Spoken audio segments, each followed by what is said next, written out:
Chapter 223. Generally speaking, soul magic could only be used after reaching the legendary realm. Even at the legendary realm, the soul was still very mysterious. The ring in front of him could actually launch a soul attack. This kind of magic item could be said to be very precious. The disadvantages of forbidden magic were obvious. First, it was ineffective against legendary level, and second, it was ineffective against the spells that came with the magic item. So even if Su Lin used forbidden magic, others could still use it if they had powerful magic items. Su Lin let the system scan the 3 rings and saw their attributes. White Bone Control Ring +2. This ring is made from the skull of a bone demon. It is engraved with a complex magic circle. It can double the number of undead creatures you can control, below legendary level. This ring is made with a special refining technique. It can summon 4 bone shields. Equipment requirement: Spirit 18 and above. Special effect: Undead Control. Double the number of undead creatures you can control, below legendary level. Equipment effect: White Bone Shield. You can cast a spell without chanting. Once activated, you can summon 4 bone shields to protect yourself. The bone shields last for 10 minutes. It needs to be recharged after use. The second ring was completely gold. It looked like a gold ring inlaid with topaz. Su Lin was very disdainful of the person who made this ring. He was like a rich man in the countryside. Golden Ring of Protection +2. This ring is made with gold alloy and other metals. It is engraved with a complex magic circle. The maker added a calming effect on it. Wearing it can clear your mind. At the same time, this ring is made with rune craftsmanship. It can summon a shield after activation. Requirements: 15 spirit. Equipment effect: calm. Once equipped, you can be in a calm state. Your mind will be clear and reduce the chance of casting a spell. Equipment effect: energy shield. Once activated, you can summon a spherical shield in an instant. The shield lasts for 15 minutes. The shield has the strength of a level 5 spell. It needs to be recharged after use. The last ring was the one that released the soul attack. This ring was black and looked very inconspicuous.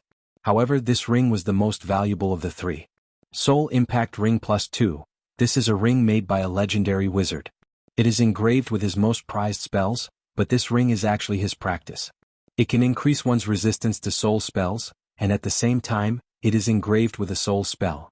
Equipment requirement: Spirit 20 and above. Special effect: Soul Resistance +1. Increased resistance to soul spells, resistance to charm and mind control +1. Equipment effect: Soul Shock.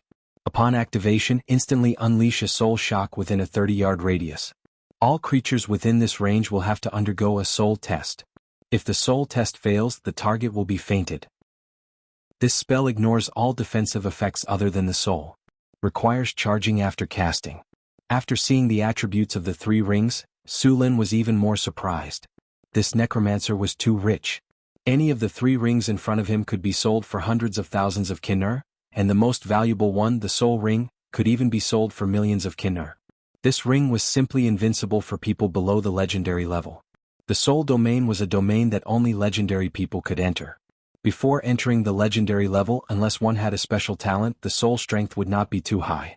In the face of this kind of spell that directly attacked the soul, there was a 95% chance that it would fail. For people below the legendary level, this ring was a big killer. In addition to this skill, this item also increased the soul defense by a little. This was also very rare. It was the first time Su Lin saw an item that could directly increase the soul defense, let alone increase the soul resistance to charm and mind control. Out of the other 2 rings, the bone ring was the least valuable. However, this ring could be considered a low-level artifact for necromancers. The effect of doubling the power of a summoned creature was too powerful.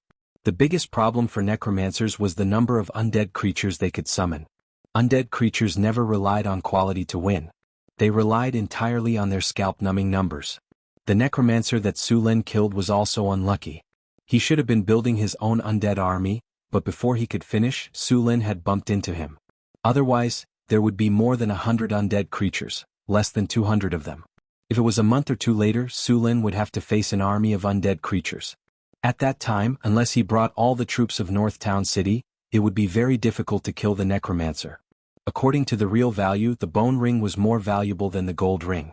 However, necromancers were hated by everyone now. Other than using the bone shield for defense, this ring was of little value. As for the gold ring, although it looked old-fashioned, its effect was still quite good. The calming effect could reduce the probability of failure, which was very helpful for novice wizards. As for the shield, it had the effect of a level 5 spell, and its defensive ability was still very strong. Although the shield was broken by Sullen's lightning spear, Su Lin was a legendary. Although he didn't use his full strength, not everyone could block his lightning spear. The fireball spell was only a level 3 spell, and the defensive effect of a level 5 spell was still very strong. To a certain extent, this ring was a blessing for wizards below the advanced level. Su Lin put away the 3 rings and checked the rest of the items. There was a wizard robe, a white bone staff, 2 portal bags, and some miscellaneous items. The wizard robe was also a magic item, but it was a low-level magic item. It increased some magic resistance and defensive effect. It also had 3 additional spells: a cleaning spell, a repair spell, and an adaptation spell.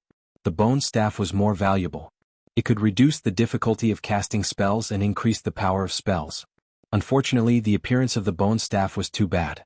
Anyone who took it out would know it was a villain. No one would take it out. When he went back, he would ask Hathaway to change the shape and make it look like a halberd. He would peel an apple for Xiao Air. Next were the 2 portal bags. Su Lin was looking forward to these 2 portal bags. The 3 magic rings were a big harvest. He didn't know what good things were in these 2 portal bags. Since the original owner was dead, the secret imprint he left behind had lost its effect. Su Lin easily destroyed the imprint and opened the portal bag. The space in the portal bag was not big. No, it was very small. The length, width, and height of this portal bag were only 50 centimeters, which was only 1/8 of a cubic meter. The things in this portal bag were slowly stuffed, but there were only food, clothes, and some coins. Other than that, there was nothing else. Su Lin was a little disappointed, but this was normal. Wizards were used to using portal bags to store their daily necessities. After calming down, Su Lin took out the other portal bag. Since the previous one was for personal items, this one was very valuable. After destroying the imprint skillfully, Su Lin opened this portal bag. The space in this portal bag was much bigger than the previous one. It was about 1/2 of a cubic meter, which was quite big for a portal bag. Even Hathaway's largest portal bag was about the same size as this one. There were a lot more things in this portal bag. There were all kinds of materials from magic creatures, some potions, magic gems, and a dozen books. Sullen's eyes lit up. He took out a dozen books and started flipping through them. After a few minutes, he roughly flipped through the books. Most of these books were about magic theory and spell knowledge. There were also necromancy and curse spells. These things were the foundation of a wizard, so they were very valuable. Other than these, there were 2 books about runes and enchantments. They were also very valuable. 2 of the last 3 books were the necromancer's experiment records and summaries. The other one was a travelogue. It should be the necromancer's experience. Su Lin briefly flipped through it. This necromancer was actually a noble. His name was Keaton Abbott. He was a noble from a western country. Because he had the potential to become a wizard, he was accepted by a wizard school. However, his potential was average and he was very compatible with shadow undead.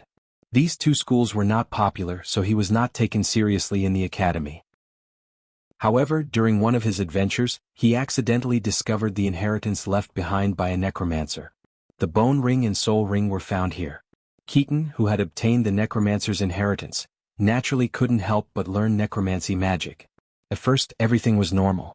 However, after he advanced, he was discovered by the organization that he was practicing forbidden spells. That wizard organization naturally demanded that he give up on practicing necromancy and imprisoned him. Faced with such a situation, Keaton defected with the inheritance of the necromancy wizard and fled. Because of his defection, he was wanted by the organization. At the same time, because of his practice of necromancy, other wizard schools did not welcome him. There were even radical ones who wanted him. In the end, he accidentally found a passage to the underground world and hid there. After making great progress in his practice of necromancy, he began to sneak back to the surface world to take revenge. After committing a few big crimes, he was severely injured. It was not easy for him to escape. The golden ring was his trophy. After recuperating, he began to travel in the underground world.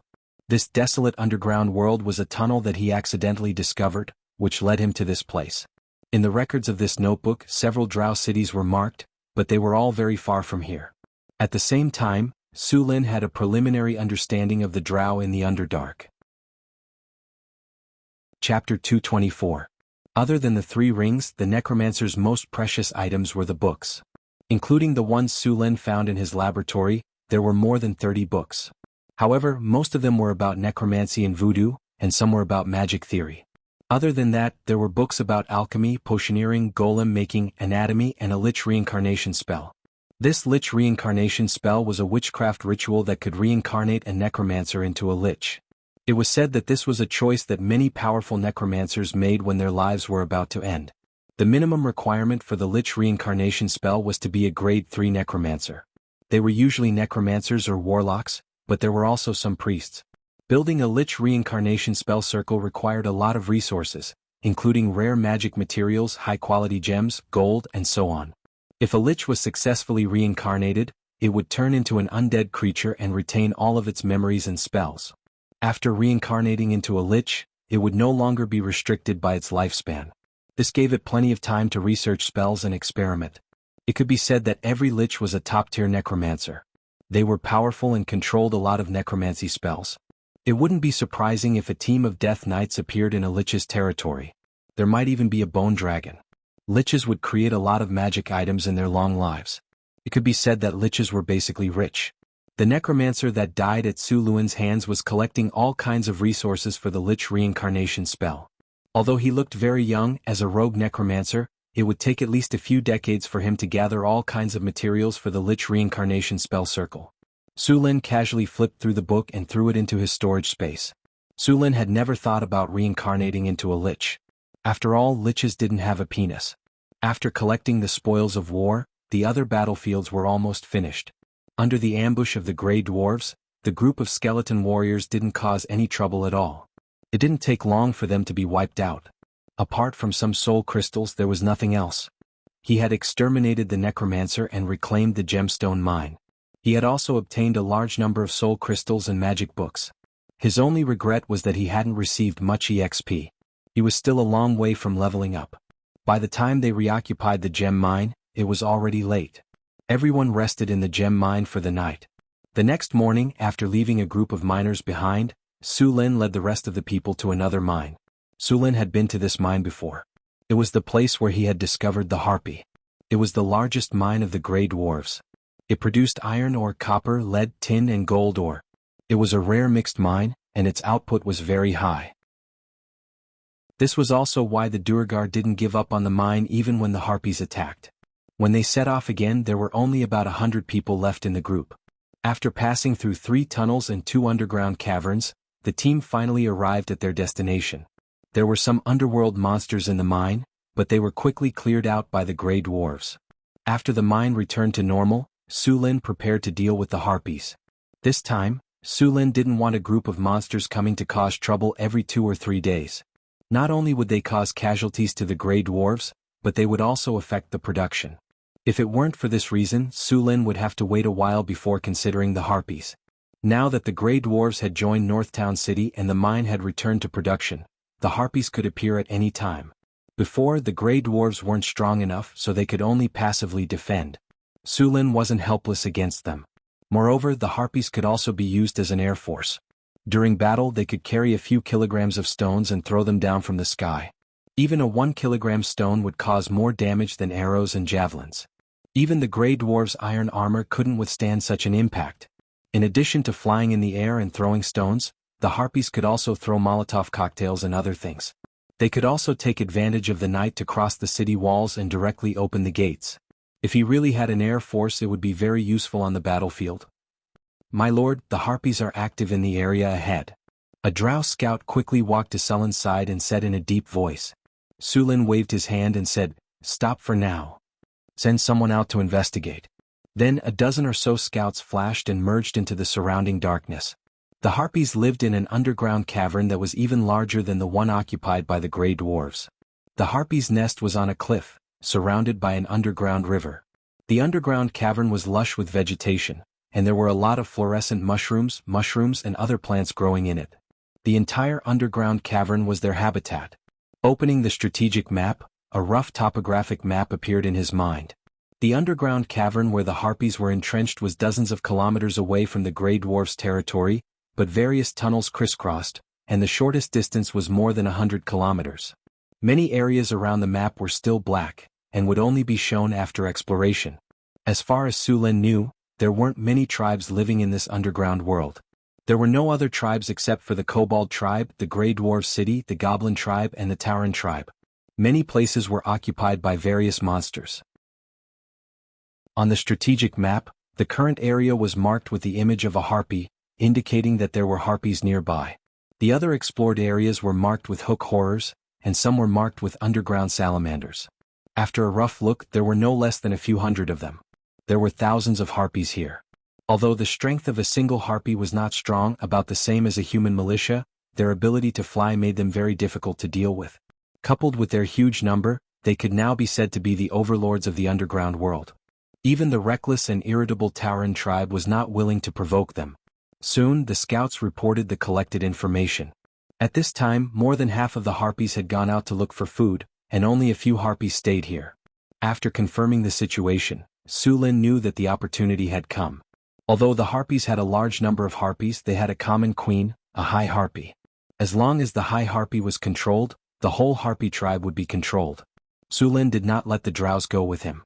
It was better to have as few people as possible. After casting an invisibility spell on himself, Su Lin began to carefully approach the harpy's nest. High harpies were natural spellcasters. It might be easy to defeat them, but it was very difficult to capture them alive. Especially under the protection of many harpies, it was impossible to capture the high harpy Su Lin, even if they doubled the number of people. The high harpy's nest was at the top of the cliff. If they wanted to go up, they could only fly or slowly climb from below. Directly using elemental fluctuations caused by spells was likely to attract the attention of the harpies. After all, they were very sensitive to wind elements. The cliff was not too high, and a large number of caves had been excavated. Su Lin found an easy place to climb and then climbed up with his hands and feet. From time to time, a few harpies flew by in the sky. These harpies were very hot, but their appearance was not complimentary. Many harpies had a layer of fluff on their bodies. These were the lowest level harpies. Their bloodline had deteriorated to the point that they were close to beasts. Those harpies whose bodies were closer to humans were more intelligent. Some harpies could even use some spell-like abilities. Of course, there were not many of these harpies. They were generally the guards of the high harpies. Su Lin bypassed the caves of several harpies and soon approached the top of the cliff. At this time, a harpy suddenly came out of the cave next to him and was about to fly out. But just as it spread its wings, it stopped. Then its nose kept twitching as if it was smelling something. The smell of a male. Harpy language. The harpy let out a sharp bird cry, and then the surrounding harpies flew over. Even the harpies in the surrounding caves came out. Seeing this situation, Su Lin did not know that he had been exposed. Harpies were all females, so they were very sensitive to the smell of males. Although invisibility could hide the body, it could not eliminate the smell. This was also one of its weaknesses. Unless it was the legendary rogue Shadow Jump, that ability could directly enter the shadow plane, completely separated from the main material plane. Not only was the figure hidden, but even the body and smell had disappeared without a trace. After knowing that he had been discovered, Su Lin no longer hid. Now he was only one step away from the top of the cliff. As long as he was fast enough, the high harpy would have no time to escape. Thunderstorm. Dazzling lightning burst out from Sullen's body in an instant. The powerful lightning wrapped all the harpies around him. The paralysis effect of the lightning instantly made these harpies stiffen and fall directly from the air. Su Lin, who was originally surrounded, was instantly cleared. At this moment, Sullen's hands and feet exerted force at the same time. His body climbed quickly and he reached the top of the cliff in a breath. Then his figure flashed into the cave. To Sullen's surprise, the cave was much larger than he thought. 2 harpies were guarding the entrance of the cave. These 2 harpies looked very close to humans. After seeing Su Lin break in, they rushed up directly.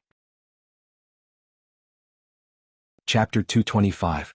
Seeing the harpies rushing towards him, Sullen's body flashed, and then 2 lightning bolts shot out. Lightning strike.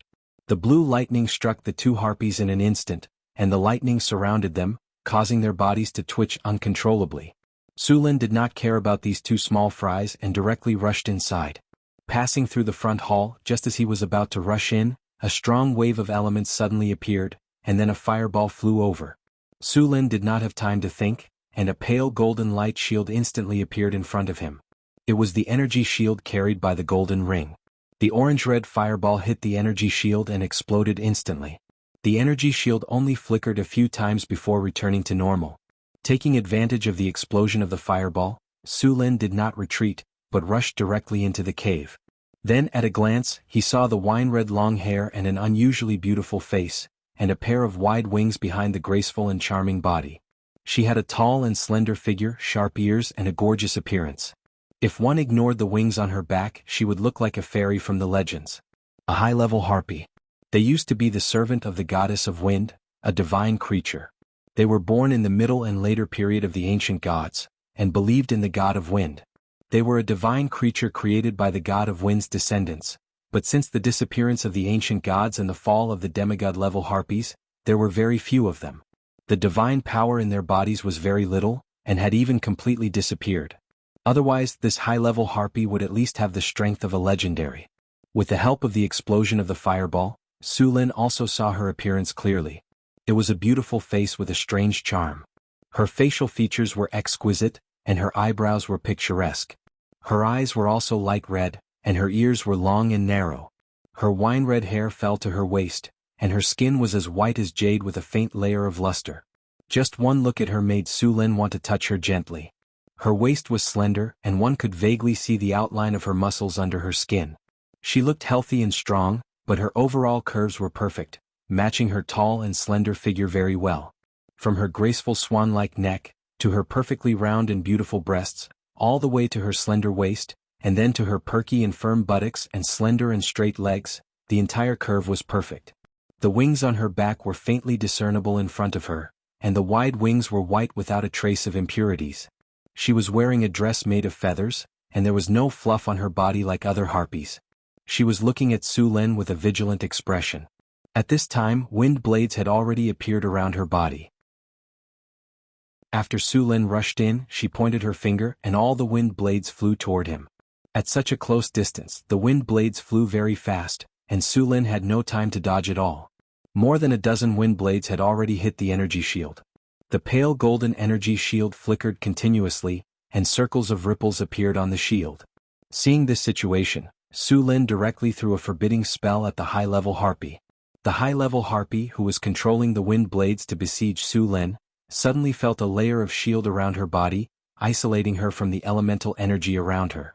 The elemental energy that she could control as she pleased was no longer affected by it.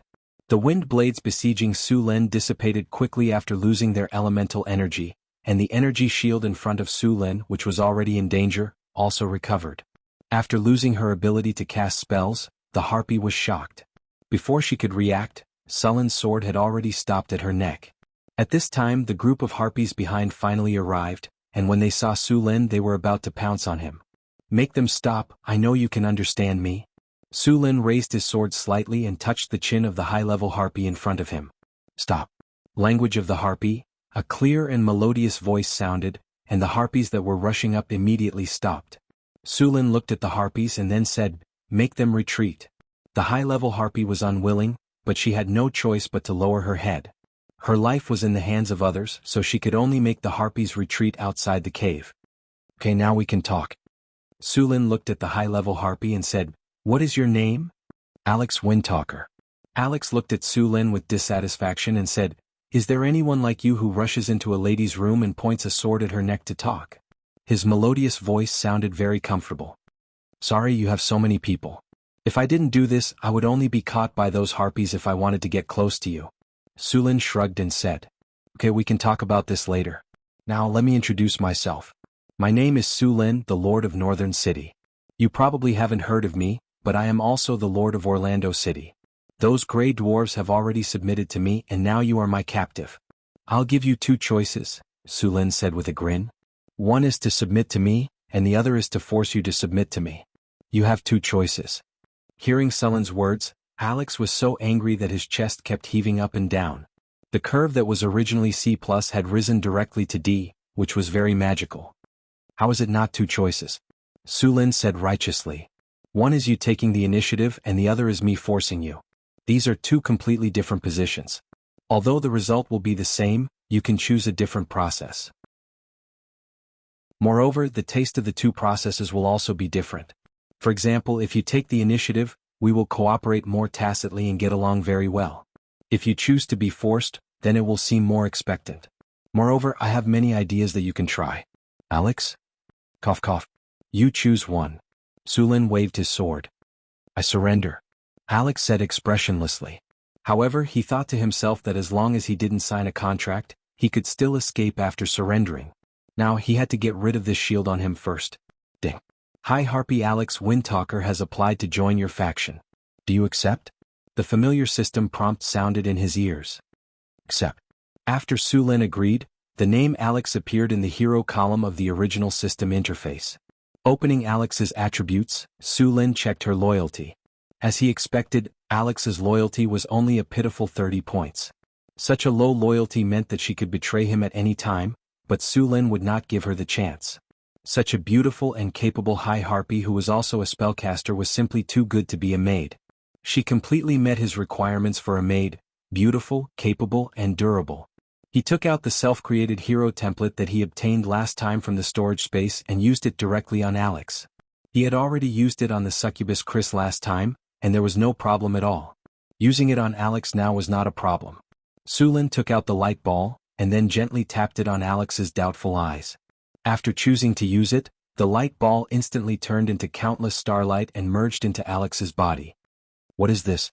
Seeing countless light spots wrapped around her in an instant, Alex's body involuntarily wanted to resist, but spells were banned and her body was pointed at by a sword. She had no room to resist at all. A large number of light spots wrapped her in an instant, and then merged into her body. Ding. You used self-created hero template on the high harpy Alex. Self-created hero template activated. Please choose a hero character characteristic, talent. Sulin, who had already experienced it once, chose directly. Elemental affinity. Detected that the target has wind elemental affinity talent. Elemental affinity is fusing, and it is upgraded to high wind elemental affinity. After hearing the system's upgrade, Sulin's eyes lit up. Alex's talent had actually been fused and upgraded. High wind elemental affinity was very good for spellcasters. Host, please choose a hero skill. I choose Wind Tornado. The target has mastered wind elemental spells and at the same time has high wind elemental affinity. The power of wind elemental spells has increased. Selection complete. Hero template locked. A large number of starlight merged into Alex's body. After a while it was over. The aura dissipated and Alex looked at Sulin with some doubt. How do you feel? Sulin said with a smile. It seems that my strength has increased a lot, Alex said with some uncertainty. Sulin snapped his fingers and then removed the anti-magic effect on her body. Try it yourself. Alex nodded. She didn't realize that she didn't have any resistance to Sulin's words at all. She waved her hand gently and wind blades appeared around her body. Then she pointed gently and these wind blades rotated very flexibly. Then these wind blades shot towards the surrounding rock walls. With a soft sound, the hard rock was like tofu, and the wind blades instantly sank into the wall. It's so powerful. After seeing the effect of the wind blades, Alex's beautiful eyes widened. The power of these wind blades was more than twice as strong as before. She felt that she could summon wind blades more easily, and even her control had become more tacit. There was no feeling of unfamiliarity at all. Next, apart from a few powerful spells, Alex tested them again and discovered that it wasn't just wind blades. All the other spells that involved the wind element had increased in power. As for the other spells, there wasn't much of a change, only a bit easier to control. Okay, you're done with the test. Now let's talk about the next thing. Sulin looked at Alex and said, Yes, master. Alex nodded. I will leave the underground world soon. You will come with me. These harpies also need to come with me, but I hope you can restrain them. Chapter 226. Master, don't worry. I will restrain those harpies. Alex nodded. Sulin and Alex came out of the cave. The outside was already surrounded by harpies. It seemed that the whole sky was filled with harpies. After seeing Sulin appear, all the harpies stared at him with red eyes, which made his hair stand on end. Alex spread his wings and flew up, quickly calming all the harpies. After a while, the harpies finally dispersed. However, there were still a few harpies around Alex. When they looked at Sulin, their eyes were full of vigilance. These harpies were quite different from ordinary harpies. They also had gorgeous fiery red hair, and their appearance was more similar to humans. Their arms had been separated from their wings, and their lower bodies were smooth legs. Only their calves had the sharp claws of birds. These harpies were called harpies. The lower body of ordinary harpies was closer to the legs and claws of eagles, and their arms and wings were connected. Most of their feathers were grayish-brown. Sulin didn't take the hostility of the harpies to heart. Instead, he asked Alex about the surrounding environment. There were many other underground creatures living around here. 30 kilometers away, through 2 tunnels to the north, there was a stone forest. There was a group of petrifying lizards living in it, and there were more than a dozen of them. In the northeast, there was an underground lake. There were many fish living in it, including some underground magic fish. There was also a group of lion scorpions living around the lake. As for the mineral resources, Alex didn't know. After all, the harpies didn't know how to mine. In the southwest was the tunnel Sulin came from. Soon the harpies packed up and set off. The harpies didn't have many items, so Sulin and the others moved very quickly. After a while, they came to the place where Sulin and the drows agreed to meet. When they saw that the sky was full of harpies, the drows subconsciously hid. Fortunately, Sulin appeared soon. Looking at the harpies flying in the sky, the drows looked at Sulin with even more awe. After all, it hadn't been long since Sulin had single-handedly subdued this group of harpies. When the harpies saw the drows, there was even a slight commotion. Many of the harpies were eager to have a try. Their old habit of capturing males to mate had resurfaced. Fortunately, with Alex's restraint, these harpies were well behaved. "Your Excellency, these harpies were all subdued by you?" The leader of the drows looked at the harpies and said hesitantly. "Well, don't worry, they have Alex's restraint. Nothing will happen," Sulin said with a smile. "But there are too many of them, and the harpies will capture a large number of males during the estrus period. They will follow their instincts more often," the drows said. In fact, the drows had also thought of taming some harpies to serve as flying troops. Ordinary harpies had the same intelligence as wild beasts. Although they could hear orders after training, once they reached the estrus period, these harpies would follow their instincts and capture any male they saw. In the end, the drows gave up on taming them. "Their base will not be near Northern City," Sulin explained, knowing the drows' concerns. With this group of harpies, Sulin did not go to Orlando City again. Instead, he returned directly to the surface. A large group of harpies and drows advanced along the narrow underground passage. The movement caused by the large group of people scared away all the monsters around them. The whole group moved forward in an orderly manner. A group of thousands of people, plus some logistics carriages, needed a strong command ability to pass through the narrow passage that was only a dozen meters wide. Sulin also relied on the strategic map to command. The group's progress was a little messy. You didn't know how to expect the harpies to be disciplined. After all, they were just a group of monsters not long ago.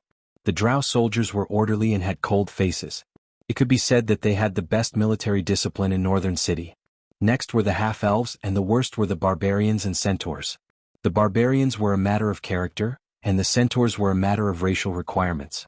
But now, the harpies were going to take over the most chaotic part. These harpies were chattering non-stop, and some were even fighting with each other in the air. They didn't realize that they were marching. Fortunately, Alex was there to restrain them. Otherwise, these harpies would definitely be in big trouble. Sulin did not bring the harpies back to Northern City. He chose a new habitat for the harpies in a valley near the Sierra de Lotus. This valley was discovered by Sulin when he was patrolling the surrounding environment of his territory. There was only one exit in the valley, and the whole valley was shaped like a horn. The exit was very small, only about 20 meters wide. The valley was full of plants, and there was a waterfall flowing down from the mountain, forming a small lake in the valley.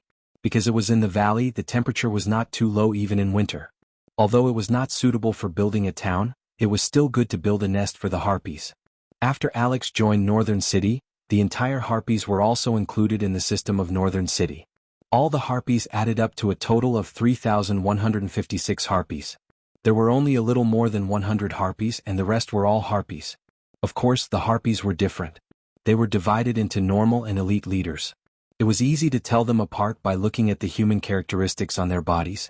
Generally speaking, the more human-like a harpy was, the higher their intelligence and strength would be. Sulin was planning to build a residence in this valley. He specially transferred a team of 1,000 harpies from Northern City to carry out the construction.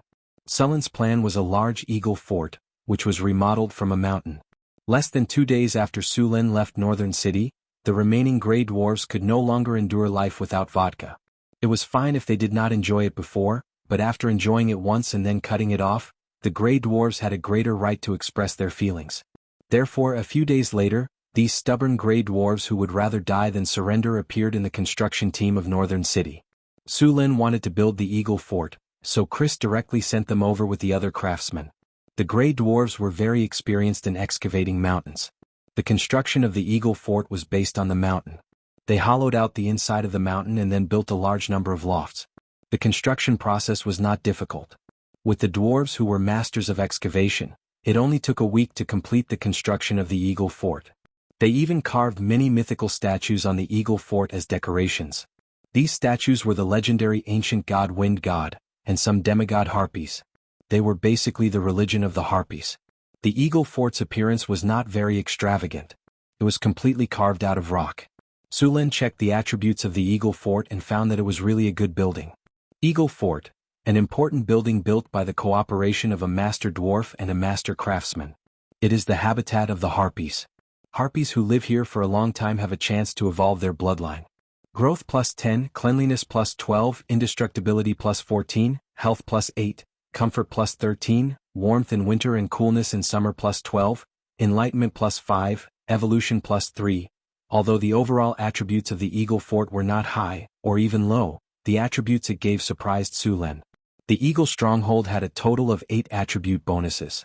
Although the bonuses weren't high, there were 2 attributes that were very rare. Enlightenment and evolution attributes were very rare to see on their own. He didn't expect them to appear on the same building. Growth, health, and cleanliness were all normal attributes, but evolution and enlightenment were very different.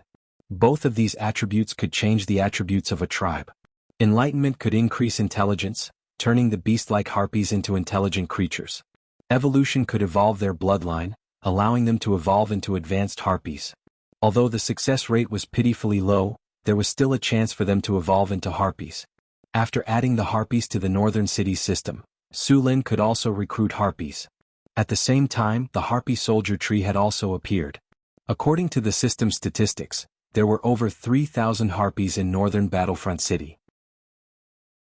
Most of them were low-level harpies and a small number of them were elite harpies. After becoming elite harpies, they would evolve to become harpy leaders. Then came the harpies.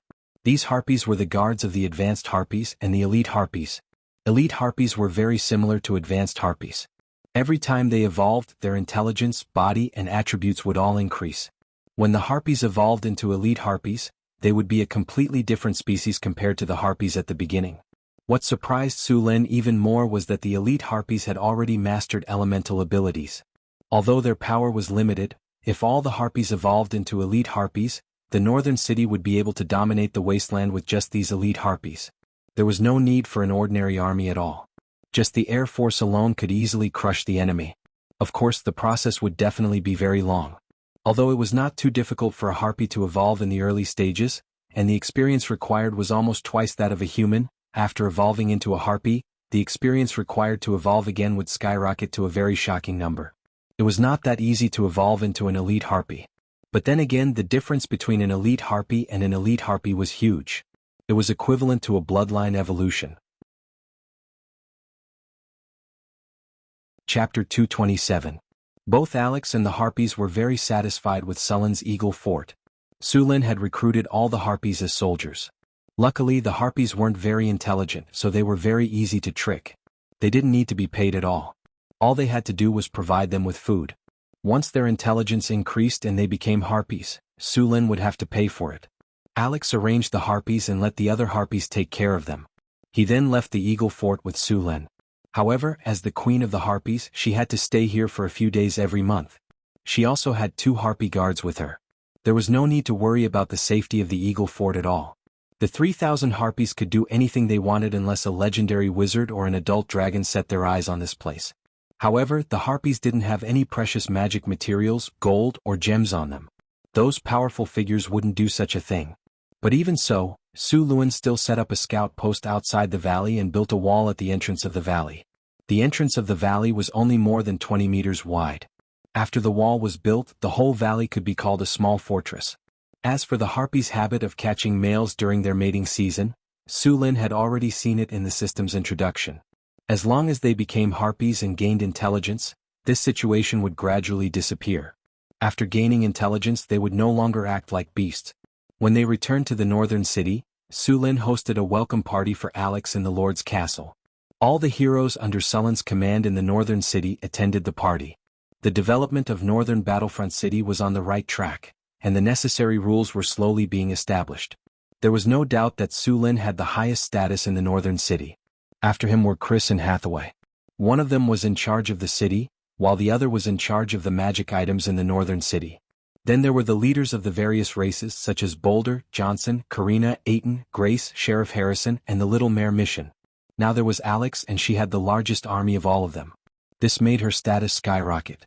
Of course, Su Lin treated them very well. Because of Sullen's power, there weren't any power struggles among his subordinates. The banquet was very sumptuous. More than a dozen maids were waiting on the side. The banquet hall used optical reflection technology. A few candles were lit around the hall, and the reflections from the mirrors lit up the hall like it was daytime. Frodo had prepared roast goose, roast pig, steak, steamed bear paw, braised fish, steamed lamb, deer breast, sauced lamb, crystal pork shoulder, fruit salad, ice cream, and so on. As the food consultant of the northern city, Frodo was living a very comfortable life. He only had to guide the chefs in cooking every day. After that, he would wander around and gather information.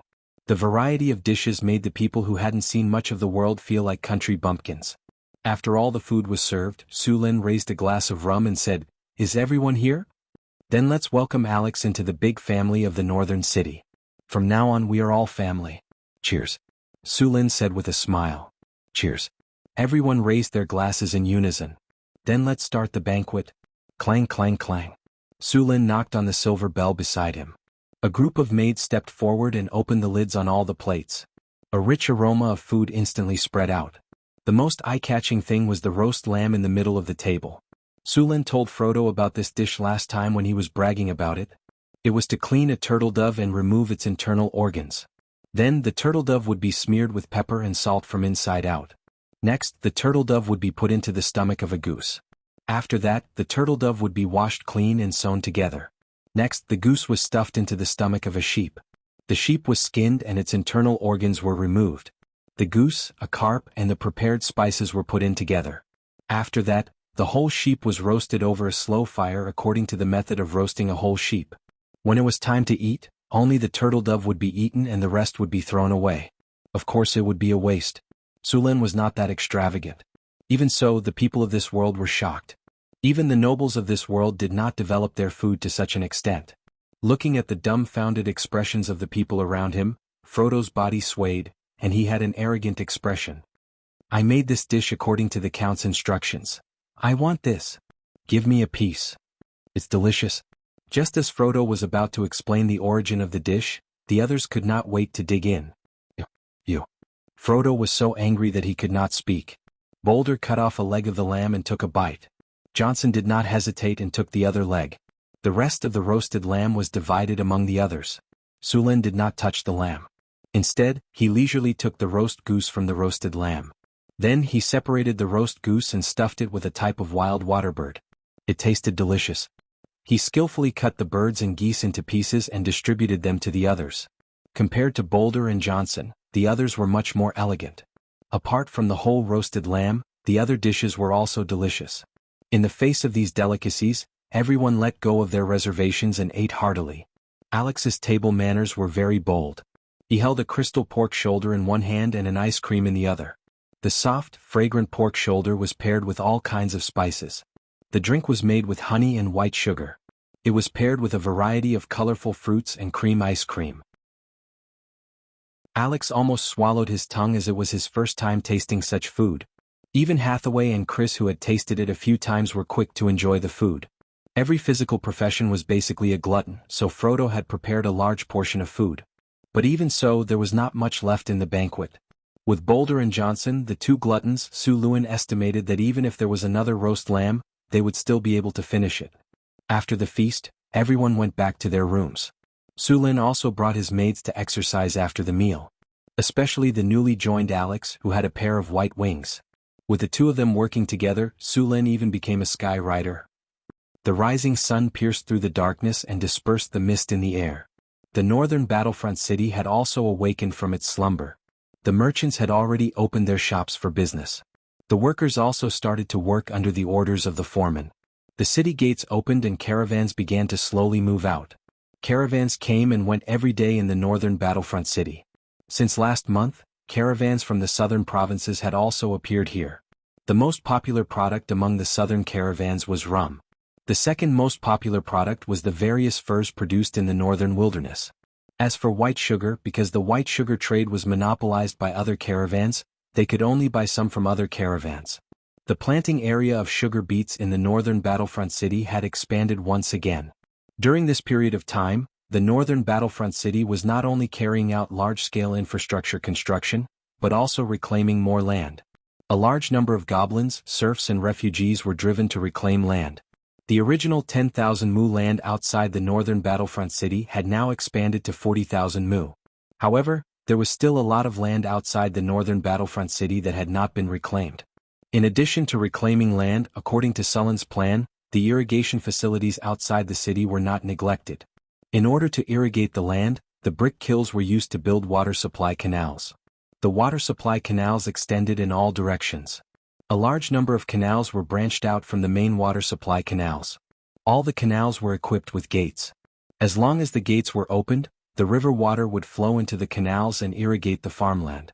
In order to provide sufficient water for the farmland, 7 to 8 large water wheels were erected on both sides of the Red Sand River. The most common crop in the northern battlefront city was potatoes. However, as the land was reclaimed, the crop had decreased to 1/3.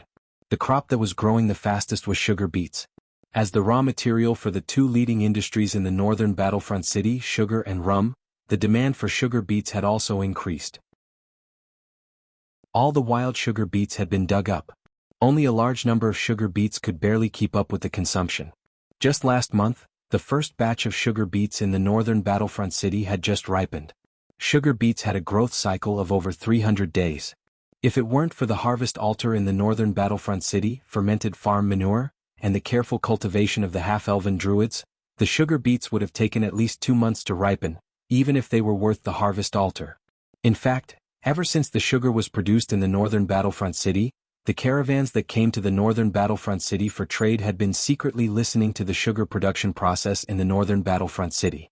However, Su Lin built the sugar workshop in the inner city, and at the same time carried out a strict division of labor management. Every worker only knew the process that they were in charge of. Coupled with Chris's charm, the process was protected to the greatest extent. For a period of time, the drows would catch spies from all over the world who came to steal the sugar production process every day. Su Lin directly made all the spies evaporate.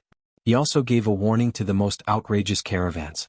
As for those who still ignored the warning, when the caravans left the northern battlefront city and returned to the provinces in the north, they were directly attacked by bandits in the wilderness and wiped out. A large number of bandits were active in the northern wilderness. It was normal for caravans to disappear in the wilderness.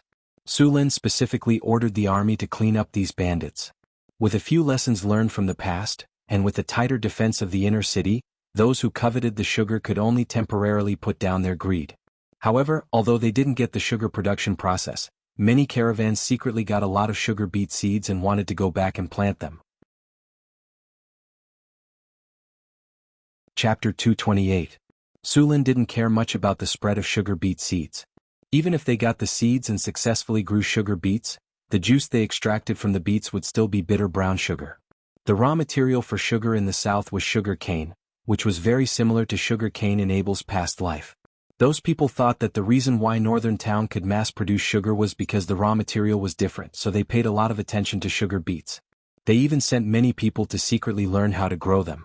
What they didn't know was that the planting technology in Northern Town was based on the influence of the harvest altar. If they followed Northern Town's method to grow sugar beets, the results wouldn't be as good. Sugar beets also took a lot longer to mature than sugar cane, so there was no advantage to growing sugar beets in the south. When the people who grew sugar beets realized that they couldn't produce sugar, and sugar beets matured half a year later than sugar cane, they naturally stopped growing sugar beets. Su Lin and Frodo exchanged some spices and seeds. They then divided 10 acres of land for planting. It wasn't that Su Lin didn't want to plant spices, but Frodo only had so many seeds. Some of them were not suitable for the climate in the north. Su Lin planted pepper, fennel, chili, cumin, and a few other commonly used spices. Star anise, cinnamon, and pepper could only be bought from the south. It was said that the Red Dragon Queen controlled more than 80% of the spice trade.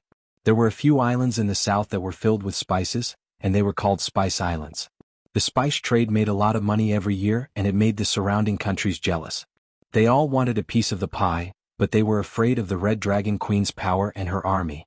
A red dragon with the power of an ancient dragon and all kinds of spells could beat a team of legendary wizards by herself. Even the paladins, who claimed to be enemies with evil, would automatically ignore the Red Dragon Queen's existence. In the prime material plane, an ancient dragon that was good at spells was basically the limit of power. Even the avatar of a holy spirit might not be able to defeat her. Sulin was also envious of the Red Dragon Queen. She occupied an important hub of the sea trade and controlled the spice trade. She was also shockingly powerful. She was a winner in life, a winner in dragon life. The spices planted last year were growing very well. Among them, the chili peppers had already turned red and could be harvested in at most half a month. As for the remaining cumin, it was also growing well. The Sichuan pepper was still a small sapling and would have to wait until at least next year for it to bear fruit. The other spices were growing well as well. In a year or two, Northern Town would be able to produce some spices as well. Although it would not be as good as the Red Dragon Queen's Spice Island, its climate and location were too good. When Sulin was expanding his territory, he had thought of going south. After all, there were many islands in the southern seas. Legend had it that there was even a treasure island. However, all the better islands in the south had already been occupied. With the Red Dragon Queen, a big boss, on top of his head, Sulin felt very insecure. Perhaps with the help of the system he could finally catch up to the Red Dragon Queen, but that would be a matter of time. To protect the spices from being stolen and destroyed, Sulin built a farm here. He included the spices and 1,000 acres of land in the farm and built a wall to enclose the area. At the same time, he arranged for soldiers to guard the area. Spices were still very expensive. Although they were not sold by the grain, they were not cheaper than white sugar. Among them, the most expensive were pepper and cinnamon. Except for cumin, the spices grown by Sulin were less expensive than them. Sulin planned to continue expanding the spices planting area. He wanted to plant at least 1,000 acres of spices in the entire farm. There was also a lot of wheat planted in the farmland of the northern town, which was mainly supplied to Sulin. The rest of the wheat would be sold. After all, many of the caravans here were rich people. Naturally, they would not eat potatoes. Flour was the best choice.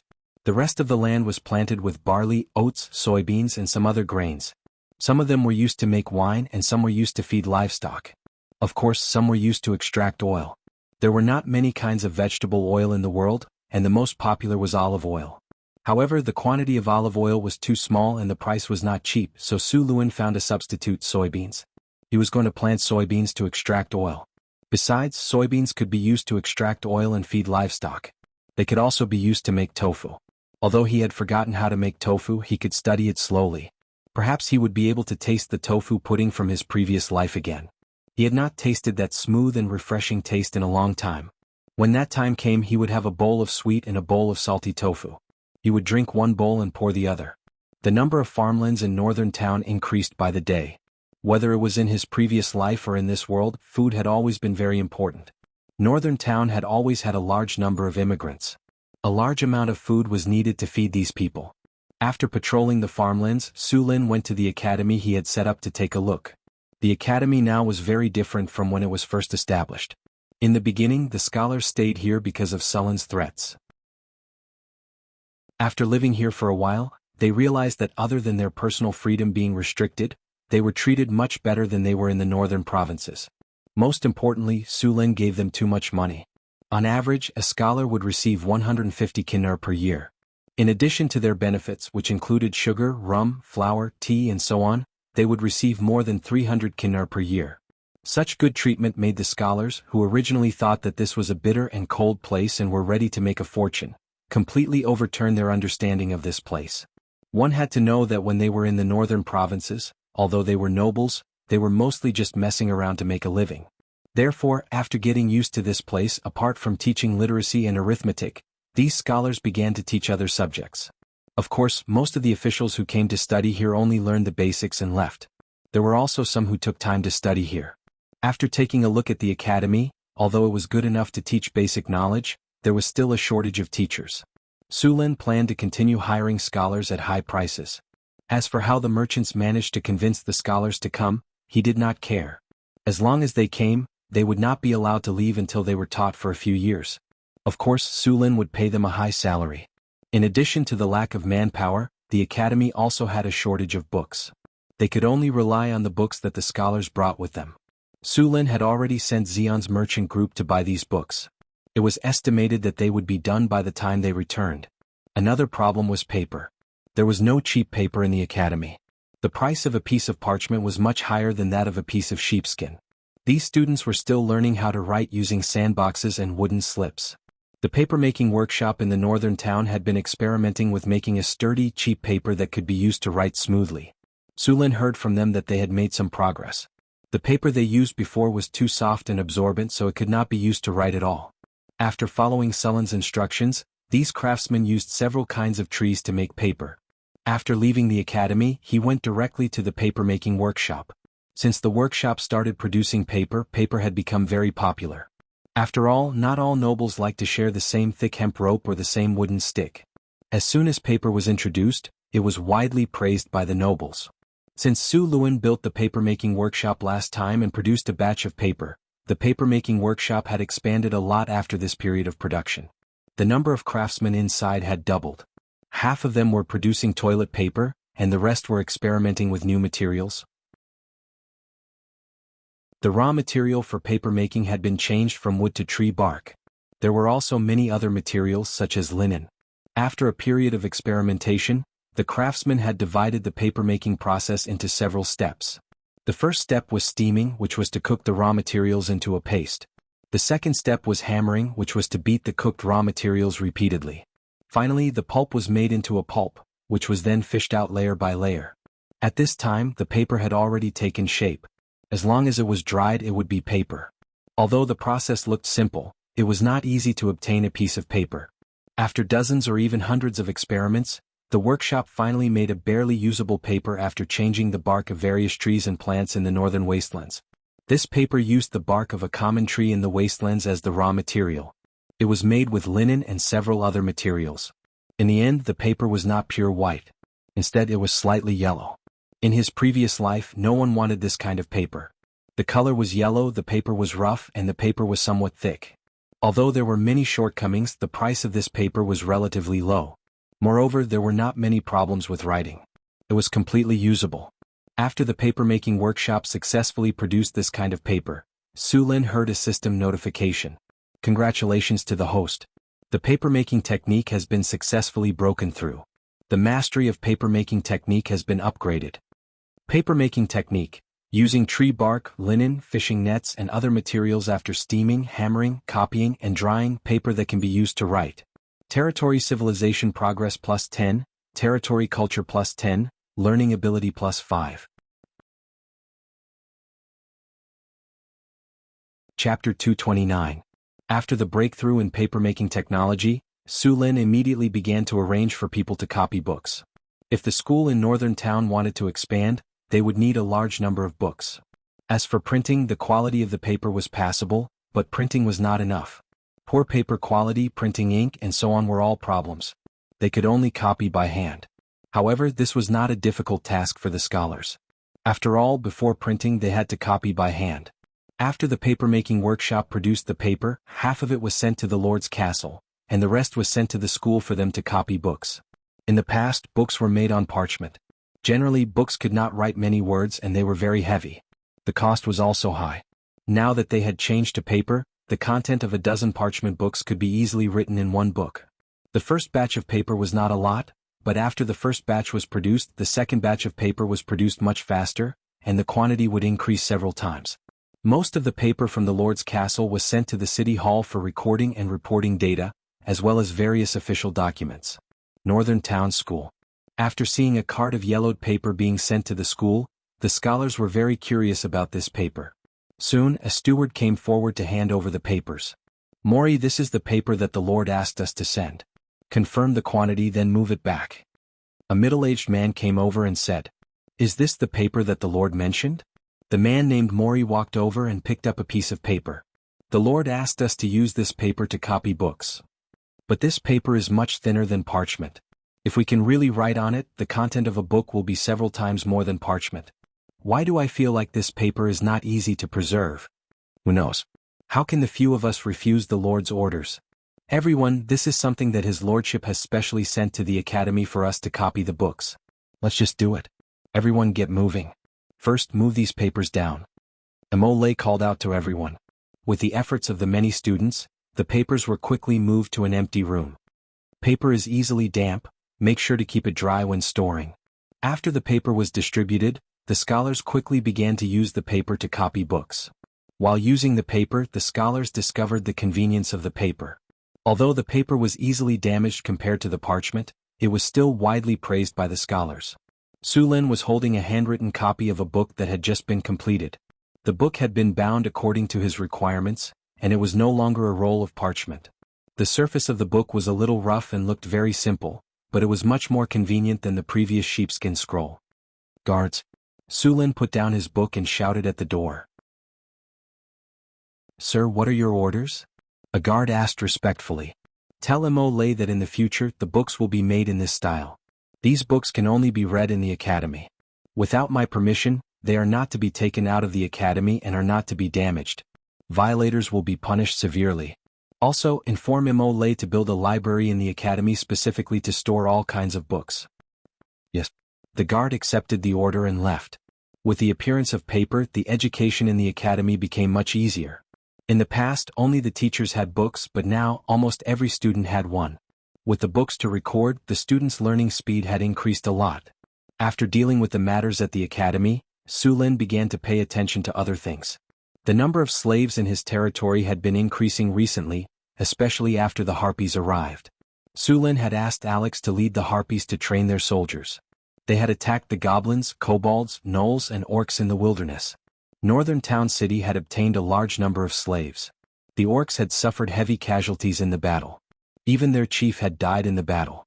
The remaining orcs had also fallen apart. The centaur tribe that had been half crippled by the orcs' ambush had joined Northern Town City. The two dominators of the wilderness had suddenly disappeared. Northern Town City no longer had the ability to take over the orcs and centaurs' territories. It had created a temporary vacuum in the wilderness.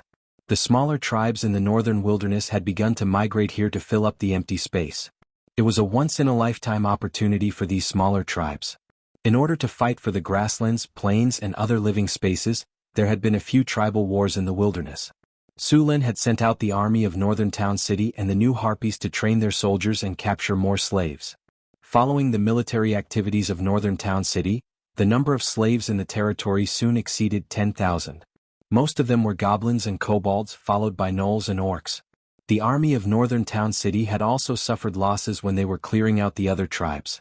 The medium-sized tribes had a high chance of producing some spellcasters. The ones that had the highest chance of producing spellcasters were kobold sorcerers. After suffering a few losses, the army of Northern Town City would eliminate any sorcerers or shamans as soon as they found them. Due to the increase in slaves and refugees, Northern Town City's food consumption had increased as well. Luckily, Northern Town City had enough food.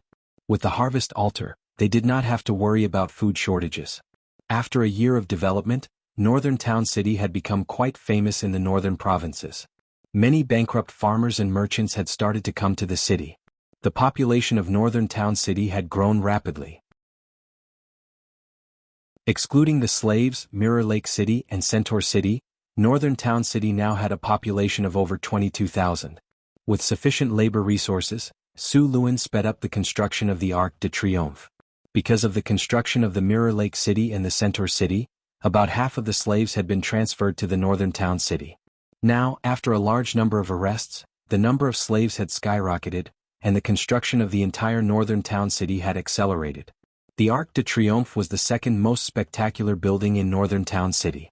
It was built to celebrate Sulin's greatness, so it was of utmost importance. White marble was mined from the Sierra de Lotus.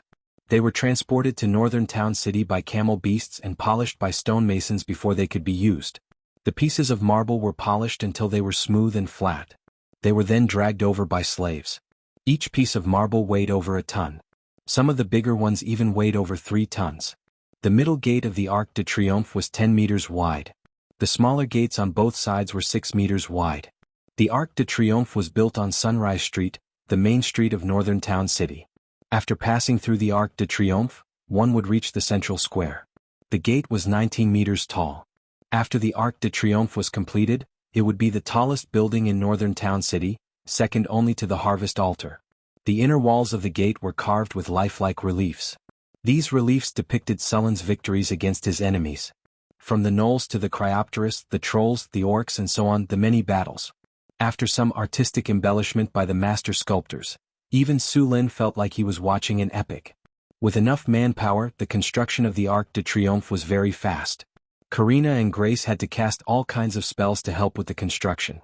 The arched gate of the Arc de Triomphe was very heavy. It was very difficult to move it with the current manpower, but it was just a little troublesome for the wizards. With the help of 2 grade 4 extraordinary warlocks, the marble that weighed at least a few dozen tons was successfully moved up. After the top was covered, the construction of the Arc de Triomphe was more than half done. The rest would require the sculptors to carve the marble. After the marble was placed, Karina and Grace still needed to cast mud to stone to fuse the original pieces of marble into a hole. After the Arc de Triomphe was completed, it would be a hole. After a lot of construction in North Town, a group of skilled sculptors had been cultivated. Su Lin specifically asked Hathaway to make some special tools for sculpting stone. These tools could make it easier to carve marble. With the help of these tools, the exterior decoration of the Arc de Triomphe was carved very quickly. After all the carvings were completed, the Arc de Triomphe was also blessed with hardening. Hardening was first used during the Arcane Empire to build the floating space city. The effect of this spell was permanent. When it was cast, even a piece of wood would become as hard as steel. It was said that during the Arcane Empire era, the floating space city's defense could withstand the most powerful prophecy spell, Meteorite Fall, without any damage. After the Arcane Empire disappeared, the wizards had been trying to build a floating space city, but they failed for various reasons. The biggest problem was energy. A powerful energy source was needed to raise a city. Legend had it that every floating space city was powered by a mice energy core, but no wizard had ever found such a thing. Even the manufacturing process of the mice energy core was unknown. After failing to build a floating space city, the wizards took a step back and built a wizard tower. Of course, there were also wizards who built floating space towers. These wizard towers were built with obsidian and were then blessed with hardening. The degree of hardness was very high. In order to prevent the Arc de Triomphe from being damaged, Su Lin also blessed it with hardening. It was not a small job. Even Hathaway was brought in to work with him. It took a few days for the Arc de Triomphe to be blessed with hardening. However, the Arc de Triomphe still had one last process to be completed. Su Lin went down the stairs in the Arc de Triomphe and entered the interior of the Arc de Triomphe. There was a room inside the Arc de Triomphe, which was used to store the Battle Soul Stone. Su Lin took the Battle Soul Stone from the storage space. The purple Battle Soul Stone looked very beautiful. Su Lin came to the altar in the center of the room.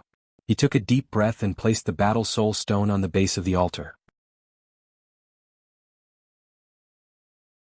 Chapter 230. The purple Battle Soul Stone was gently placed on the altar. With a soft sound, the Battle Soul Stone was perfectly embedded. Su Lin took a few steps back, and a magnificent and majestic energy suddenly erupted.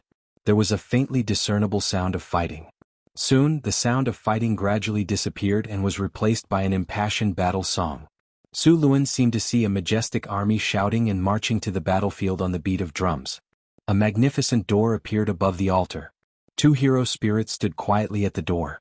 The soldiers who died with Su Lin appeared one by one and disappeared into the door. After a while, all the light disappeared and everything returned to normal. The familiar system notification sounded in his ears. Congratulations, you have successfully built a wonder building, the Arc de Triomphe. Arc de Triomphe. This is a building used to praise the victors. Owning this building will make the territory more active. The army values honor and the territory is full of martial spirit. Indestructible plus 50, War God will plus 30, People's martial spirit plus 30, Military enthusiasm plus 30, Battle to the death plus 30, Territory prosperity plus 15, Territory culture plus 10, Army morale plus 30, Enemy deterrence plus 30, Additional skill. Song of Triumph, Song of Triumph. Every time the melody of the Song of Triumph is played, the army's morale will be increased by 50%. The effect lasts for 24 hours. The army's combat power will be increased by 30%. There is a chance to activate the battle to the death effect. Battle to the death. After activating the battle to the death effect, the army of the northern battlefront city will be motivated to fight to the last soldier. After activating the battle to the death effect, the soldiers' attack will be increased by 30% and their defense will be lowered. After the Arc de Triomphe was completed, a strange energy spread from the building and shrouded the entire city. After the Arc de Triomphe was completed, Su Lin prepared a grand celebration. After the celebration, the army in the northern battlefront city became more enthusiastic. However, Su Lin did not continue to expand the army. The ratio of the army in the northern battlefront city was already very high. He did not plan to increase the number of soldiers. After finishing the construction of the Arc de Triomphe, Su Lin became idle again. He resumed the dodging training that he had stopped for a while. Apart from the daily training, Su Lin had been competing with the soybeans during this period of time. The soybeans were harvested and they had too many uses. Previously, Frodo used animal oil to cook. Although animal oil was good, there was a limited amount of it and some dishes were not suitable to use animal oil. Now that they had soybeans, Su Lin specially made an oil press. The style of the oil press was somewhat primitive. It used an ancient screw-type oil press. Like a screw, it slowly squeezed the soybeans into a cake and squeezed out the oil inside. This type of oil press had long been phased out in his previous life. The reason was simple: low oil output, low efficiency, and time-consuming. However, in this world, this type of screw-type oil press was an advanced product. Su Lin had seen it a few times when he was young and followed his grandparents to extract oil in the countryside. Although his memory of the past was blurry, he remembered the working principle. With Su Lin's mechanical skills, it was not too difficult to make an oil press. After finding a few craftsmen to assist him, Su Lin successfully made an oil press in a few days. Oil press, an ordinary oil press. Of course, other than extracting oil, you can also use it to extract juice. You can also call it the juicer. Oil output +8, effort saving +10, durability +10, work efficiency +12. After the juicer, the oil press was made, Su Lin asked someone to bring some soybeans. The soybeans needed to be heated to about 60 degrees Celsius before being poured into the oil press. Su Lin did not have a thermometer, so he had to make do with it. After the soybeans were heated until they were a little hot, he asked the workers to work on it. After turning the screw shaft, the machine began to operate. Soon, some clear oil flowed out from the oil outlet. As the screw shaft turned, more and more oil was produced. After a while, it began to reduce gradually. Finally, it stopped completely. When the machine was turned on, the soybeans had been turned into soybean cakes. These soybean cakes could be crushed and used as animal feed. There was no waste at all. Other than the soybean oil, there was also the tofu pudding that Su Lin could not forget. In the past, he did not have the means, but now he would not mistreat himself. Although he had forgotten how to make tofu pudding, he still knew how to make tofu. He told the craftsmen how to make tofu pudding and let them try it. To Su Lin's surprise, instead of tofu pudding, they made soy milk. The craftsman did not find a way to solidify the soy milk, and Su Lin did not know how to do it. Fortunately, he had heard of a saying, brine makes tofu. However, there was another problem. How was he going to make brine? Su Lin realized that in his previous life, there were some very simple things that you would not know if you did not understand them. However, brine was supposed to be salty, so Su Lin had no choice but to let the craftsmen experiment according to this idea. While the craftsmen were scratching their heads because of Su Lin's idea, Su Lin began his daily dodging training. After the upgrade, the training ground was even more difficult. After entering the training ground, Su Lin felt as if he was carrying a 100-kilogram weight on his back. This was a runic array designed by Hathaway. It could add all kinds of negative statuses to the training, such as weakening, slowing, doubling gravity, and so on. Su Lin couldn't resist it because he had legendary toughness.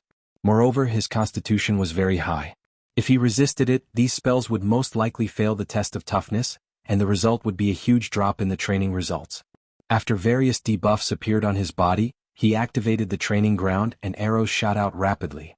After the upgrade, the crossbows in the training ground were all added with wind element. In other words, the arrows shot out from the crossbows came with a haste spell. The arrows were very fast. Under normal circumstances, Su Lin could easily dodge the arrows with haste. However, there were many debuffs on his body, so his body was obviously much slower. His brain could react, but his body could not dodge in time. For a time, Sullen's figure in the training ground became very difficult.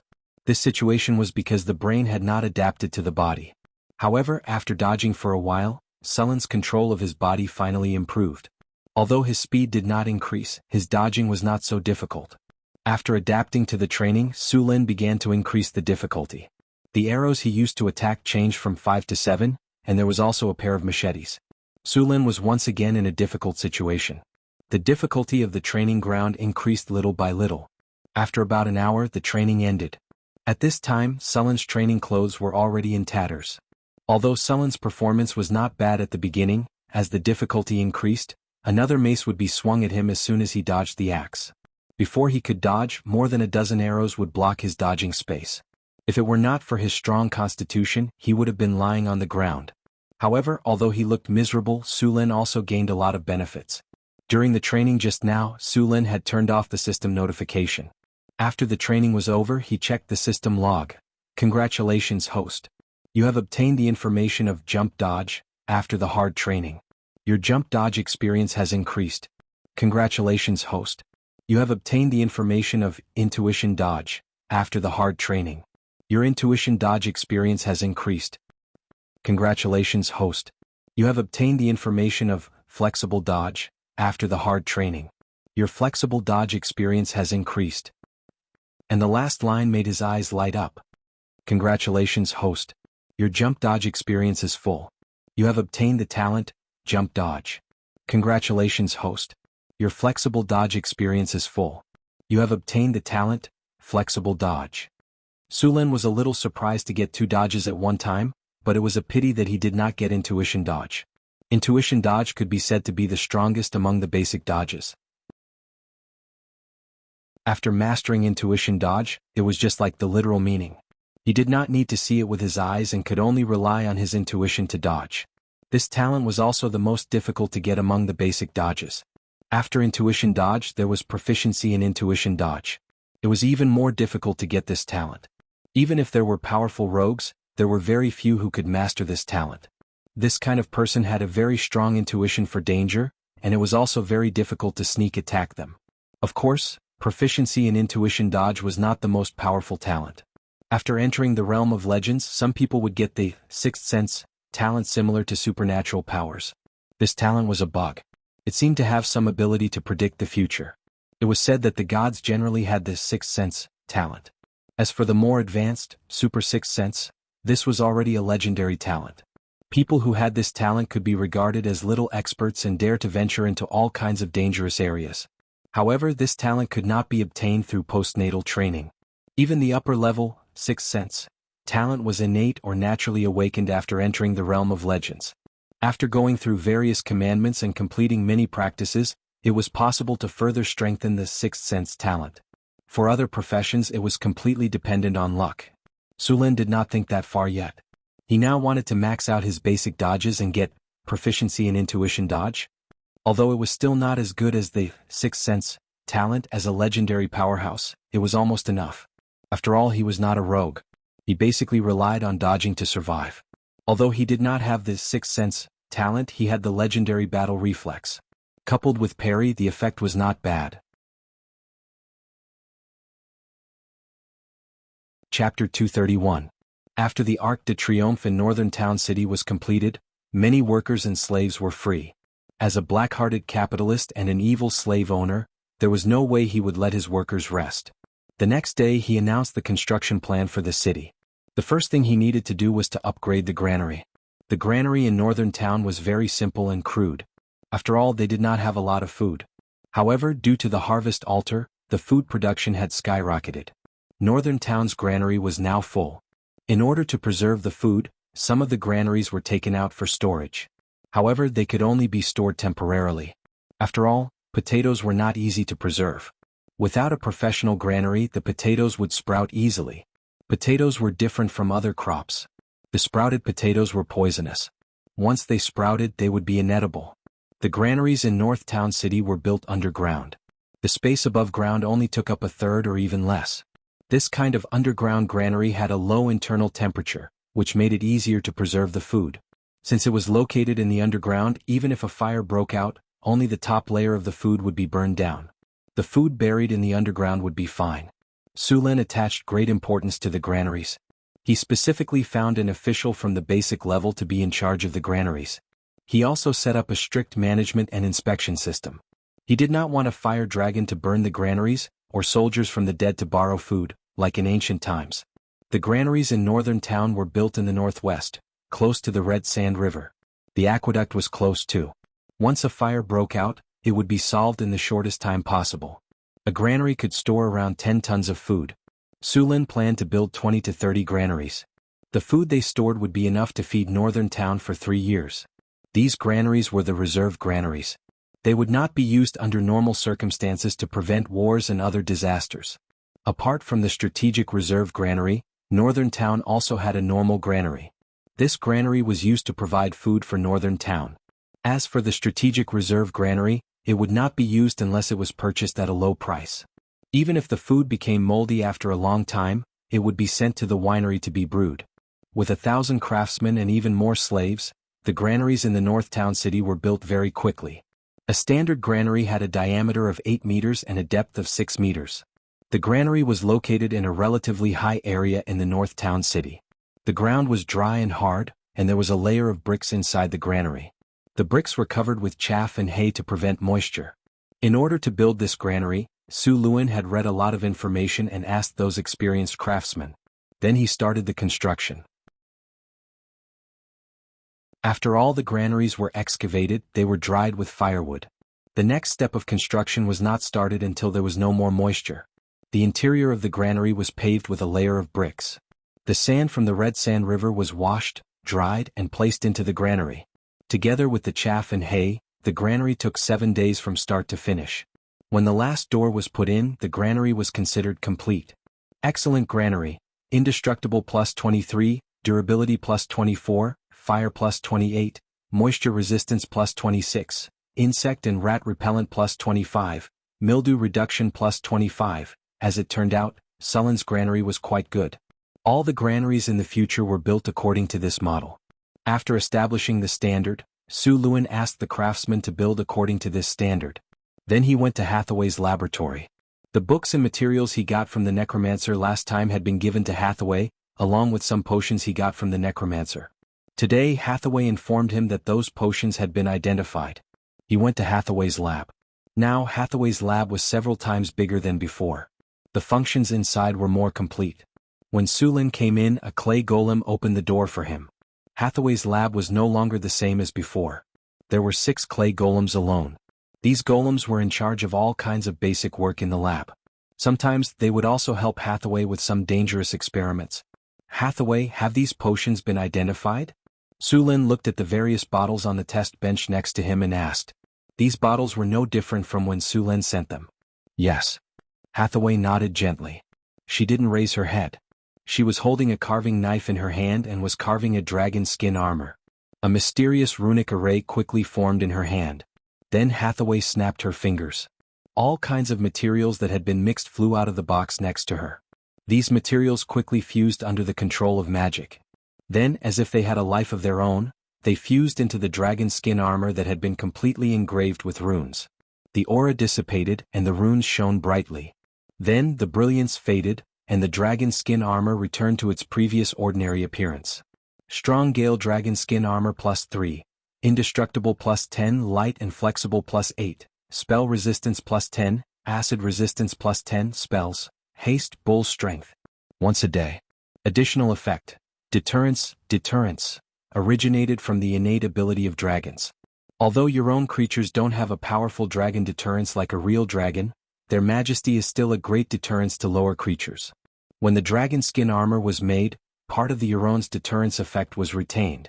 There was a chance to scare away unsteady enemies. There was a chance to cause a deterrence test to the enemy during battle. The enemy would have to undergo a will test. Seeing this dragon skin armor, Su Lin was also a little surprised. Hathaway's skills were getting more and more exquisite. This dragon skin armor could be said to be the best among all the dragon skin armors she made. After putting away the tools, Hathaway picked up the black tea next to her and took a sip. Then she said, "The potions you got from the necromancer are not simple. I was shocked when I identified them." "Really?" Could it be that those potions can greatly increase one's strength after taking them? Sullen's eyes lit up. Hathaway rolled her eyes and looked at him as if he was an idiot. Do you think that necromancer would not use those potions himself and run around with them? Maybe his brain had a cramp. Sulin pursed his lips. Although he knew that the probability was very low, it didn't stop him from imagining it. Hathaway ignored him. Instead, she took out a piece of paper and said, "This is the identification result and how to use all the potions you brought back. Take a look yourself. I still have to study how to improve the rock golems." How to improve the rock golems? You should make one to practice first and then improve it. Sulin took the identification result and flipped through it. Manticore venom. Venom collected from the venom sac in the manticore's body. Highly toxic. At the same time, it has the effects of paralysis, severe pain, and confusion. Corpse oil. Fat extracted from corpses. Can be used to summon undead creatures to increase the success rate of summoning. Poisonous. Corpse poison potion. Corpse poison potion made from a variety of poisons. Can be used to add poison attacks to the undead. It can also be smeared on weapons. Those infected by corpse poison will slowly die if they don't have a cure potion or a priest's divine spell to dispel the poison. Explosive potion. After use, it can cause an explosion with a diameter of 15 meters. The strength of the explosion is 30 degrees. The strength of the explosion of the fireball spell is 15 degrees. Corruption potion. After use, it will cause a corruption effect. If the constitution fails to resist, the body will rot in a short period of time. Petrification potion. A potion made from the heart of a petrifying lizard and other materials. After use, it will enter a petrified state. If the petrified state is not removed within 2 hours, it will completely turn into stone. Plague potion. After use, it will release a green plague. The plague will pollute water sources, kill trees and animals, and finally create a plague. People or other humanoid creatures infected by the plague will be resurrected as low-level undead. With enough plague potion, it can even transform an area into a plague zone. Sullen's heart couldn't help but twitch when he saw the plague potion. Sure enough, these undead wizards were terrorists. They even brought this kind of destructive weapon with them. If this thing was used in a densely populated city, it wouldn't take long for the whole city to become a ghost town if it wasn't discovered or dealt with in time. It was like a fantasy version of a biological weapon. After seeing the potion, Sulin also remembered who this undead wizard called Keaton was. This guy was the plague bane of the Aubrey's kingdom. The biggest thing he did was to use this plague potion to destroy a small city. This potion was Keaton's secret recipe. It was also because of this potion that Keaton became famous. There were more than 20,000 people in that small city. This was the most outrageous thing that an undead wizard had done in the past 200 years. Later on, this guy even wanted to create an undead calamity. However, he didn't think about it. With the suppression of the gods, those who dared to do so were basically dead. Later on, Keaton was defeated by the combined forces of the Aubrey's kingdom and the temple. This guy was lucky enough to escape. The Aubrey's kingdom put a bounty of 500,000 kinnar on his head. Who would have thought that he was hiding in the underworld? This price was already very high. After all, the Red Dragon Queen's head was secretly offering only 5 million, but no one was willing to do it. The risk and reward were completely disproportionate. The Red Dragon Queen controlled the Golden Sea route and the spice trade. Her annual income was more than that. Those people were offering too little. Sullen's heart ached when he thought about how Keaton's body had been destroyed by the plague potion. 500,000 gold coins flew away from his hands just like that. Even if he used Keaton's equipment to prove that he was the one who killed Keaton, the Aubrey kingdom would still believe him. However, he wouldn't be able to get a single gold coin because the Aubrey kingdom wouldn't pay him without Keaton's head. Chapter 232. Sulin didn't feel good about missing out on 500,000 kinnar. If he knew Keaton's head was so expensive, he would have left him with a whole body. Too bad it was too late. The potions in front of him weren't very useful. He was going to destroy the disgusting stuff like corpse oil. The other poisons were pretty good. As for the plague potion, Sulin hesitated for a bit and decided to keep it. It could be used on the enemy. As a matter of fact, if the plague potion was discovered in time, it wouldn't be easy to destroy a city. As long as there were priests and wizards who could purify, dispel, or detoxify the poison, it could be dealt with. It was a surprise attack. The explosive potion was pretty good too. It had a large area of effect and was very powerful. If it could be mass-produced, it would be invincible on the battlefield. It was much more powerful than grenades. If he could get the secret recipe and build a grenadier squad, he would be invincible on the battlefield. Or he could ask the harpies to carry the potion and bombard the target with carpet bombing.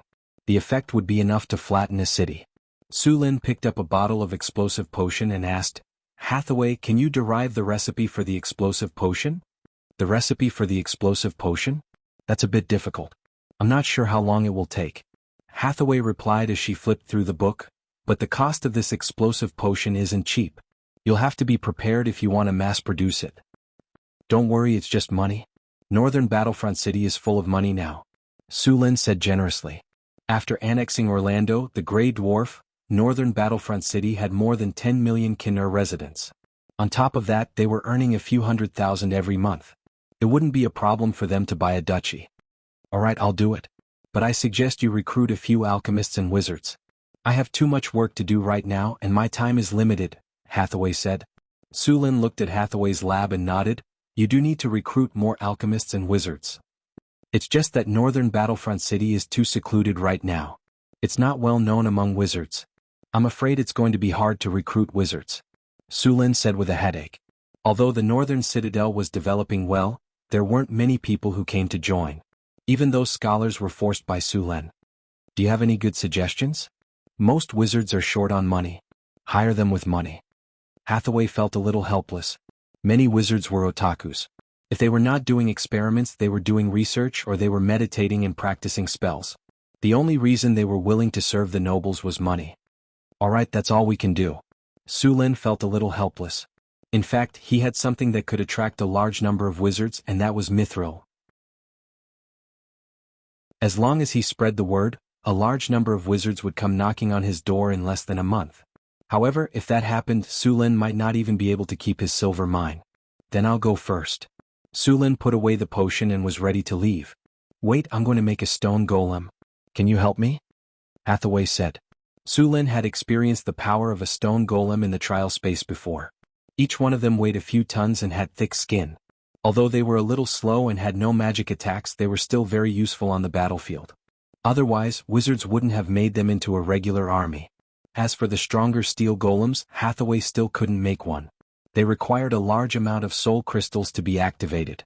Su Lin only had a few pieces, and they were obtained from killing the necromancer Keaton. If he wanted a large amount of soul crystals, he had to cultivate them himself. The other way was to go to the bottomless abyss. Cultivating them himself was too bloody, and Su Lin didn't consider it. This kind of thing was only done by some wizards during the Witch King era.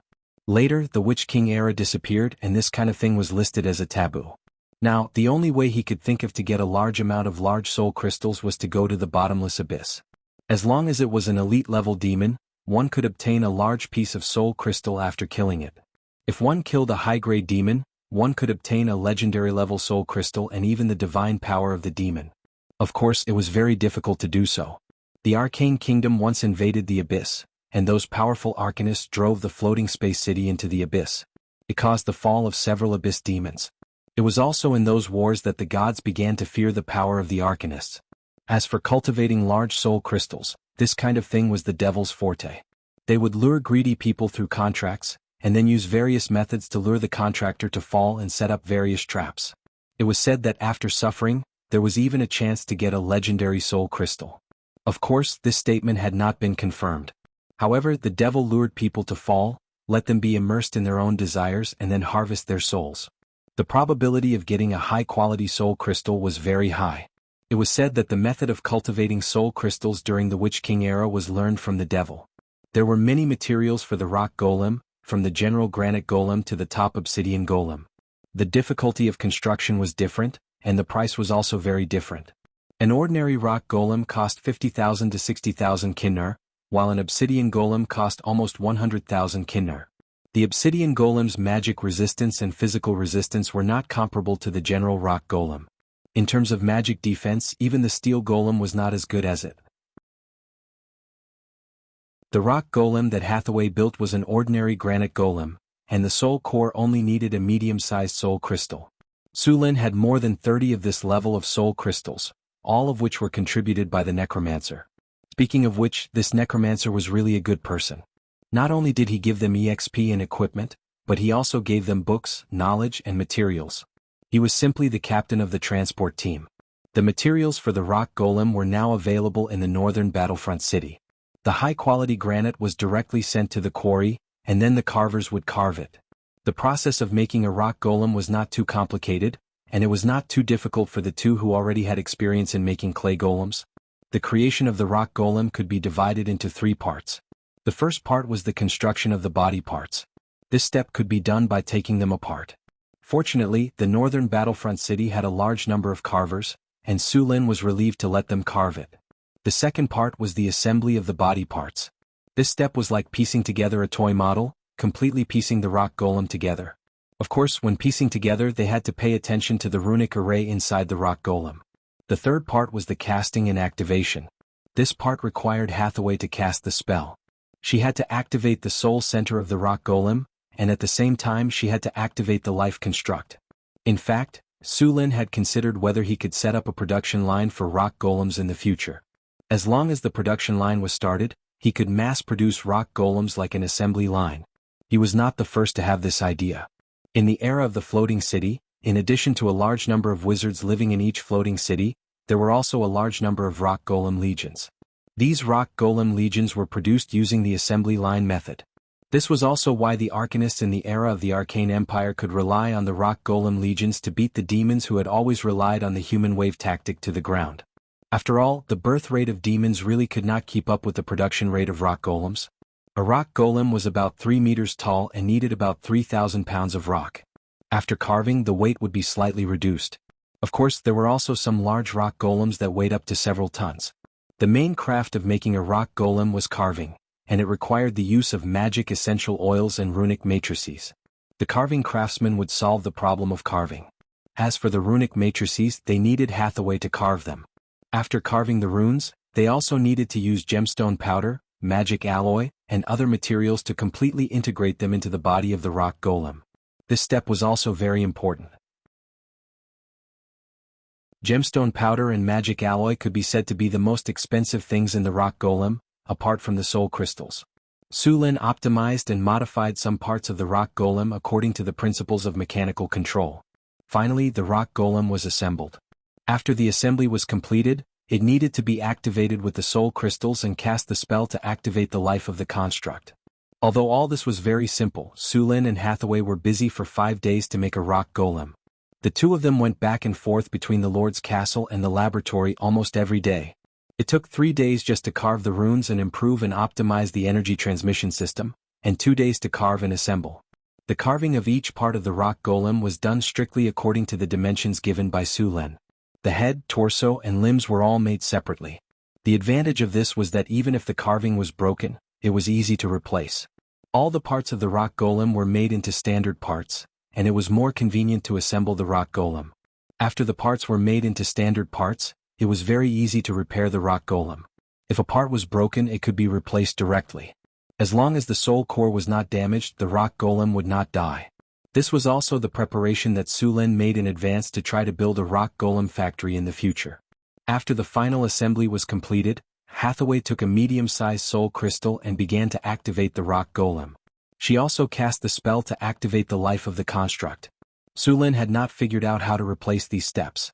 If he could not solve this problem, the rock golem factory in Northern Town would need a group of wizards who specialized in activating rock golems. Powerful elemental energy burst out from Hathaway's body, followed by a throbbing of the soul. The soul crystal turned into a purple soul energy and merged with the rock golem's body in an instant, and finally calmed down. At the same time, the rock golem moved in an instant. Ding. The host has participated in the production of rock golems. You have obtained more information on magic technology. Your magic technology experience has increased.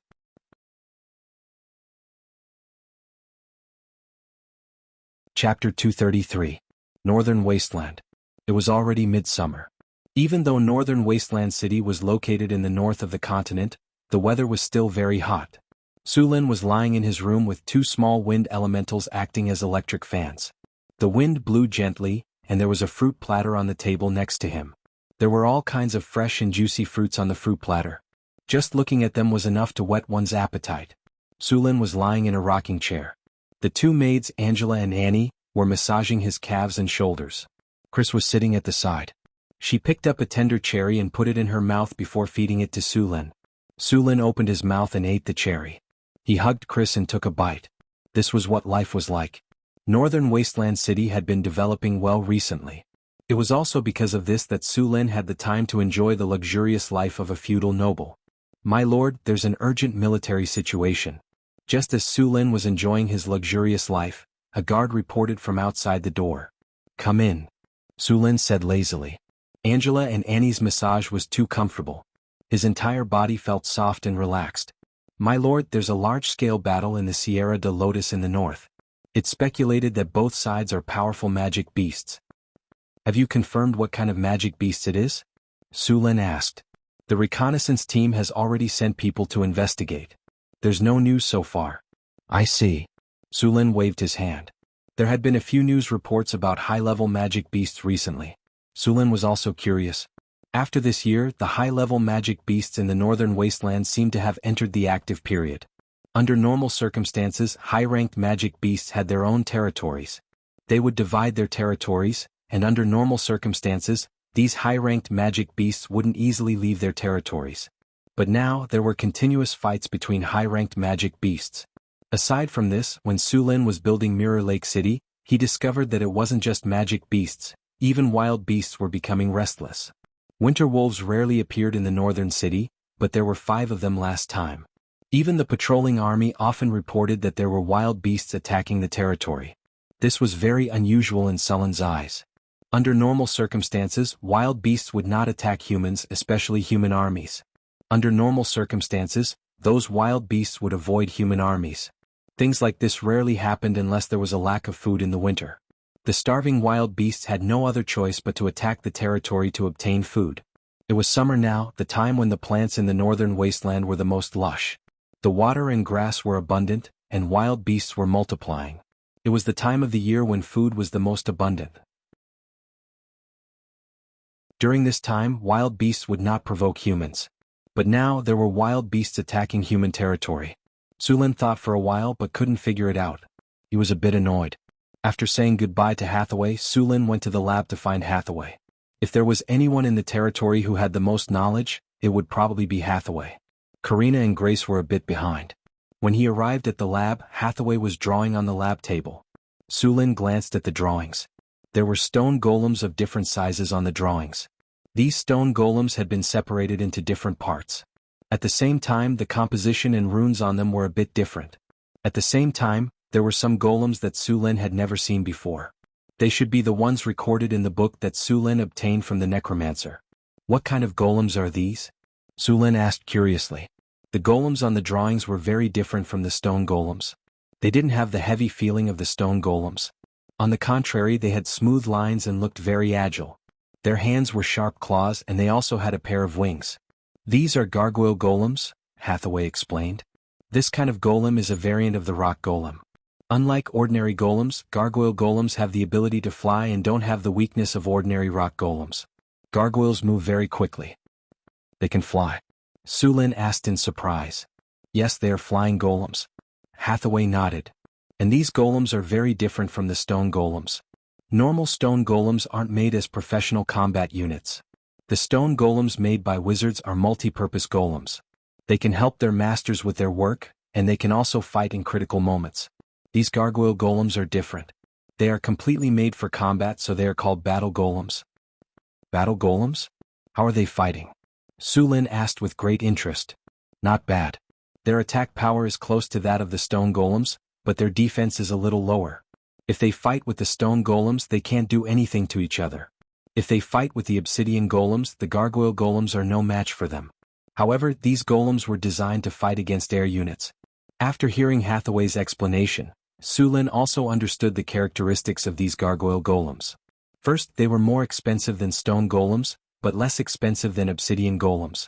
Second, the gargoyle golems had decent attack power and low energy consumption, which was only consumed when they were activated.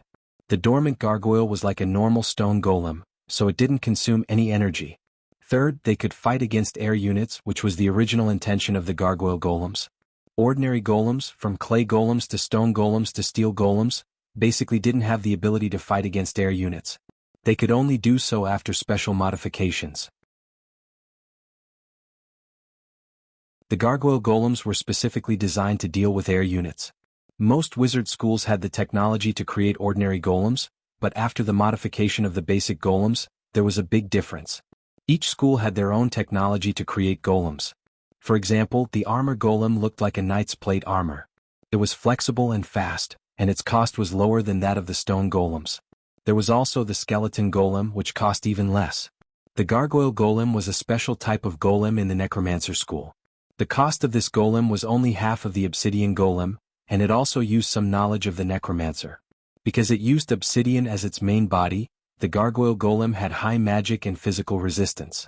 We have the harpies now, so we don't need the gargoyle golems for the time being, but they can be used as a technical reserve, Sulin said after thinking for a moment. I know. I only plan to make a few and put them on the roof of the castle. Once someone invades from above, they will wake up and attack immediately, Hathaway said with a nod. By the way, why did you come to see me this time? Hathaway asked. Sulin said with dissatisfaction. Can't I just come to see you? Hathaway rolled her eyes at Sulin. Okay. I admit that I came to see you about something, but it was just in passing. I came to see you specifically, Sulin emphasized.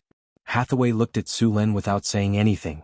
Her expression was as if to say, do you think I'll believe you? Scumbag. Something happened in the territory recently. I want to ask if you know the reason. Sulin pretended not to see her expression and changed the topic. What's the problem? Hathaway asked. There have been a lot of wild beasts attacking the army and slaves in the territory recently. Now is not the winter season when there is a lack of food, so they shouldn't be in such a situation. Also, the soldiers of the reconnaissance camp have reported that they have found several high-grade magical beasts fighting. I feel that something is not right in the wasteland recently, Sulin said with confusion. Something is not right. Hathaway nodded and said, maybe you didn't notice it because you're not a wizard, but I noticed that the concentration of elements in Northgard City is slowly increasing. The elemental energy is also a bit chaotic. I think there's a connection between these things. What connection? I wonder if you've heard of the elemental tide? Hathaway asked as she took off her spectacles. Sulin frowned and said, elemental tide? What's that? The elemental tide is a term for the periodic changes in elemental energy discovered by wizards. It involves a lot of advanced knowledge and it's hard to understand without systematic study. Hathaway looked at Sulin with an expression that said, you're stupid. I can't explain it to you. The veins on Sulin's forehead twitched. Tell me about it. Sulin resisted the urge to spank her and said, all right. Hathaway shrugged and continued, you should know that the place we're living in is called a plane in wizard theory. There are many planes like this in the multiverse. Some planes are flat, wrapped in a layer of membrane to protect them. Some planes are planets and some are half-planes and so on. All of these planes were first born in the origin sea. Some people call it the ether. The origin sea is boundless. It's filled with the most primitive energy. All the energy in the multiverse comes from the origin sea. In other words, the elemental energy around us originated from the origin sea. As for the elemental tide, let's make a simple analogy. Think of the origin sea as a vast ocean. This ocean is constantly moving. You should know that the ocean has its own ebb and flow. These are all natural phenomena. So, the origin sea is an ocean of energy. It has its own ebb and flow, and this energy ebb and flow is called the elemental tide by wizards. Normally, the sea level will only rise after the ebb and flood the coast. However, the elemental tide is different. It's energy that rises. The rise of energy in the origin sea will directly lead to the rise of energy in the multiverse.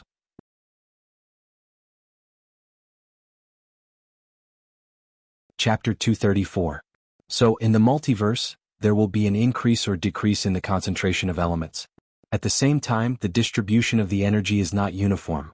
Some planes have high elemental energy and some planes have low elemental energy. Some planes that are about to reach their end will gradually die.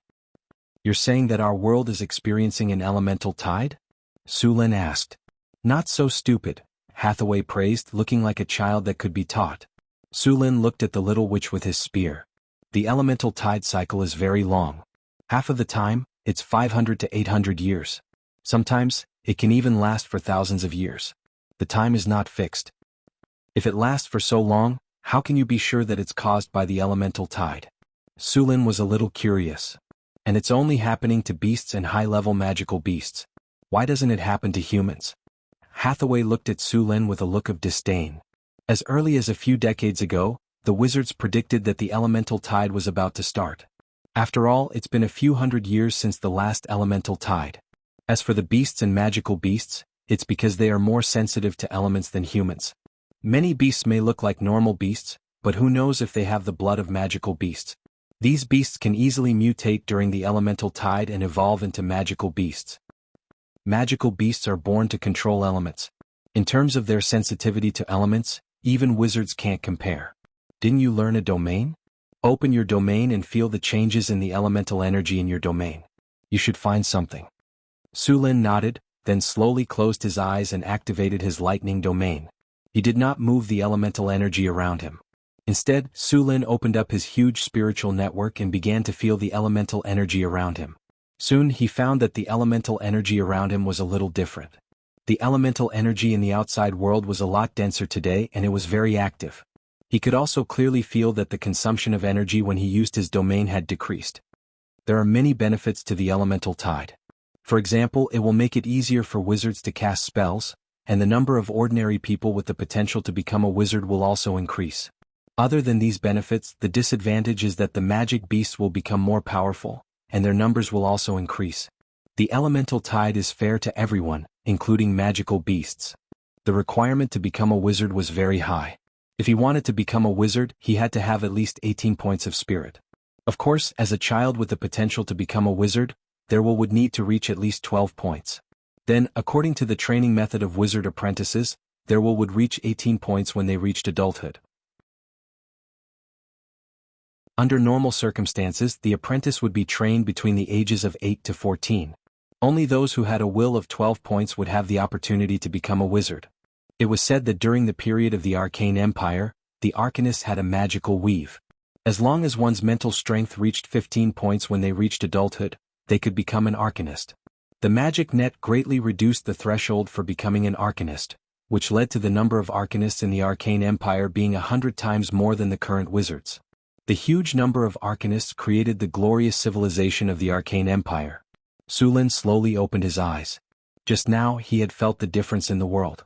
The elements had become more active, and the difficulty of casting spells had decreased. This meant that more wizards would appear and at the same time the world would change. The most obvious change at the beginning of the elemental tide was the increase in the number of powerful beings. The original old pattern would definitely be broken. Even many powerful creatures active in the last era would awaken. Some powerful creatures would fall into a deep slumber or leave the prime material plane for the astral plane due to the weakening of the elemental concentration. The main material world would make them feel uncomfortable, and the stronger the creature, the more obvious it would be. The increase in strength would definitely breed more ambition. They would be dissatisfied with the old order and want to gain more benefits. Then the only way was to fight. Su Lin could already foresee that there would be endless wars on the continent in the future. Su Lin was not worried about the upcoming challenges. The elemental tide gave everyone an experience buff, not just some people. With the system, he was confident that he would become stronger and stronger. In the quiet night, everything returned to normal. In the summer night, there was still a dry heat in the air. There were sounds of insects outside. In the room in the Lord's castle, Su Lin did not sleep after the battle. After knowing that the elemental tide was coming, he felt a sense of urgency. In the Sage era, his mind was the clearest. In the end, Su Lin gave up. The elemental tide was not something that could be changed by human power. The only thing he could do was to make himself stronger.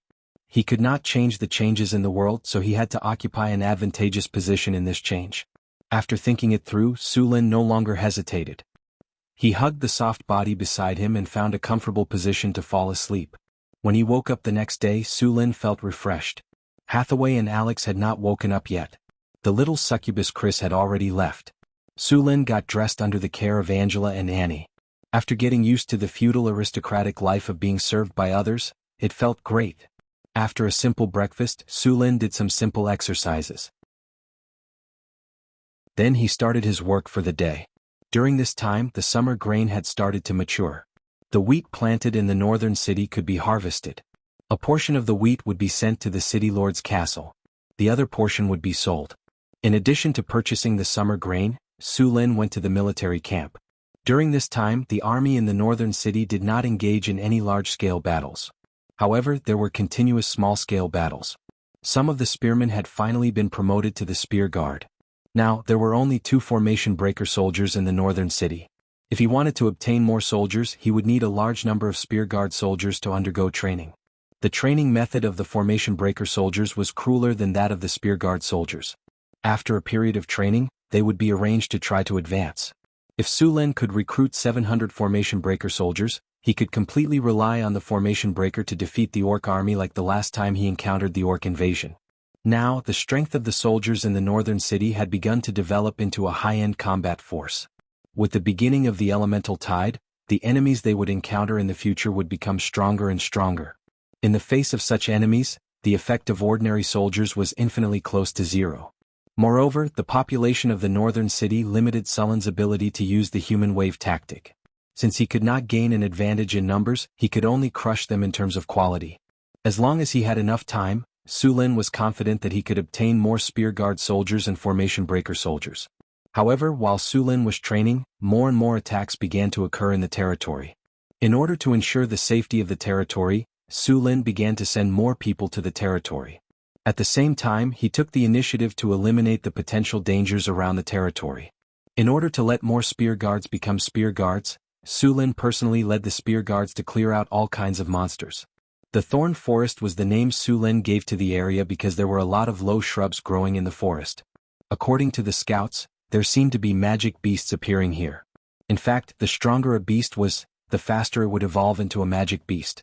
On the contrary, the weaker a beast was, the faster it would evolve into a magic beast. Of course, the potential between the two was different. The soldiers were wearing armor and wielding swords, cutting a path in the thorn forest. The danger level of this area had increased. In fact, even the weakest magic beast was very dangerous. The lowest challenge level of a magic beast was level 9, which was equivalent to the peak of a Grand Knight. It was only one step away from becoming a Knight Commander. The sun was rising and the weather was getting hotter. The soldiers were wearing heavy armor and they were all sweating under the sun. The armor was airtight. Su Lin looked at the sun and said, "Stop advancing. Set up camp here and rest. Be careful of the danger. Also make a fire and cook. Continue searching in the afternoon." "Yes, sir."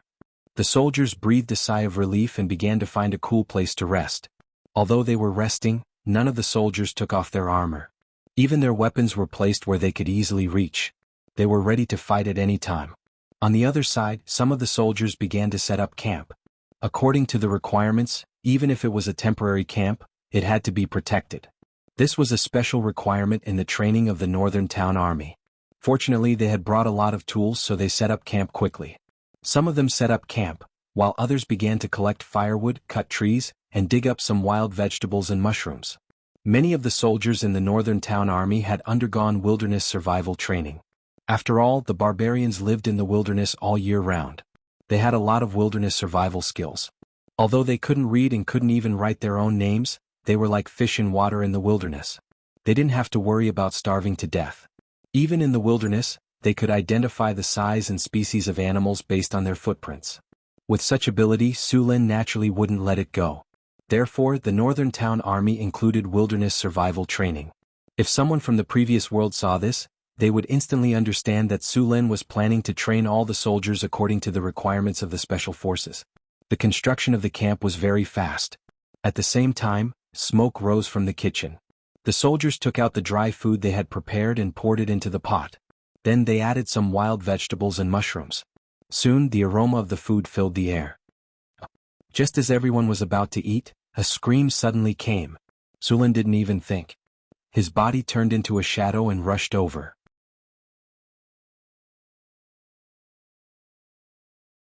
Chapter 235. Ah! A blood-curdling scream was heard, but it stopped abruptly. Su Lin turned into a blur and rushed out. The other soldiers followed closely behind him. Everyone held their weapons. No one dared to be careless. Su Lin soon arrived at the scene. However, what he found made Su Lin frown. My lord. A new spearman recruit had a frightened expression and his body was trembling. Beside him was the corpse of another spearman. However, only half of this spearman's corpse was left with blood. What happened? Where is the murderer? Sulin looked around and did not find any monsters. Carl was eaten by that flower. The spearman soldier stammered. Sulin looked at the corpse in front of him. There were some irregular teeth marks on the corpse. The corpse was badly mutilated. It looked like the upper half of the body had been swallowed. Even the iron-plated armor on the body was torn apart. Flower? What flower? The soldier, who had just joined the army not long ago, was so frightened that he stuttered. It took him a while to calm down. Carl and I came here to pick mushrooms and wild vegetables. We were going back to cook. Carl saw a patch of mushrooms under the tree and was about to pick them. But as soon as we walked over, a strange flower beside us suddenly opened its big mouth. We didn't even have time to react. Carl was swallowed. I reached out and tried to pull him over, but only his lower half was pulled back. The soldier was nervous. He pointed at a strange plant not far away. His face was pale. It was obvious that he was greatly frightened. Sulin glanced at the plant. It was a plant similar to a sunflower. However, the color of the flower was blood red. The color was unusually bright. The stem of the sunflower looked like a cloth bag. There was also a pool of blood near the plant that had not dried up. Sunwheel flower? Sulin's face darkened when he saw the plant in front of him. Sulin had seen this type of plant in Hathaway's Monster Guide. It was a type of mutated plant. It did not rely on photosynthesis to grow like normal plants. Instead, it devoured all kinds of animals and humans. This type of plant could also move on its own, but at a very slow speed. Sunflower, mutated plant, man-eating flower, grade 3, gregarious, creature level, 13. Challenge rating, level 8. Has spell-like ability. Strength, 16, agility, 6, spirit, 23, vitality, 21, charm, 15 talents, camouflage, sneak attack, perception, intermediate regeneration, decoy skills, devouring attack, vine tentacles, hallucinatory fragrance, poison attack difficulty, C+. Sunwheel flower was a type of mutated plant. This type of plant was the most dangerous type of man-eating plant. It could be found all over the continent. There were many types of mutated plants that could attack, such as snake vines, bloody thorns, caraman's trees, and so on. These types of plants would actively attack the animals around them. These types of plants had evolved from normal plants and had all kinds of terrifying spell-like abilities. For example, snake vines could bite and entangle their prey like poisonous snakes and release poison. Sir. At this time, the soldiers of the northern battlefront city arrived. Sulin ordered them, "There are man-eating plants here. Don't get close to them. Everyone be alert. Don't be ambushed." Man-eating plants? Hearing Sulin's words, the soldiers immediately became nervous.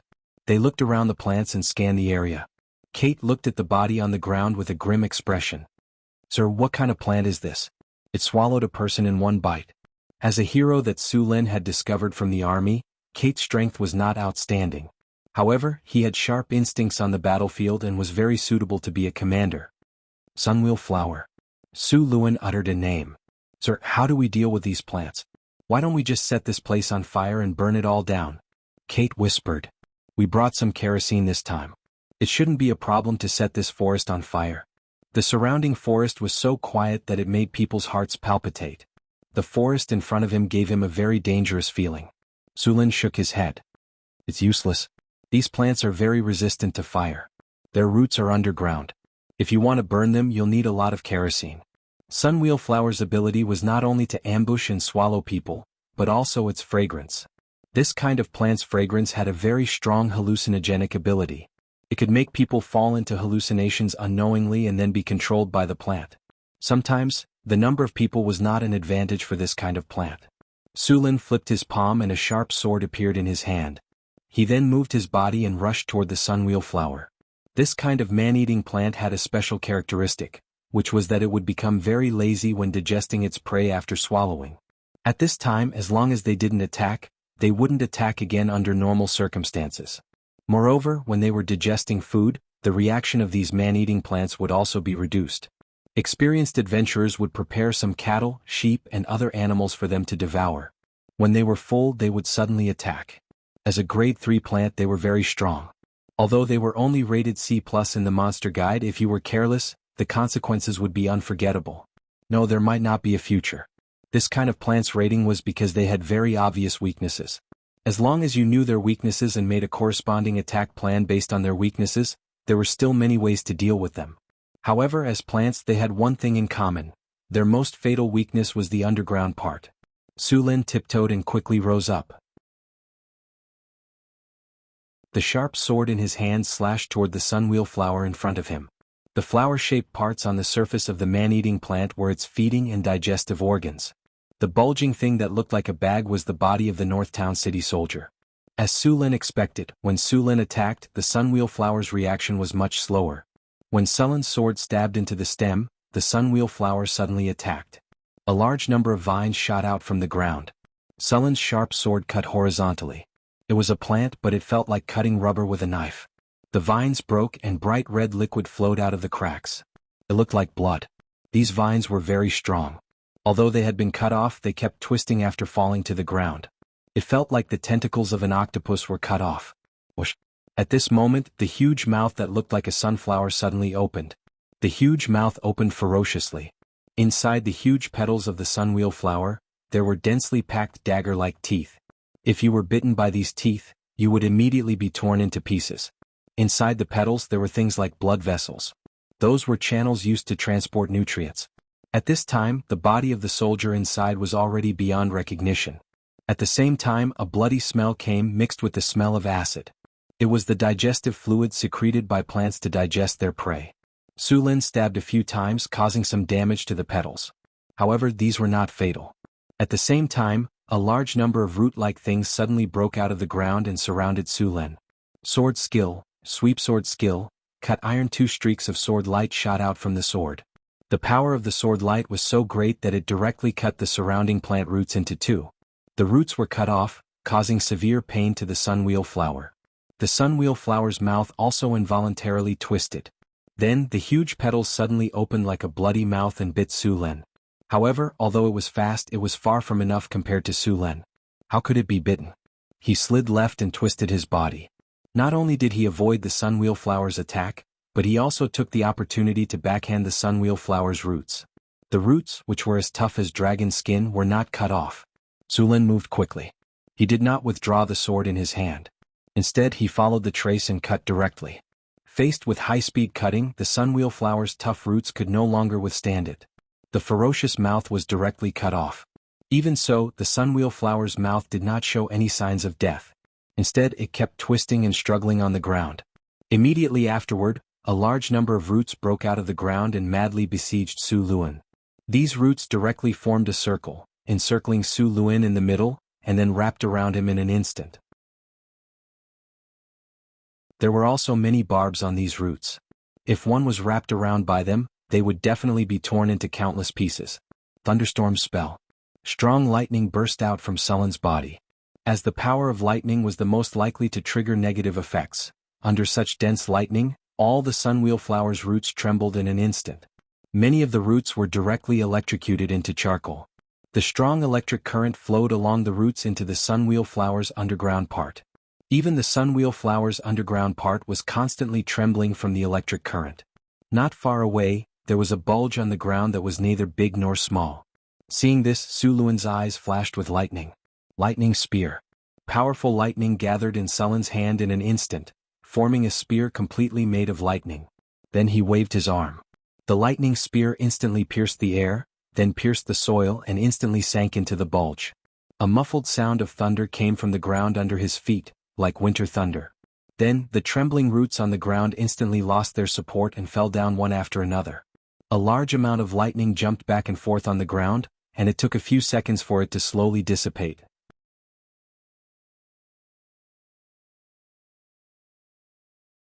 Chapter 236. Ding. Congratulations to the host. You have slain a rank 3 mutant sunflower. You have gained 2,350 experience points. Su Lin heaved a sigh of relief when he heard the system notification. The sunflower was not much of a threat to Su Lin. What was more troublesome was that its weak point was underground. It would not be easy to kill it. My lord, are you all right? Kite asked when he saw that the battle was over. Su Lin shook his head. I'm fine. Take your men and dig out the roots of the sunflower. Yes, my lord. Kite immediately obeyed and led dozens of soldiers to dig along the roots of the sunflower. Apart from some spearmen who were about to be promoted to the Spear Imperial Guard, the rest of the soldiers were elite spearmen. The expansion of the army required them to participate in several battles to be promoted as soon as possible. While the soldiers were digging, Su Luan took a knife and began to deal with the sunflower's mouthpart. At this time, the ferocious mouthpart had lost its vitality and was lying softly on the ground. Although it looked ferocious and horrible, its pollen was a good magic material. Hallucinogenic pollen could be used to make hallucinogenic potions.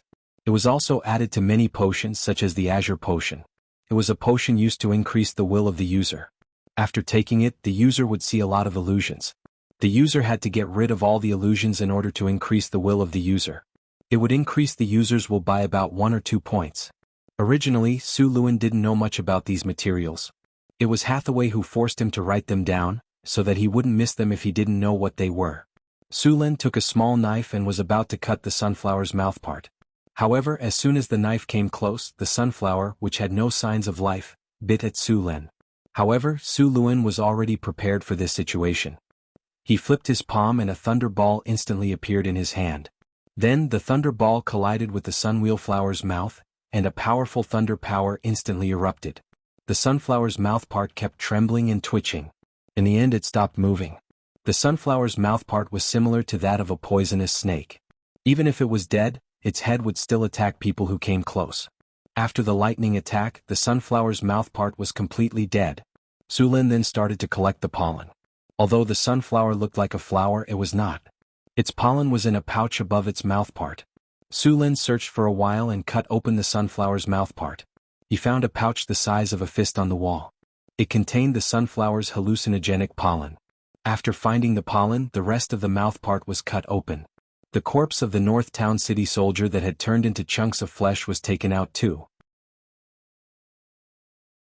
Even though it was beyond recognition, the North Town City would cremate the body into ashes and bury it in the cemetery of martyrs, as he had died in the battle.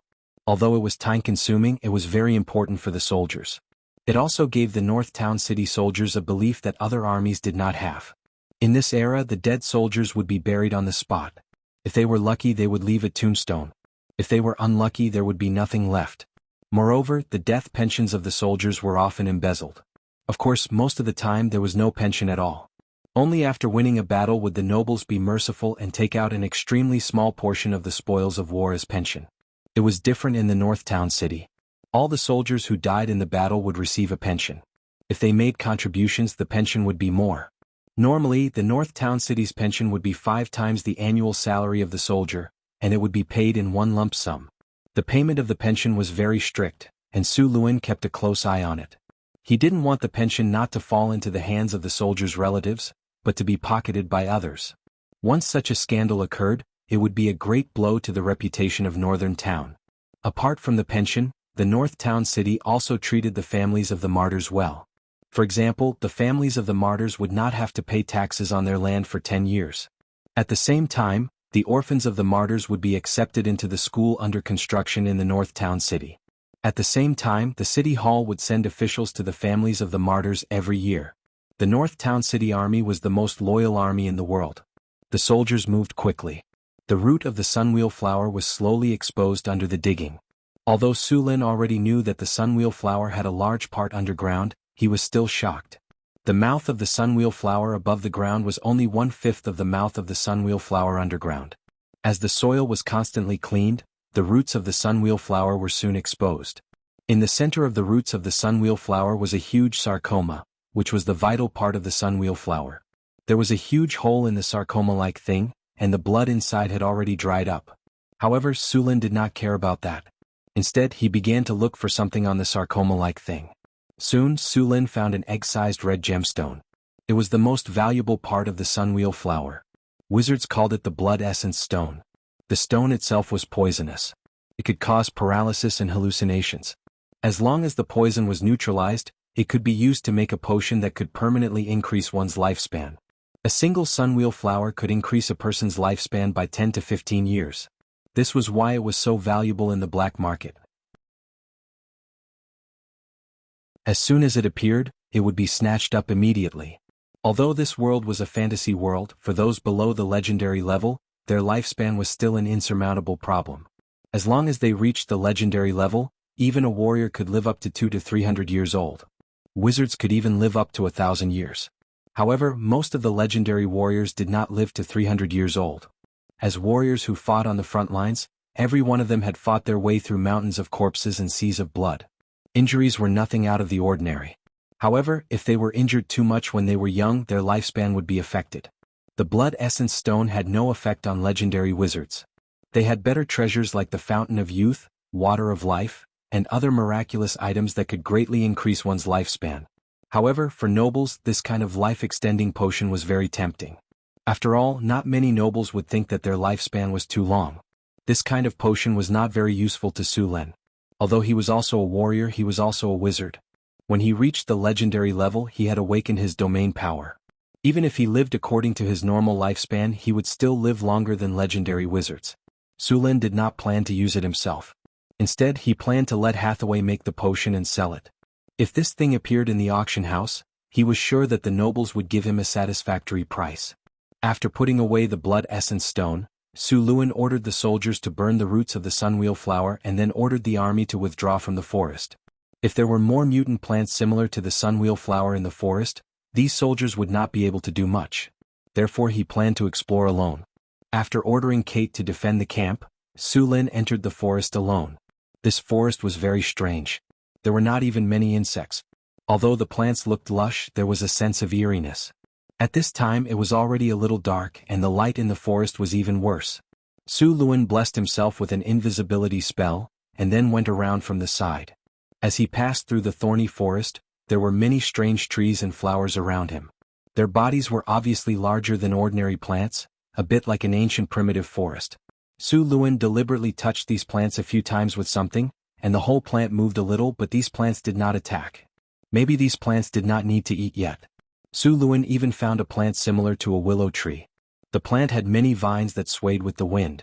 It looked normal, but Su Lin, who had read the monster guide, recognized it at a glance. It was a Karaman's tree. When this plant did not attack, it was no different from a normal plant. However, when it attacked, its numerous vines would immediately wrap around the target like snakes. It would also secrete a large amount of hallucinogenic and paralyzing liquid to paralyze the target. At the same time, it would also inject digestive fluid into the target. The organs and even the bones of the target would melt into liquid and be absorbed by the Karaman's tree. Although this plant was ferocious, it was a very good material for wizards. Wizards would often deliberately plant this kind of thing. The Karaman's tree trunk was very magical, and it was a good material for making magic staffs.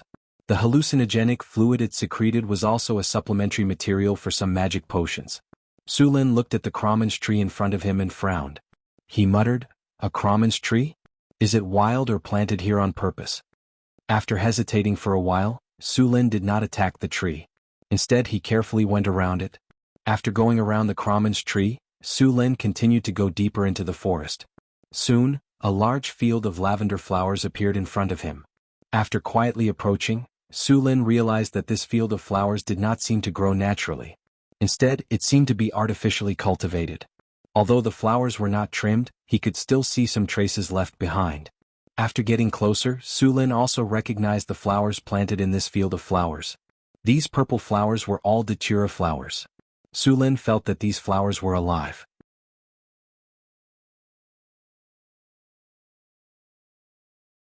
Chapter 237. Tulips? That's not right. Why are tulips purple? Seeing such a large sea of flowers, Su Lin's brows wrinkled. Who would plant tulips here? Ordinary tulips alone were not fatal, but they emitted a special kind of poison. People who stayed in this sea of flowers for a while would be poisoned. They would feel dizzy and nauseous. If they did not leave in time, they would fall into a coma and become fertilizer for this sea of flowers. The purple tulips in front of him were obviously not ordinary. If Su Lin guessed correctly, their poison was stronger and more violent. Although this sea of flowers was luxuriant, it seemed that no one had taken care of it for a long time. Su Lin found a lot of things like flower seeds on the ground near the sea of flowers. It should be for some reason that these flower seeds did not take root and germinate. In some places, the growth of the flowers was obviously messy. Su Lin also found that behind this sea of flowers, he could vaguely see the outline of some broken buildings. However, it should be because the weathering was too severe. It was impossible to distinguish their original appearance. Sullen's heart became more and more excited. It was obvious that this was a ruin that had not been excavated. Sulin observed for a while and did not find the entrance of the ruin. However, this was a normal phenomenon. Not all ruins had an entrance. Some ruins that were severely damaged only had some broken walls. Many ruins were actually excavated by various adventurer teams. Of course, there were still many dangers in these ruins. Sulin did not act rashly. However, just as he was about to return, he suddenly saw that the weathered wall at the edge of the Sea of Flowers was a little different. Sulin carefully avoided these plants and observed from the side. Spatial folds? Sullin's expression was a little surprised. The abnormality looked like a piece of paper that had been wrinkled from the side. It looked very strange. Is this the wizard's secret realm? Sulin suddenly thought of a possibility. Thinking of this, Sulin felt that his guess was correct. However, to be sure, he still needed a professional to take a look. Sulin did not continue to move. The secret realm of sorcerers was a masterpiece of the ancient sorcerers. Those ancient sorcerers were well versed in the knowledge of space, planes, and other things. After some research, they created a kind of magical technology. During the period of the Arcane Empire, the technology of the wizard's secret realm was developed to its peak. Some powerful wizards even opened up a plane as their own territory. There were also wizards who found a half-plane in the astral world and linked it to the main material world. Secret realms also varied in size. The first secret realms used spatial magic to hide some areas of the prime material plane. These kinds of secret realms were the most common, and the space inside was also the smallest. As for secret realms that used semi-planes or entire planes to transform them, they were now very rare. Moreover, it was very likely that there were ancient and dangerous creatures in the secret realm. There might even be all sorts of magical traps. If he wasn't prepared, it was very likely that he would fail miserably. Some secret realms even had magical pets or magical beasts left behind by the ancient adepts. It was important to know that some magical beasts had a very long lifespan, and many magical beasts would use a long period of dormancy to delay the aging of life. Who knew if there were such monsters in the secret realms that had been closed for thousands of years or even longer? If they were unlucky, there might be a giant dragon. Even if it was the weakest white dragon among the 5-colored dragons, thousands of years was enough for it to grow into an ancient dragon. In the face of a giant dragon of this level, the average legendary strongman would be a piece of cake. After a round of investigation, Sulin returned to the camp outside the forest. At this time, Carter had almost built the camp. When Sulin returned to the camp, he immediately sent someone back to inform Hathaway to come as soon as possible. After suspecting that there was a secret realm here, Sulin began to block the news. Once the news about the appearance of the secret realm of sorcerers spread, all the sorcerers on the continent would come back to explore. At that time, even Sulin would be powerless to stop it. Although he was now a legendary strongman, there were many legendary strongmen on the continent. A secret realm that had never been discovered, the resources in it were enough to make these legendary strongmen excited. In a moment, all the soldiers were sent out to clear the monsters in the wasteland. No monsters or people were allowed to come close to the forest. After waiting in the camp for a day, Sulin saw Hathaway rushing over the next day. "Where is the secret realm? Take me there quickly." Hathaway saw Sulin and did not have time to rest. She immediately asked about the secret realm. "The secret realm will always be there. It won't run away. Calm down first." Seeing Hathaway's state, Sulin had to force her to calm down. She was not suitable to explore the ruins in her current state. After hearing Sulin's advice, Hathaway finally calmed down and began to rest. At the same time, she prepared various items for the exploration. It was not until the third day that Sulin brought Hathaway to the thorn forest. The two quickly arrived at the place where Sulin killed the sunwheel flower. After arriving, Hathaway began to cast various spells on them. Invisibility, eye tracks, eliminate scent, energy shield, elemental resistance, poison resistance, bear's endurance, cat's grace. A series of support spells were released from Hathaway's hands. Sulin could clearly feel that his strength had increased by a notch. Hathaway, who was already a third-rank wizard, had no problem casting these spells. The two then followed the path that Sulin took last time and went deep into the forest. As soon as they entered, Hathaway quickly noticed the difference. This is the moonsoul grass. This is the blood-sucking thorn. This is the ghost flower. The plants that Sulin did not recognize last time were easily recognized by Hathaway. She was very excited. There are so many magical plants here, Hathaway said excitedly. There was nothing strange about this forest before. I don't know what happened, but there was a sudden change recently, Su Lin said as he walked. This place was not too far away from Northgard City. It was about 50 kilometers. In the past, nothing strange had happened here. It had only appeared in the past 1 or 2 months. Hathaway thought for a moment and said, I think it has something to do with the elemental tide. This place has something to do with the elemental tide? Sullen's eyes widened. Hathaway ran her fingers through her hair and said, Yes, the elemental tide. The eruption of the elemental tide was a bit sudden. According to what you said, this mystery plane has not been repaired for at least 1 or 2,000 years. The sudden surge of elemental energy has caused problems with the operation of the energy nodes in the mystery plane. The energy core might have been damaged due to years of disrepair. The spatial array covering the secret realm also showed some flaws because of this. Then, the demonic plants, flower fields, and other plants that were originally in the secret realm were exposed. You should be able to feel it. The elemental energy in this forest is very dense. It's much denser than the other places outside. I suspect that the mystery plane was exposed because of the sudden increase in elemental energy due to the appearance of the elemental tide. The energy transmission system in the mystery plane could not withstand the sudden increase in elemental energy. Looks like we have the elemental tide to thank, Su Lin said with a smile. Don't be happy too early. Although the mystery plane has appeared, it's not easy to go in and get the benefits. None of the ruins left behind by the ancient wizards are easy to deal with. The best equipment for exploring a mystery plane was to have a lucky companion. Under normal circumstances, it would be a halfling rogue. Halfling rogues were very popular in exploration because of their short stature, flexible bodies, keen intuition, and generally better luck than the average person. It would be even better if they had attributes similar to the treasure-hunting mouse. Soon, the two arrived at the sea of flowers that Su Lin found last time. The purple sea of flowers swayed with the wind, looking like a purple ocean. So many purple tulips. Hathaway was very surprised when she saw the sea of flowers in front of her. These tulips give me the feeling that they are alive, Su Lin said. Hathaway nodded and said, They are indeed alive. These are activated plants. These activated plants are generally the outer layer of the mystery plane, and the fruits they produce after they mature are also materials for refining magic potions. Also, don't you think this sea of flowers is very beautiful? It's like a fish eating 3 fish, Su Lin said. Then how do we get in? There's no good way. We can only force our way in. And even if we know the password to pass through here, these magical plants have changed several times. It's a problem whether the password is still valid. After all this time, we still have to force it. Su Lin rolled up his sleeves and was ready to do it. Don't do that. Seeing that Su Lin was about to do it, Hathaway immediately pulled him back. I've already checked just now. The runic magic circle here has basically lost its effect. These tulips will only attack based on instinct. This way it'll be much easier. If the original runic magic circle was still there, these tulips would be equivalent to 1. At that time, it would naturally be difficult to deal with.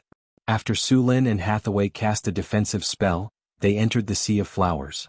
As soon as they entered, Su Lin smelled a strong floral fragrance, and a faint singing sound appeared in his ears. The tulips in the sea of flowers drifted with the wind, and the surrounding branches and leaves were like sharp blades that quickly cut the two of them. The energy shield in front of the two of them frequently collided with each other. The energy shield firmly blocked all these attacks, but the system's prompt kept ringing in his ears. The host is attacked by the knockout fragrance, forcibly conducting a constitution test. Constitution test passed. The host is attacked by the mind, forcibly conducting a spirit test. Spirit test passed.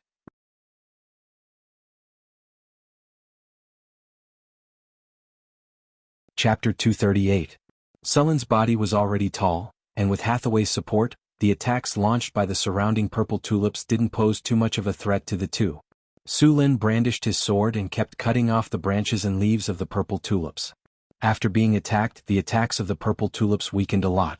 Hathaway took out a small pouch and grabbed some powder from it. She chanted some incantation and scattered the powder. The purple tulips that were still attacking the two suddenly slowed down. After a while, the attacks completely disappeared.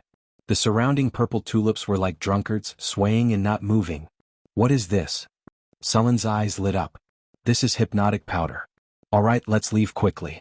Plants have a high resistance to hypnosis. They will wake up soon, Hathaway urged. Su Lin nodded, then pulled Hathaway and quickly walked towards the depths of the Sea of Flowers. Along the way, Hathaway kept sprinkling hypnotic powder on the surrounding purple tulips. Soon the two passed through the Sea of Flowers. Behind the Sea of Flowers were some buildings that had been severely weathered. These buildings should have been heavily damaged. There were still some traces left on the ruins. Su Lin found some wrinkles on the wall nearby. Su Lin went over to take a look, but there was nothing special. It should be just an ordinary spatial wrinkle. After arriving here, the two didn't rush forward. Instead, they first searched the ruins. They didn't know if it was because the destruction was too thorough, but there was nothing valuable here. After finding nothing, the two began to enter the depths of the ruins. After arriving here, Su Lin clearly felt that the space here was a bit strange. There was a strange membrane separating them from the outside world. After entering the secret realm, there were a lot more buildings inside, and many of them were relatively well preserved. Be careful.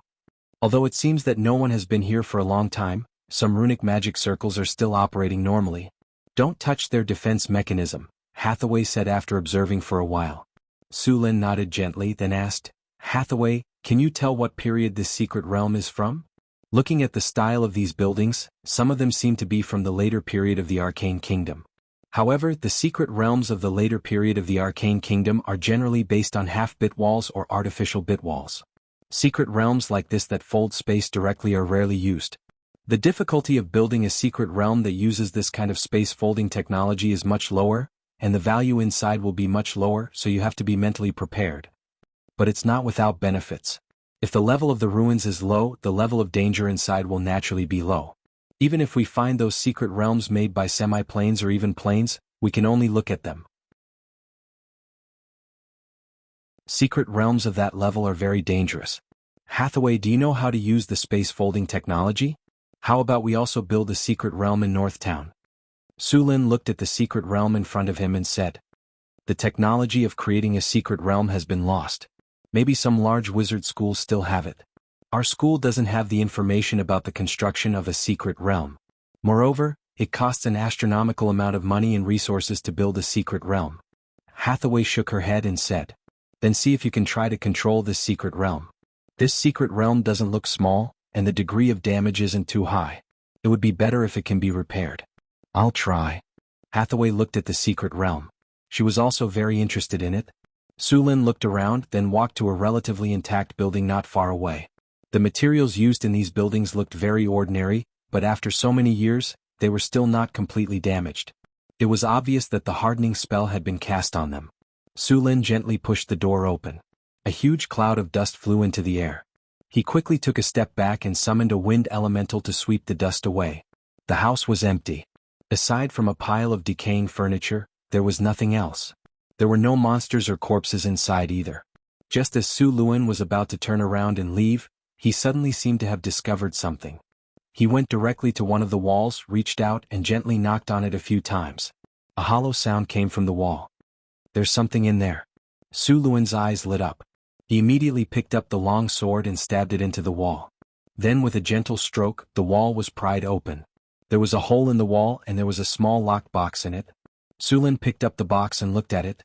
He then signaled Hathaway to step back while he took out a wire to pry open the lock. Su Lin had done this kind of job many times before. After all, he often went over walls to pry open locks. He talked about life with the noble ladies and young ladies and imparted his knowledge to them.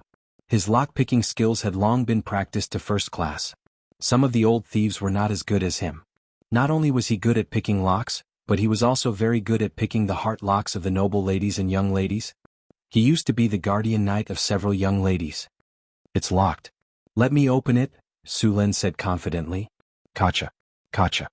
After a while, Su Lin fiddled with the wire back and forth in the lock cylinder, but the lock could not be opened. Su Lin felt a thin layer of sweat on his head. What's going on? Are the locks of the Arcane Empire so powerful? Gotcha. There was a soft sound. The lock on the box had been broken by Su Lin. It turned out that this kind of thing had been stored for thousands of years, and the internal structure had long rusted away. Su Lin inadvertently used too much force and broke the lock directly. After opening the box, Su Lin did not open it immediately. This kind of box was generally set with a magic trap. Once it was opened, it would suddenly spray out effects such as strong acid, crossbow arrows, lightning, poisonous smoke, and so on. This kind of trap was impossible to guard against, so it was not wrong to be cautious. He put the box on the ground and carefully opened it. Sullen's body tensed up, and he was ready to dodge at any time without triggering any mechanism. Just as Su Lin was about to relax, a flash of light came, followed by an acid arrow that was not as thick as a finger. Sullen's body flashed and he easily dodged it. The acid arrow flew less than 20 centimeters and fell to the ground weakly. A normal acid arrow was more than 10 times stronger than this one, and it could fly very far. However, considering that this trap had been there for so long, it could still be activated. This in itself showed that the person who set the trap was very skilled. After dodging the acid arrow, Su Lin picked up the box. There was not much in the box, only a few colorful gems. There was a ruby and a sapphire that were the size of a pigeon's egg and of good quality. There was also a crystal bottle beside it, but the liquid in the bottle had long dried up, leaving only some brown powder at the bottom.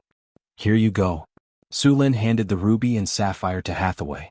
Hathaway reached out and took the gems. Her beautiful big eyes were smiling like crescent moons. She took out a handkerchief and wiped the gems clean, then put them away with a smile. Sure enough, women were like dragons, unable to resist the temptation of these shiny gems. With the first building's facade already having such a harvest, the two's interest in treasure hunting was even higher. Following that, the dozen or so buildings that were still intact were all swept clean. Even the walls and floors were searched, but their harvest was not much. They only found a well-preserved magic scroll in one of the rooms.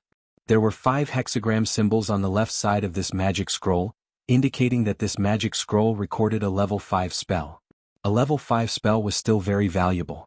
If bought from a wizard, it would cost about 300 to 500 kinnar. He handed the magic scroll to Hathaway. Hathaway opened the scroll and looked at it, but after a few glances, Hathaway frowned. There were many runes on this level 5 spell that she had never seen before, and the runes on it were even more complicated than a level 6 spell. Although she did not recognize this magic scroll, it did not mean that she could not learn it.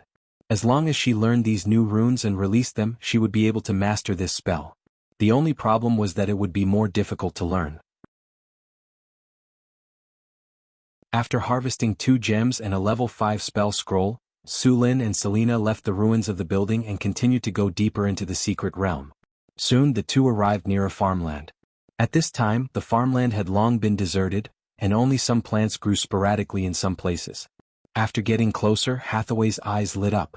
She immediately recognized that these were all magical plants. However, there was a layer of runic circle outside the farmland. Seeing this situation, Su Lin and Hathaway directly used brute force to break it.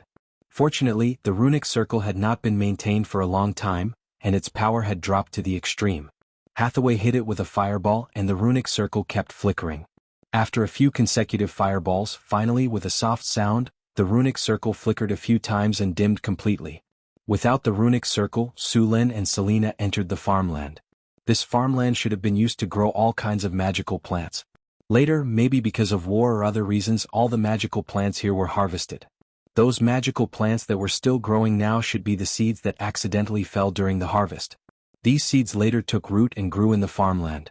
The farmland in front of them covered a vast area of hundreds of acres. Some magical plants grew sporadically in it. Su Lin and Hathaway did not continue to explore the ruins and left to harvest these magical plants. Although there were not many of these magical plants, their quality was very high. They had been growing for at least a few hundred years. Many of them were even almost extinct now.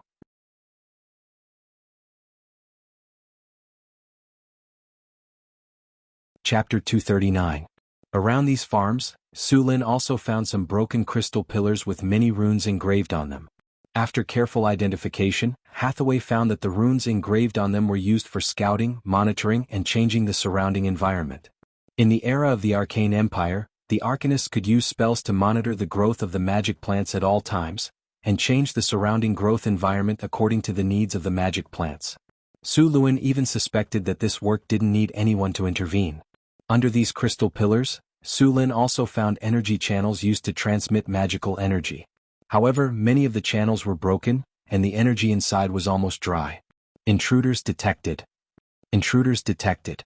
Counterattack triggered. Eliminate the intruders. Body recharging. Insufficient energy. Activating reserve energy. Activating reserve energy. Activating counterattack. Mission instruction: eliminate the intruders. The cold mechanical voice suddenly sounded. A ray of light swept across a well-preserved crystal pillar next to them, followed by the sound of heavy footsteps. In the distance, a faint red light lit up in the gray fog, and some tall black shadows walked out of the fog. It was a few tall fully constructed puppets. These fully constructed puppets were different from the ones that were popular among the wizards. They were painted in black and had a metallic luster, giving them a heavy feeling. Steel golems? Seeing the fully constructed puppets in front of him, Su Lin recognized them at a glance. The leading steel golem gave Su Lin a feeling that it was very similar to the original version of Iron Man's armor in his previous life. One or two of the steel golems were damaged, which should be the traces of a battle. Target found. Attack. After finding Su Lin and Hathaway, the leading steel golem instantly aimed its arm at the two of them. Then its palms separated and a black hole appeared in front of them. A burst of energy instantly burst out. Sullen's expression changed. Without thinking, he pulled Hathaway aside and dodged. Boom. Boom. A few consecutive energy blasts hit the place where the two of them were standing just now. A 4 or 5 meter deep crater was blasted out of the ground, and a mushroom cloud rose in the explosion. *CK. So powerful. Su Lin sucked in a breath of cold air when he saw the craters on the ground. Then global warming. Every single one of these magic golems was more powerful than a great fireball, and if they fired continuously, they would be able to bombard the ground. This kind of magic golems could easily wipe out an entire army. Lightning spear. A spear made entirely of lightning appeared in Sullen's hand. In the next second, the lightning spear streaked across the sky and instantly hit the steel golem at the front.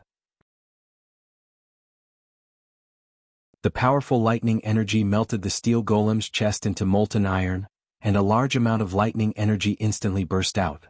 The entire steel golem was covered in lightning. The steel golem's red eyes flickered back and forth a few times before slowly extinguishing. The steel golem that weighed several tons crashed to the ground.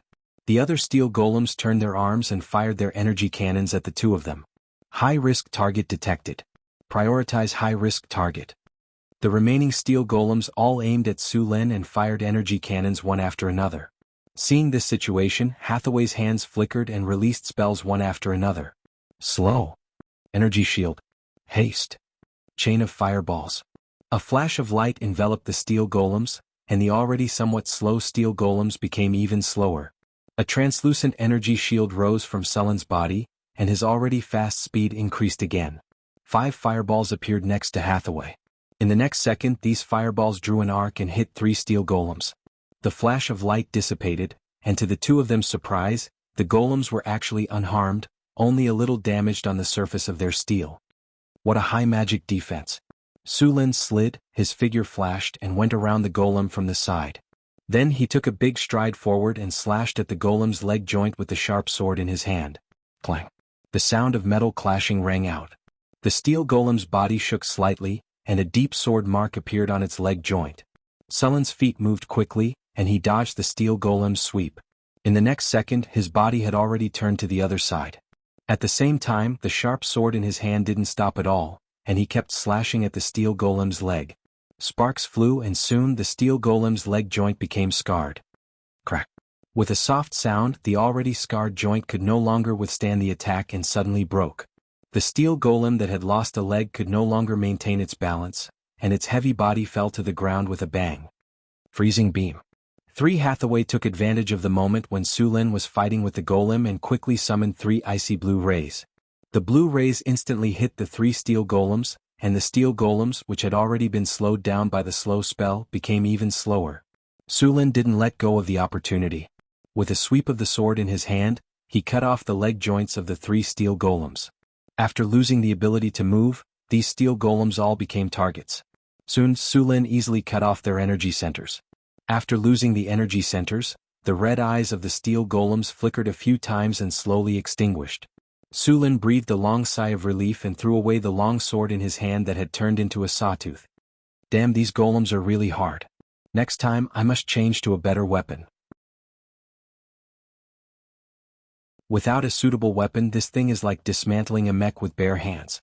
Hathaway, can you make these golems? My current alchemy level is not enough, and these steel golems from the Arcane Empire are more difficult to make than the ones that are circulating now. I need to take them back and disassemble them. Hathaway shook her head with a wry smile. The craftsmanship of these golems was much more powerful than the steel golems in her school. Sulin got up and came near these steel golems. Then he found the best preserved and lightest damaged steel golems and put them away with the storage parachute. As for the other golems, they could only be left here now. Although Sulin's storage space was large, it was very difficult to fit one in. The steel golems in front of him were basically identical in appearance. They were not the products of handmade workshops at all. Sulin suspected that these steel golems were like the products of an assembly line. The challenge rating of these steel golems was about level 13. Sulin could solve them so easily. Part of the reason was his own strength. The other part was that these golems lacked energy. Otherwise, these golems would have been attacking with energy balls. That kind of intensive energy cannon storm, even Sulin would have to temporarily avoid the spearhead. The two of them simply packed up their spoils of war and continued to walk deeper into the secret territory. After passing through the farmland, they soon saw a lake. The lake water was clear, but it was dead silent inside. After being sealed for such a long time, the ecology of the lake water had long been destroyed. After searching here for a while, Sulin only found a few lotus seeds in the soil. The lotus seeds were well preserved and should be able to germinate. Hathaway was going to go back and try to plant them. Bypassing the lake, a large number of buildings appeared in front of them. However, these buildings were seriously damaged. There were broken walls everywhere. Many of the buildings were directly erased, leaving only some large pits on the ground. Sulin picked up a piece of gravel and examined it. The gravel on the ground was all made of obsidian. The obsidian that was blessed with hard transformation was destroyed to this extent. It could be imagined how fierce the battle that took place here was. Although most of the buildings in the ruins were seriously damaged, the castle in the middle was still mostly preserved. After a simple search outside for a while, the two entered the castle. The castle was a mess. Several steel golems were scattered on the ground. These steel golems were seriously damaged. Many of them were rusted. Obviously they had been scrapped. In addition to the steel golems, there was a large number of skeletons. However, after a long time, except for a few skeletons, most of the skeletons had become broken. In addition to human skeletons, there were many obviously thicker orc skeletons. There were also some skeletons that should be giants. Seeing the skeletons everywhere, Sulin could imagine how fierce the battle had been here. Bypassing these skeletons, Sulin walked into the castle. There were skeletons everywhere along the way. Sulin followed these skeletons. Sulin soon found the control center of this secret realm. In a well-preserved room in this castle, Sulin saw a place that looked like a control room. 6 thick metal pillars were engraved with a large number of runic magic circles. Next to this runic magic circle was a huge crystal curtain wall. However, this crystal curtain wall was now cracked into a spider web. Around this room, the battle was also the most intense. A large number of weapons were discarded on the ground. Sulin picked up a curved sword. The enchantment on the curved sword had lost its effect after thousands of years. Even the material had become rusty. Weapons of this level had lost their repair value. In the end, they could only be reforged. Most of the weapons here were in this state. Only a few high-level enchanted weapons still had some enchantment effect. However, if they wanted to continue using them, they had to find an alchemist master to repair them. Gotcha. A noise came from the room and an undead aura appeared. Skeletons swayed as they stood up. Sulin glanced at them but didn't pay them any attention. In this secret land that had been closed for thousands of years, and with so many people dead and injured, it was normal for some undead to be born. However, because of the environment, it was very difficult to produce high-level undead.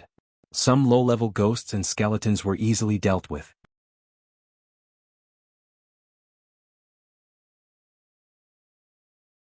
Chapter 240. Soon, Sulin and Hathaway had searched through the place. In the end, they found 6 enchanted weapons and 3 pieces of magical jewelry that could still be repaired. One of them was a ring, a bracelet, and a necklace. There was not a single space bag.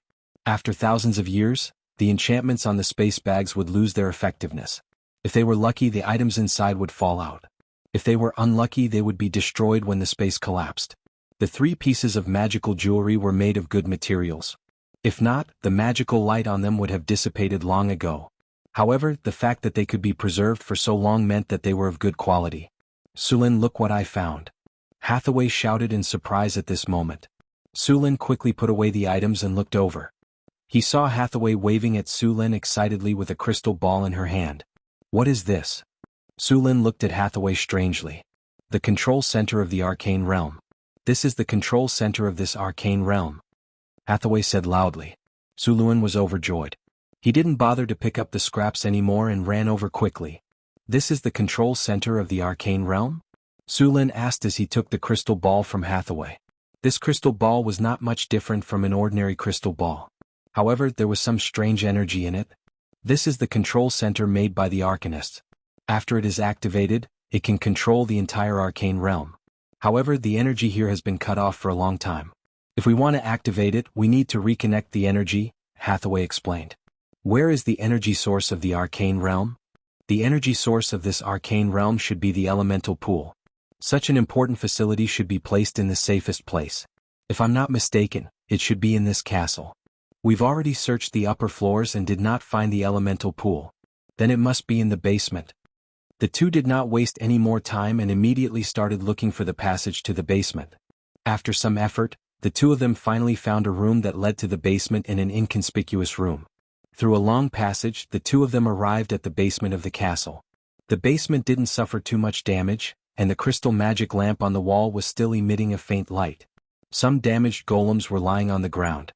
In the middle of the basement, a pool with a diameter of 10 meters appeared in front of the two. The pool was built with marble, and many complex runic circles were engraved on the marble. The pool was surrounded by energy channels made of magic crystals. These energy channels transmitted the energy in the pool to various parts of the secret realm. However, the energy in this elemental pool was close to drying up. The original marble wall was full of cracks and several runes were damaged. Overall, this elemental pool was still 70% complete. Some elemental energy also leaked out from the energy pool. Although it was damaged, the elemental pool was still partially functional. It could draw energy from the 4 elemental planes, but the efficiency was very low. This was also why this secret realm could last for thousands of years. Now that the elemental pool's energy was about to run out, Suluan had to repair this elemental pool if he wanted to regain control of this arcane realm. Hathaway, can this elemental pool be repaired? Suluan frowned and asked. I need to check it, Hathaway said with a serious expression. A complete elemental pool required at least a rank 4 wizard to build. Hathaway was only one step away from that.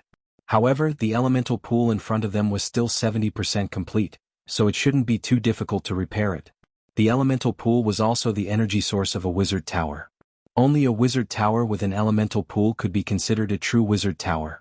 It used the connection between the 4 elemental planes, then drew elemental energy from the 4 elemental planes and gathered it into elemental water. Elemental water was the most peaceful state of elemental energy. It was also used in many alchemy experiments. Building a complete elemental pool required about 500,000 to 1 million kinnar.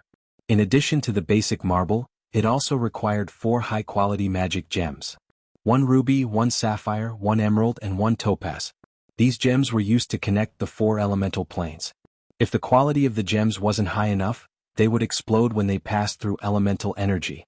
In addition to these, the elemental pool required a large amount of silver and gold, a small amount of mithril and large high-quality magic crystals.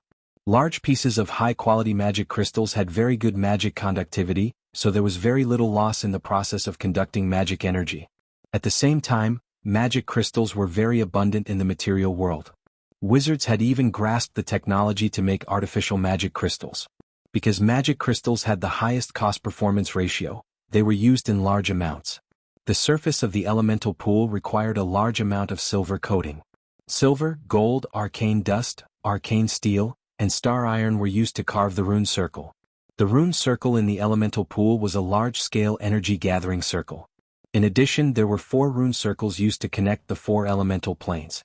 Hathaway didn't have that many materials in her hands. Fortunately, Suluan had a lot in his storage space. Some of the materials she didn't have had to be taken down from the scrapped steel puppets. Then she smelted them on the spot. Hathaway was very familiar with refining and fusing materials. She summoned a ball of spirit fire, then controlled the wizard's hand to melt all the metals.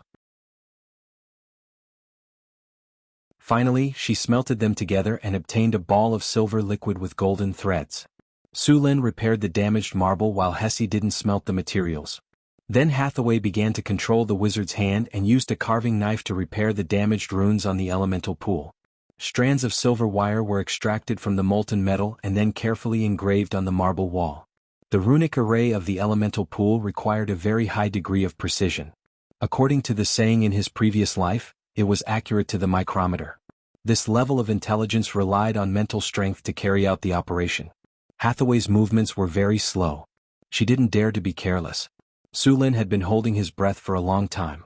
There were more than 300 runes on the elemental pool. There were more than 90 runes that needed to be repaired. All the runes needed to be engraved to the micrometer.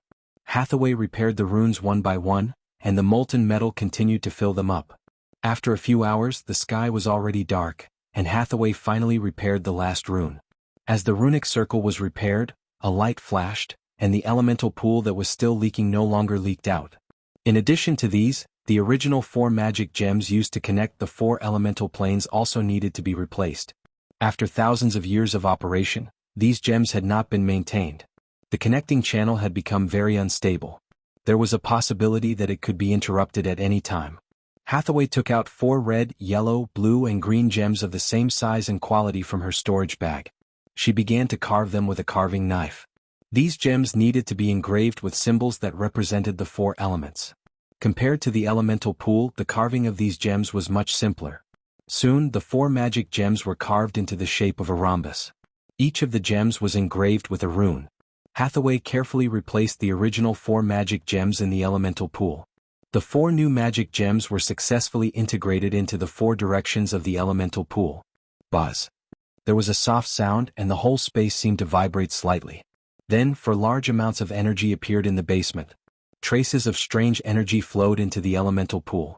The elemental energy gathered in the elemental pool and formed a light blue elemental water. Soon, a thin layer of spring water appeared in the elemental pool that had almost reached the bottom. With the appearance of the elemental water, the concentration of elemental energy in the basement became very high. The establishment of an elemental pool was not only an important source of energy for the secret plane or the wizard tower, but also a great change to the surrounding environment. The most obvious change was the increase in concentration of elemental energy. The elemental pool could transform the area into an area where elemental energy was active. In this area, the casting speed and mana recovery speed of wizards would be increased. At the same time, the effective meditation would also be increased. This was very important for wizards. At the same time, a rich elemental energy could also be used to grow all kinds of magical plants. The rich elemental energy here was more suitable for their growth. According to the classification of wizards, the concentration of elemental energy was divided into several levels. The place with the highest concentration of elemental energy was called the elemental land. In this place, the elemental energy was close to liquefaction. Living in this place for a long time would slowly change the body of the person who lived in this place. In the end, it would even evolve some spell-like abilities. The second level was the elemental land. Most of these places were modified by wizards. Basically, an elemental pool could be modified into a whole area. After that, the third level was the elemental land. Most of these places were naturally formed and rich in elemental energy. Usually, many magical plants and magical beasts would grow in these places. The fourth level was the normal concentration of elemental energy. Most material planes were in this state. The fifth level was the elemental land. This kind of environment was not very common in the main material plane. The recovery speed of wizards would be reduced if they meditated here. The seventh level was called the dead magic land. In this kind of area, elemental energy was extremely scarce. It would be very difficult for wizards to cast spells. The difficulty of casting spells would directly increase by 1 circle, and the recovery speed would also be very slow. Most of these areas were caused by serious damage to the material plane or serious experimental accidents. The most famous place was the Desert of Despair. There were also some areas called the Forbidden Magic Land. These places were almost completely devoid of elemental energy. The difficulty of casting spells would be increased by at least 2 circles. Generally, when low-level wizards came here, they would directly lose their ability to cast spells.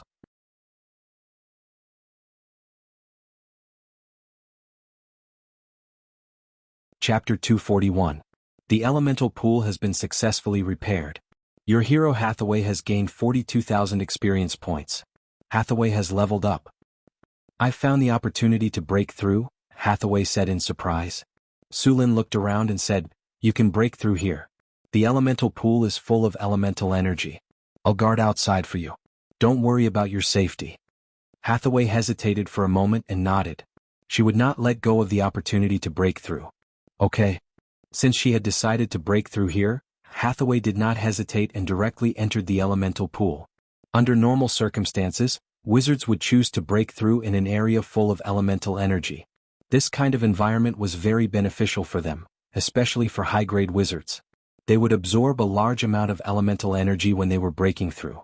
If there was a lack of elemental energy, it would affect the wizard's ability.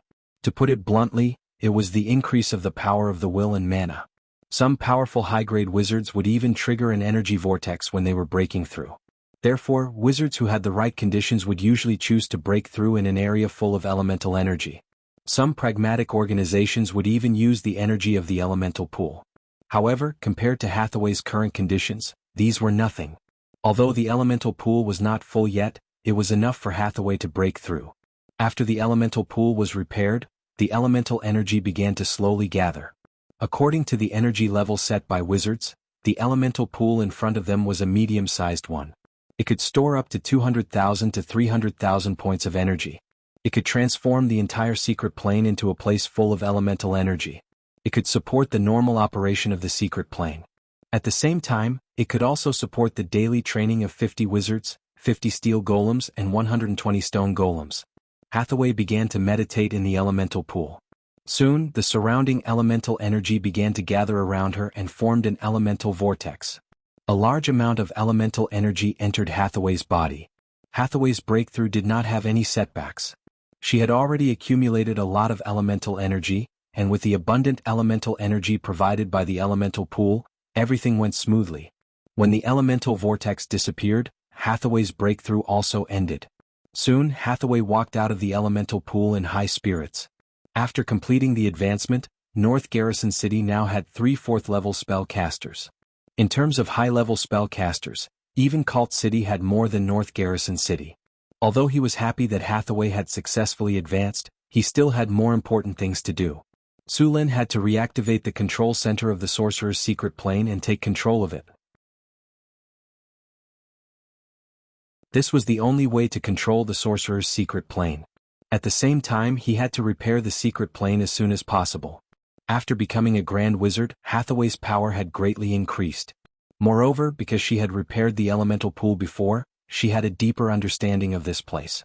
There were several energy channels outside the elemental pool, and these energy channels were made of pure natural magic crystals. After checking for a while, Hathaway found the energy channel leading to the main control room. However, the energy channel connecting to the main control room had been destroyed. If she wanted to use it, she needed to repair it first. Sulin didn't have any magic crystals with him at the moment. Fortunately, there were many of them in this secret plane.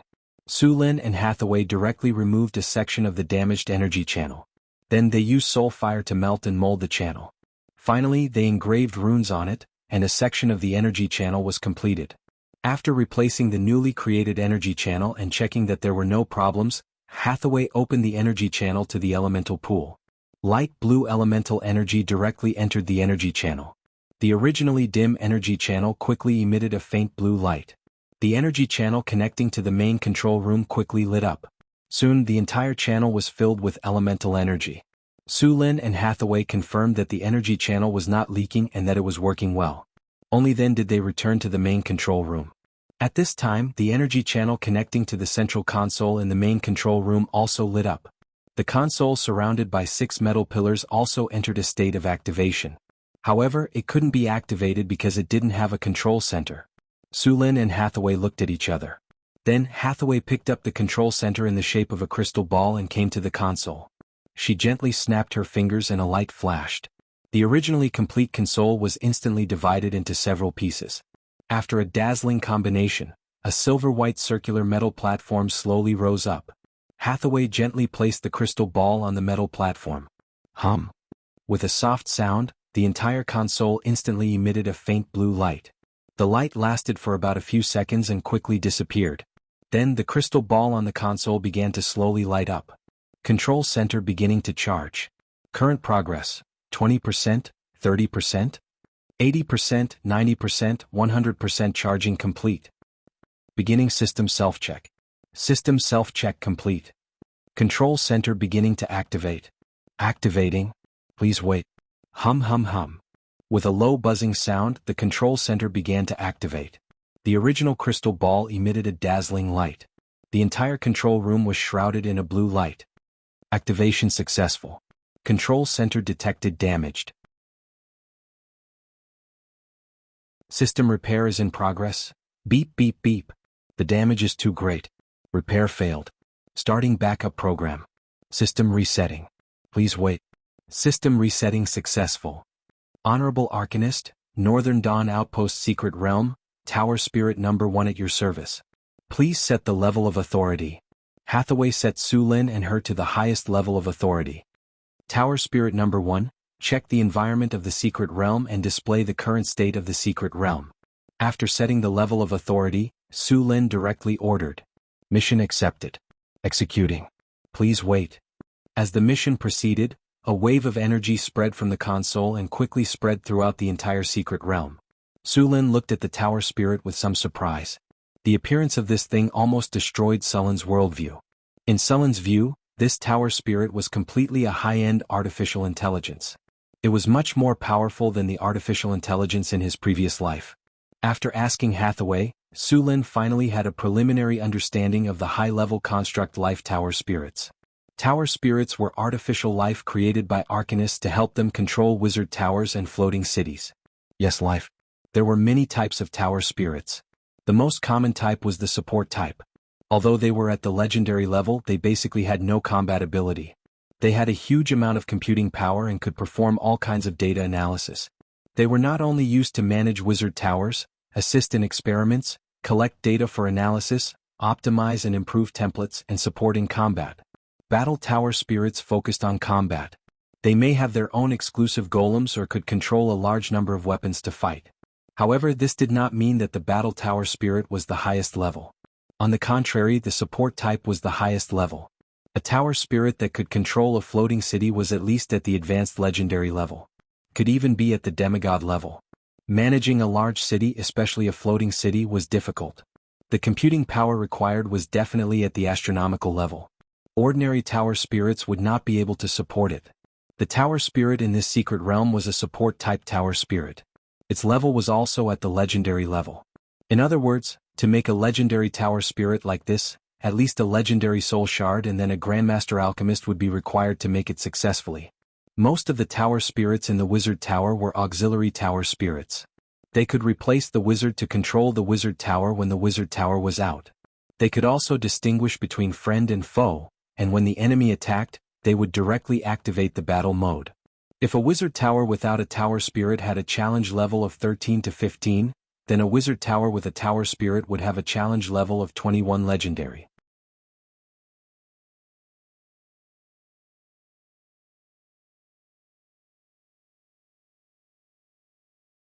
Chapter 242.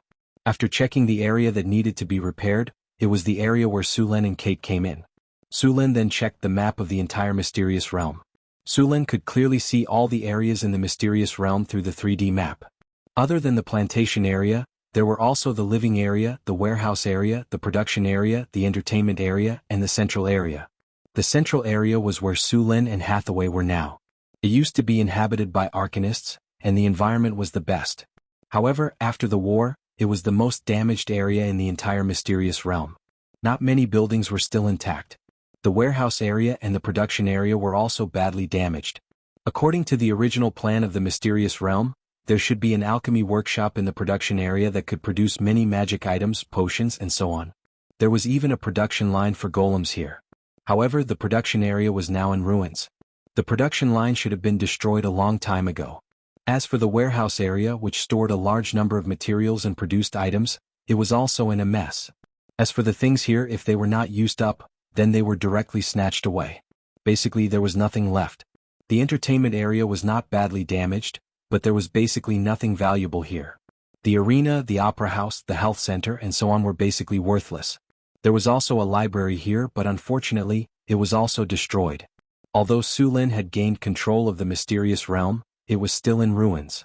If he wanted to use it, he would have to repair it bit by bit. The amount of work required to repair the mysterious realm was huge, but there were also many benefits after the repair. The most obvious one was that he could grow a lot of magical plants here. However, the most important thing now was to hide the mysterious realm again. Su Lin left the mysterious realm with Hathaway. When they returned to the thorn forest, the camp had been completed. According to Sullen's instructions, the soldiers of North Town City had sealed off the forest. The goblins, kobolds, and gnolls around the area had all been driven away. "Master, you're back," Kate said respectfully. "Did anyone come close to the forest while I was away?" Su Lin asked. "Sir, I haven't noticed anyone approaching this place during this period of time." Su Lin nodded and praised, "Well done. Continue to seal this place." After a simple meal, Su Lin brought Hathaway back to Northern Citadel. Repairing the mysterious realm required a lot of materials, including silver, gold, copper, iron, magic crystals, mithril, magic gemstones, and so on. Luckily, Northern Citadel was already prosperous enough. It had all kinds of resources. Silver, gold, and other precious metals could be taken out from the castle's warehouse. He had looted the Grey Dwarf's collection for a few hundred years, so he had plenty of them. It was the same for the magic gems. As for the copper and iron, some would be transported from blacksmiths and some would be purchased directly. The magic crystals were a bit more troublesome since there were no crystal mines in the Su Lin territory. There were crystal mines in the underground world, but they were scattered and needed people to mine them.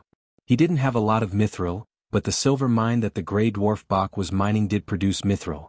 Although it wasn't much, it was more than enough to repair the mysterious realm.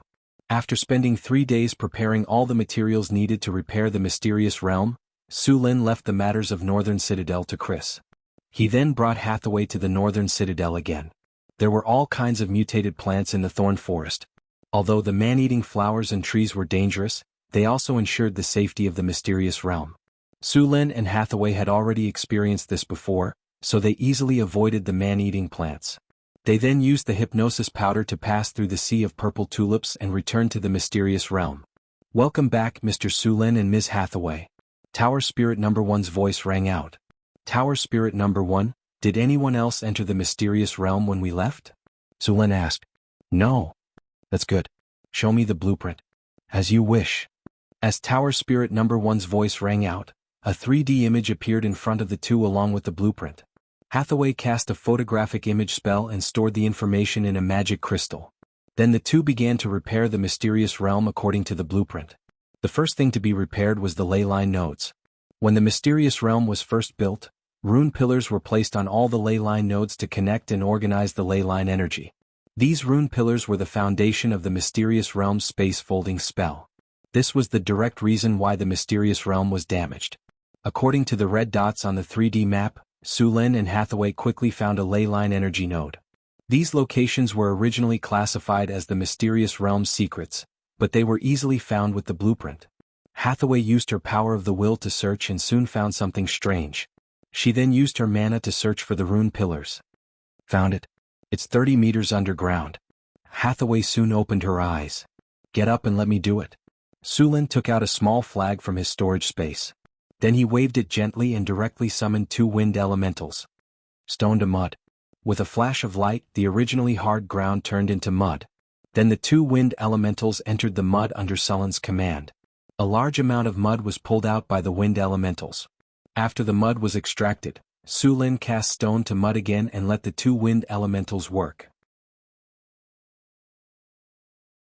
Soon after repeating a few times, a deep hole was easily dug out. Then they took out the rune pillars buried inside. This step was a bit difficult because the rune pillars were connected to the ley line energy. They had to cut off the connection between the rune pillars and the ground. Originally, there was a rune formation at the ley line energy node to suppress the ley line, but this rune formation had been damaged long ago.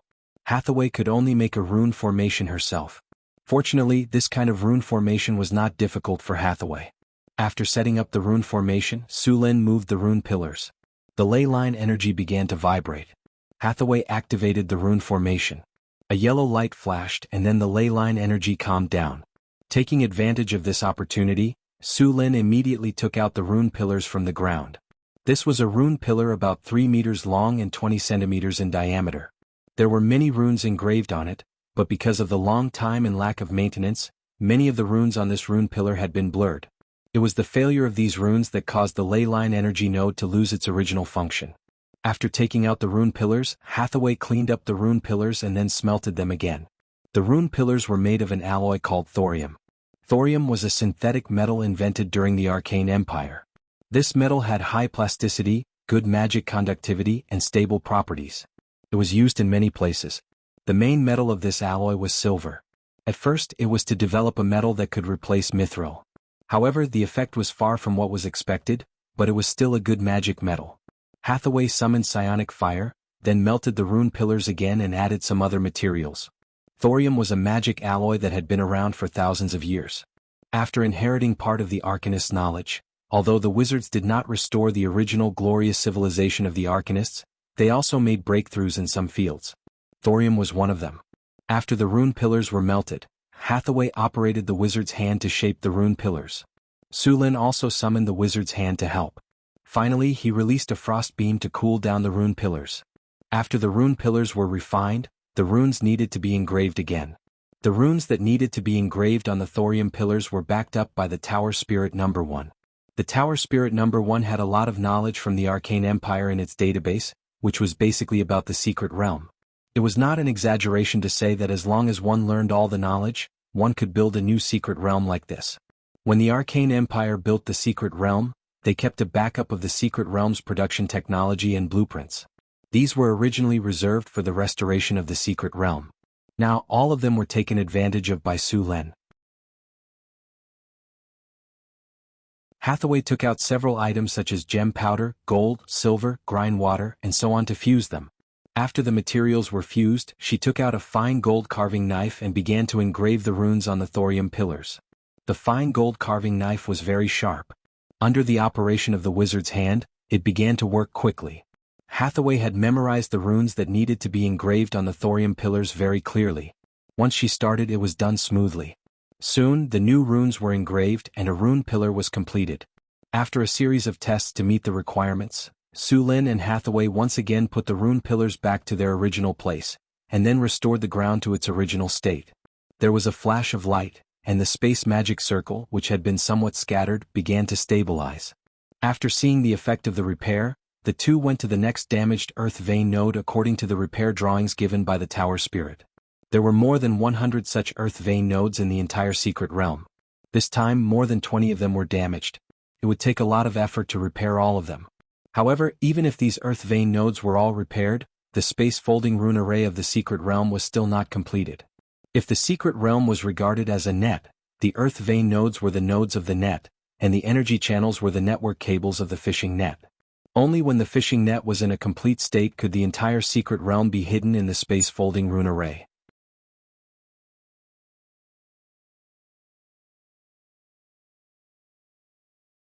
Chapter 243.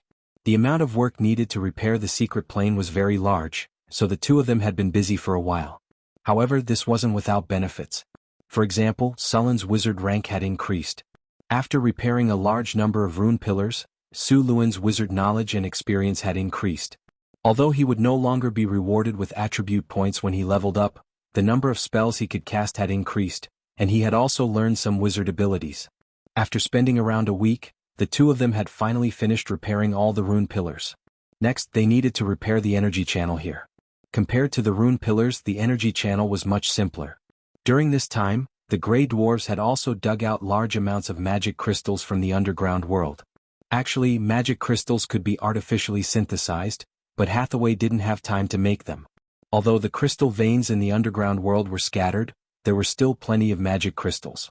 Building the energy channel didn't require high-quality magic crystals. The magic crystals from the underground world had already been sorted out. The high-quality magic crystals were placed separately, while the normal magic crystals were put into special alchemy furnaces to be melted and shaped. The energy channel made by these magic crystals needed to be engraved with runes and then buried back into the energy channel. The secret plane lacked maintenance before, so there were many damaged energy channels. Although the energy channels were damaged more than the rune pillars, the repair speed was much faster than the rune pillars. After repairing all the damaged energy channels, Su Lin went to the elemental pool again. He opened the link to the elemental pool and the blue elemental water began to flow through the energy channel into the secret plane. After the energy channel was repaired, Even the original plantation had its energy supply restored.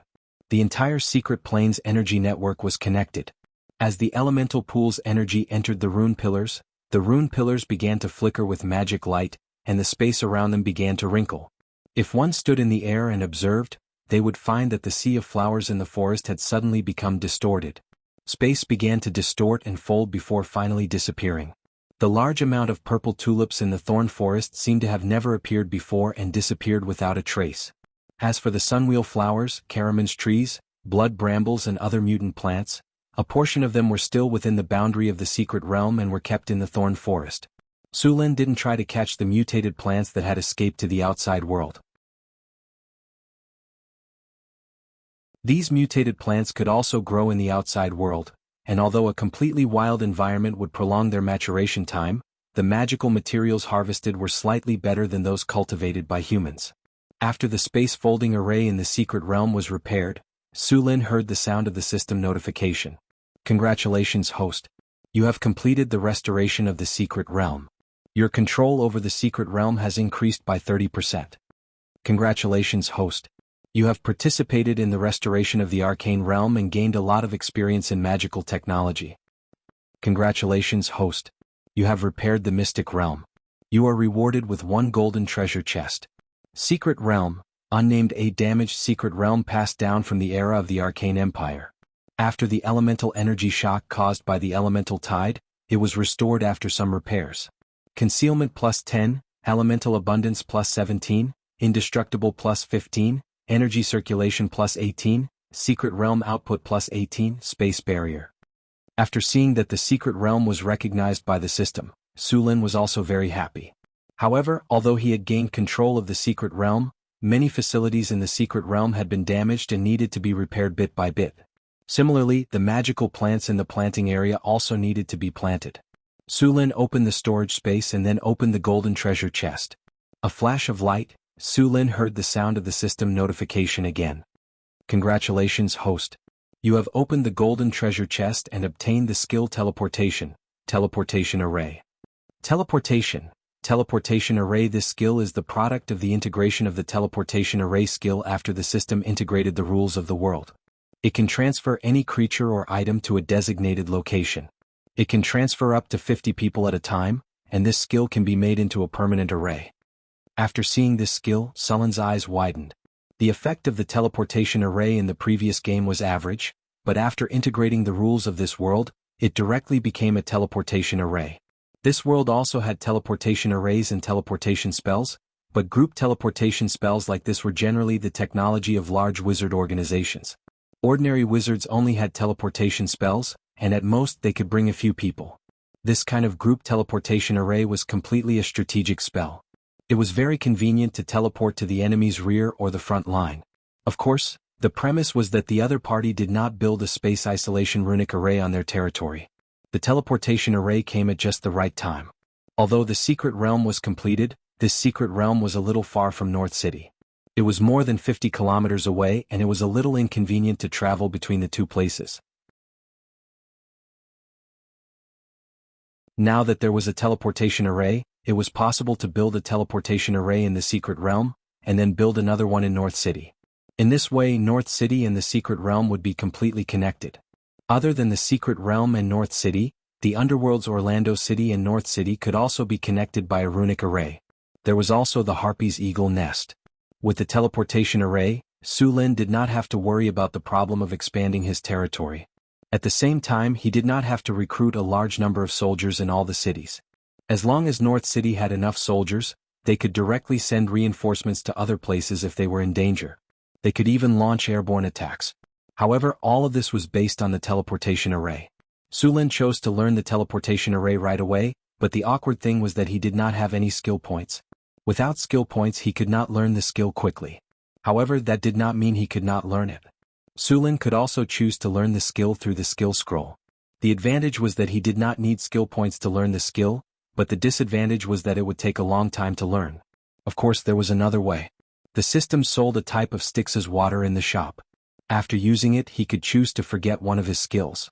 After forgetting the skill, Sulin would regain the skill points that he had used to learn the skill. Su Lin spent 50,000 kinner to buy a bottle of Styx's water. He took it out from his storage space. It was a kind of purple, half-transparent liquid. It was stored in a crystal bottle the size of a palm. The liquid shimmered as it swayed. It was said that the potion was created by refining the water from the Styx's river with a few other ingredients. After hesitating for a moment, Su Lin twisted the cap open and drank the Styx's water. After drinking it, Su Lin smacked his lips as if he had not had enough. It was sweet and orange and it tasted pretty good. Please choose a skill that you would like to forget. All of Su Lin's skills were displayed in front of him for him to choose. I choose to forget Scarlet Flame. Su Lin, who had already made up his mind, chose the skill right away. Scarlet Flame was not that useful to him at the moment.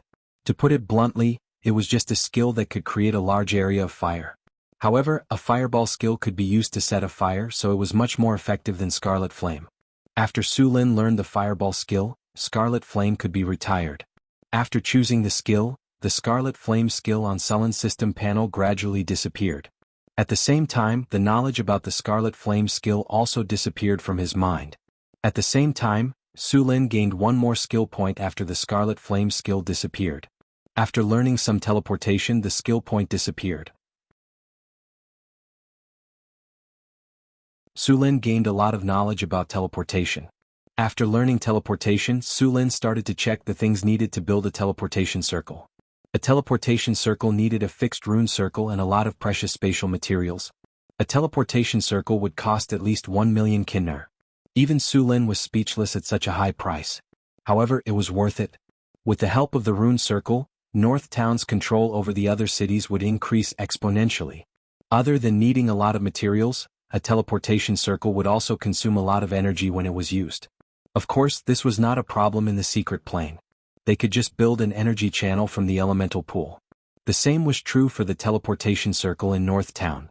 Hathaway was already a rank 4 wizard, so she was qualified to build a wizard tower. With the experience of repairing the elemental pool in the secret plane, Hathaway had already learned how to build an elemental pool. Su Lin also planned to build a wizard tower for Hathaway. He also planned to move Hathaway's old lab into the wizard tower. With the abundant energy from the elemental pool, he could build a teleportation circle here.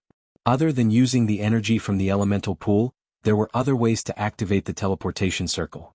For example, using a few wizards to provide energy or using an energy crystal as a substitute. However, this method was not very cost-effective. An energy crystal was not cheap. Each teleportation would cost at least 1 energy crystal. If there were a lot of people or a long distance, the cost would be even higher. Building a teleportation circle required a lot of materials. Some of them were very precious and hard to find, so Su Lin could only buy some from the system. The most valuable one was the Void Break Stone, which cost 100,000 kinner each. After spending a lot of kinner to buy the materials, Su Lin began to build the teleportation circle. With the help of Hathaway, the construction of the teleportation circle was very fast. In just a few hours, a teleportation circle was finally built. An energy channel was built from the elemental pool to the teleportation circle. Su Lin chose to start it right away. After giving the teleportation permission, Su Lin brought Hathaway to the teleportation platform. These coordinates were left by Hathaway in the lab. With a flash of light, the two disappeared from the secret plane.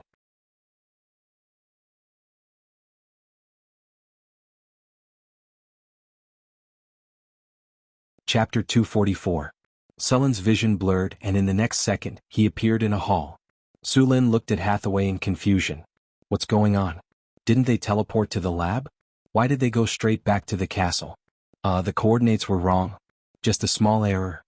Hathaway shrunk her neck and said awkwardly. Su Lin glared at her and didn't pursue the matter.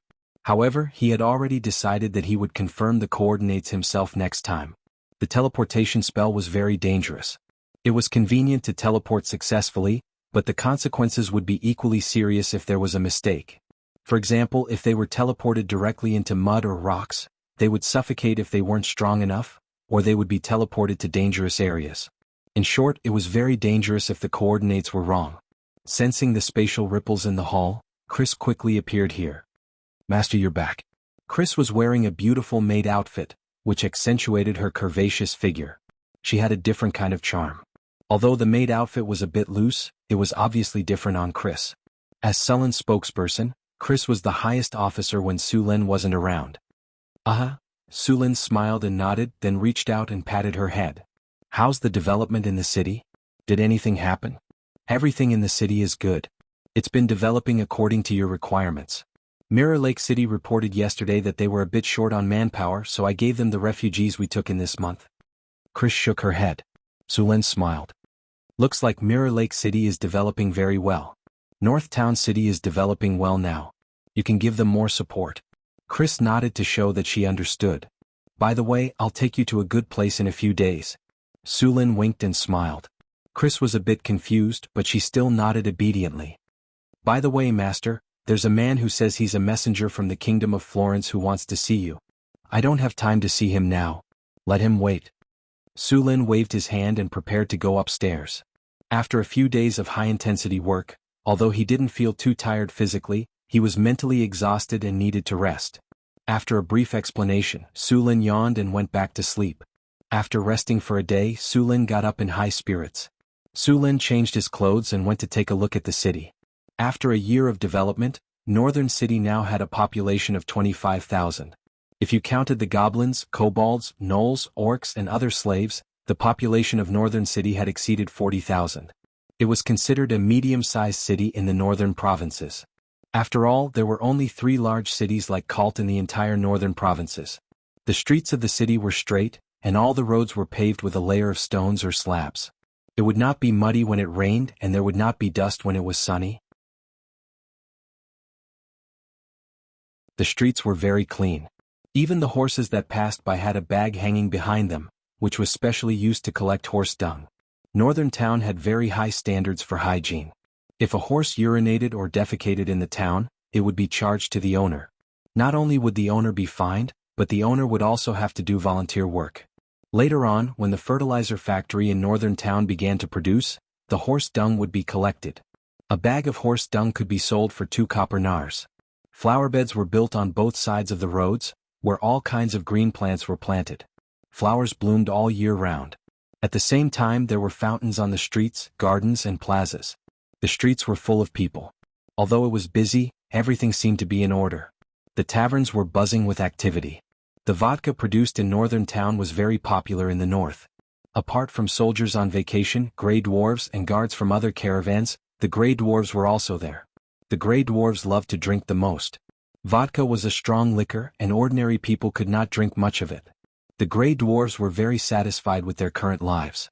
They used to work for the king, but now they worked for Sulin. However, working for Sulin meant that they could get better food and liquor. Their stingy king would not give them vodka. The stubborn, cunning and tenacious Grey Dwarves were very loyal to Sulin. After strolling around the taverns, Sulin came to the trade market. The trade market was the most prosperous area in Northern Town. More than 100 caravans gathered here. Apart from the caravans from the northern provinces, caravans from the southern provinces had also set up their own chambers of commerce here. Even the Desert Kingdom, the Terrence Kingdom, and the Holy Six Lights Alliance in the south had set up offices here. There were dates, carpets, cotton, raisins, dried fruits and female slaves from the Desert Kingdom, pottery, palm oil, olive oil, wine, and spices from the Holy Six Lights Alliance in the south and gemstones, obsidian, tea leaves from the Lotus Kingdom. There were all kinds of goods here. Apart from sugar and rum, vodka was also very popular in Northern Town. It looked clear and transparent, but it tasted like a ball of fire in the mouth. It was very popular in the north. The paper produced in Northern Town City had become another popular product. At the same time, the quality of weapons in Northern Town City had improved once again due to the presence of a large group of dwarven blacksmiths. Many merchant groups purposely came to Northern Town City to buy the high-quality dwarven equipment. Just last month, the business tax collected in Northern Town had reached over 10,000 kinnar. It could be seen how prosperous Northern Town was from this tax. Northern Town had many names in the mouths of these merchants, such as the City of Wealth, the Pearl of the Northern Kingdoms and so on. They also praised the few magnificent buildings in Northern Town. The most famous ones were the Arc de Triomphe and the Aqueduct System. The Arc de Triomphe was majestic and magnificent, and the Aqueduct System was also called a miracle. The Harvest Altar was mysterious because Sulin did not allow people to get close to it. It was said that after King Henry III of the Kingdom of Florence heard about the Arc de Triomphe, he also announced that such a magnificent building would be built in the central avenue of the city to sing his praises. Sulin walked around the city and went to see the training of the winged dragon knights. After a few months of feeding, these Cryopteras had entered the growth period. Each of them had grown to the size of a bison, and their wingspan was over 5 meters. The nest and training ground they were living in were specially built. Inside, other than the +15 comfortable environment, +15 training progress, +18 energy recovery, +17 coordination, there were also the +18 accelerated growth, +20 sturdiness and other rare attributes. According to the growth rate of these Cryopteras, they would reach adulthood in less than 4 years. Perhaps in 2 or 3 years, Northern Town would have a squad of winged dragon knights. When Sulin returned to the castle, Alex had returned from the Eagle Fortress. She looked like a queen now. With the support of Northern Town's resources as the Queen of the Harpies, her appearance had skyrocketed. She looked very elegant. Sulin felt a sense of accomplishment every time he discussed the true meaning of life. She and the little succubus were the strongest fighters among Sulin's maids. "Alex, how are the Harpies doing lately? Are there any problems?" Sulin asked with a smile. "The children love the nest Master built," Alex said excitedly. Also, another Harpy leader has become a Harpy recently. Although Suluin's eagle nest didn't have a high effect of evolution, there were thousands of Harpies. It was normal for 1 or 2 of them to evolve. During this time, the Harpies had also cooperated with the soldiers of Northern Battlefront City to train and fight. They had also gained a lot of combat experience. "Master, the eagle nest has consumed a lot of food recently," Alex said. "Go find Chris later and ask her to send you some food."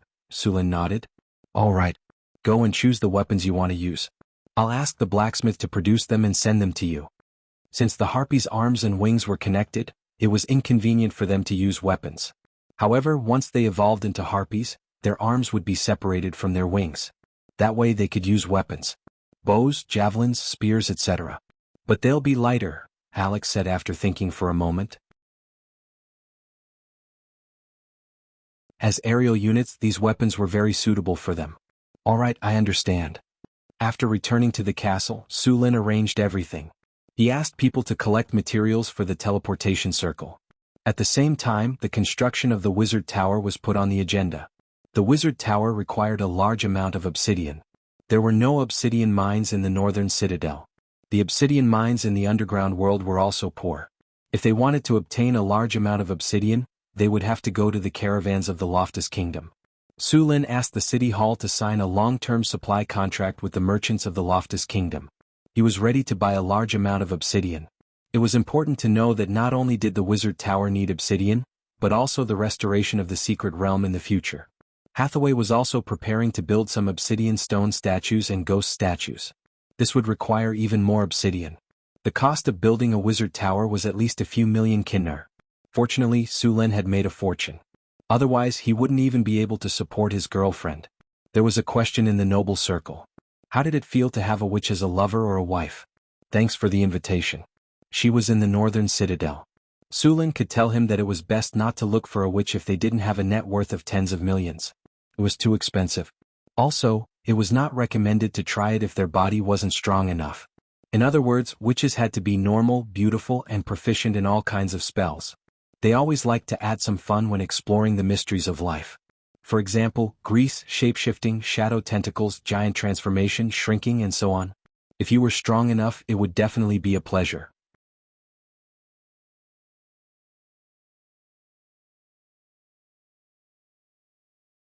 Chapter 245. The basic materials for building the teleportation array were quickly prepared. Sulin finally built the teleportation array in the mayor's mansion. At the same time, Hathaway's Wizard Tower would also be built next to the Lord's castle. According to Hathaway's blueprint, the height of the Wizard Tower would eventually reach 120 meters. It would cover an area larger than the Lord's mansion. This Wizard Tower would be big enough for a legendary wizard. Sulin thought about it and agreed. After all, Hathaway was destined to become a legendary wizard, and the construction speed of the Wizard Tower was not fast. If he built an ordinary Wizard Tower, Hathaway might become a legendary wizard in a few years. It would be better to build it directly. In fact, this 120-meter-tall Wizard Tower was still dwarfed by the Wizard Towers of the Arcane Kingdom. The Wizard Towers of the Arcane Kingdom were basically 300 meters tall. This was because many Wizard Towers were upgraded to become floating cities. However, most Wizard Towers did not receive this treatment in the end. To build a floating city, not to mention other costs, the cost of the basic construction and materials was almost 100 million kinnar. In addition to the various facilities of the floating city, even in the era of the Arcane Kingdom, after thousands of years of accumulation, the number of floating cities was not more than 100. It was a huge empire that spanned more than a dozen dimensions.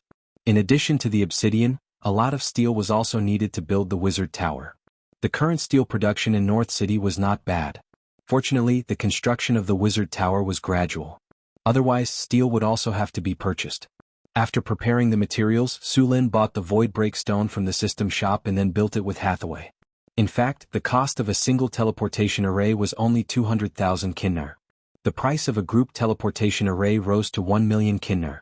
As the main city of Su Lin, it was necessary to build a group teleportation array. Although a single teleportation array was convenient, cheap, and energy-consuming, it did not make much sense if it could not quickly teleport an army. With the experience in the Secret Realm last time, Su Lin and Hathaway quickly built the teleportation array. They linked the teleportation array with the Secret Realm's teleportation array, and they could directly teleport from North City to the Secret Realm. After completing the teleportation portal, Su Lin brought Hathaway, Chris, and Alex to the Secret Realm. The concentration of elemental energy here is so high. As soon as he entered, Alex felt something different. Of course, there's an intermediate elemental pool here, Su Lin explained. What do you think? This secret realm covers an area of more than 300 square kilometers. Now it all belongs to us, Su Lin said excitedly. Now you can all choose a piece of land to use.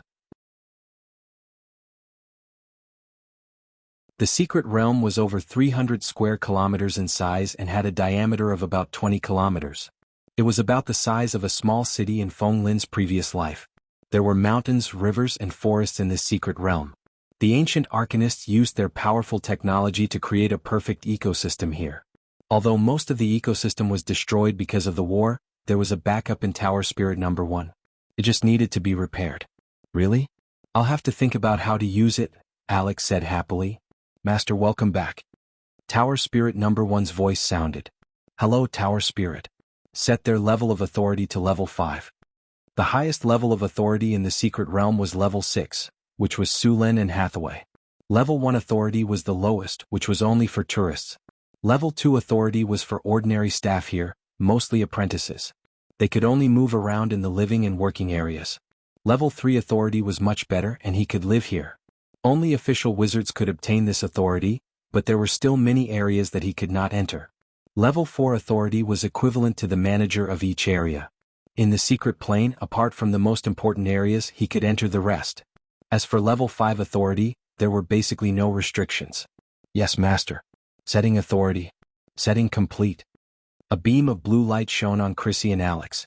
This light could record their appearance, energy waves, smell, and even their soul imprint. This technique was also a masterpiece of the ancient arcanists. The wizards of today still couldn't do it.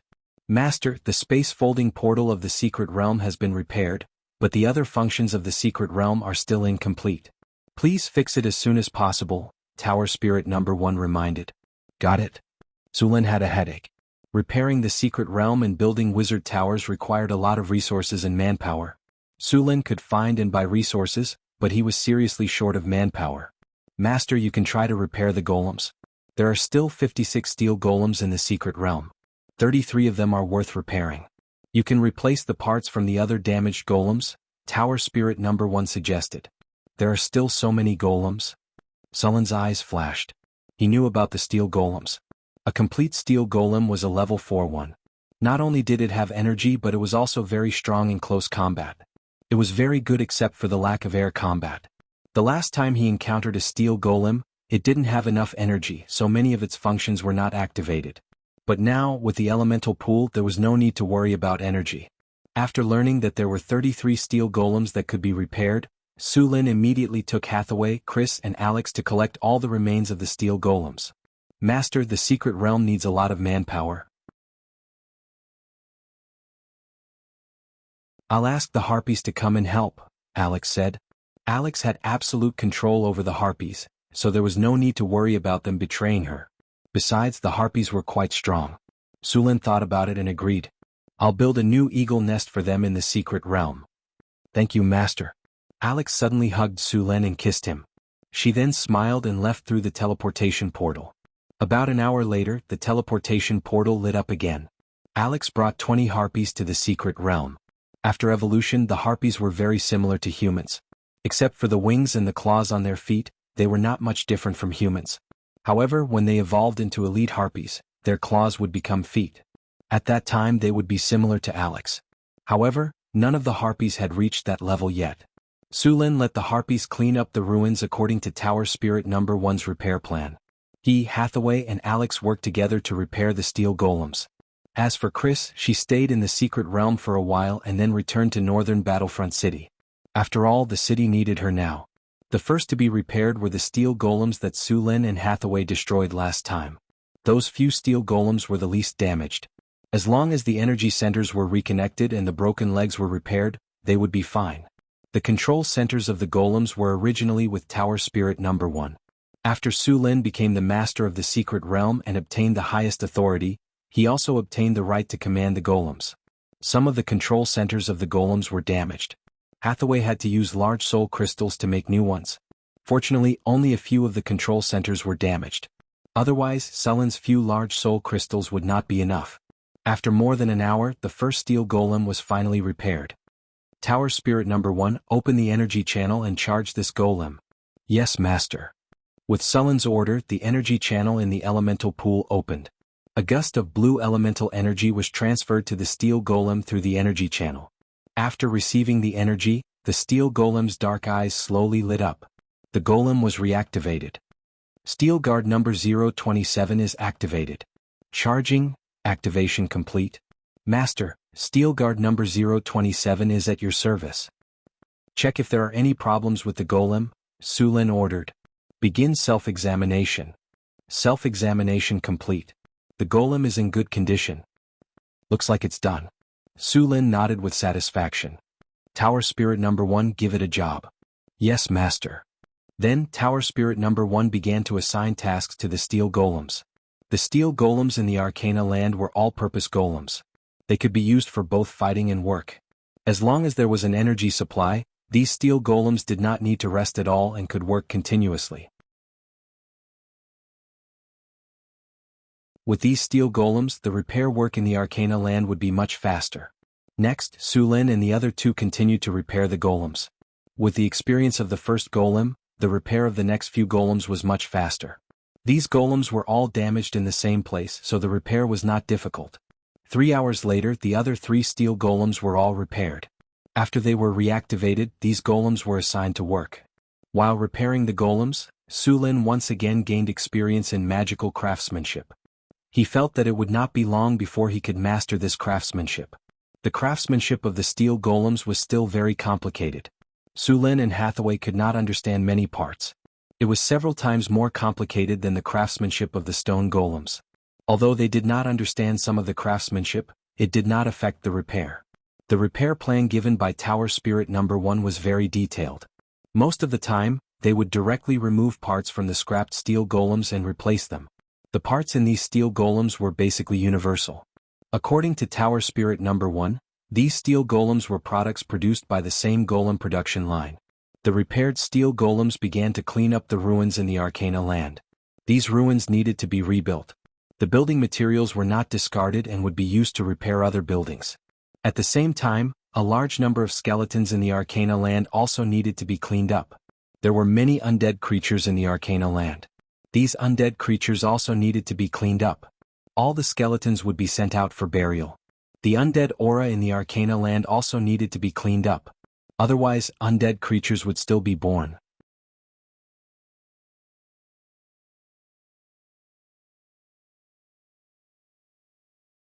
Chapter 246. Most of the ecosystem in the secret mirror had been damaged, and it would take some time to rebuild it.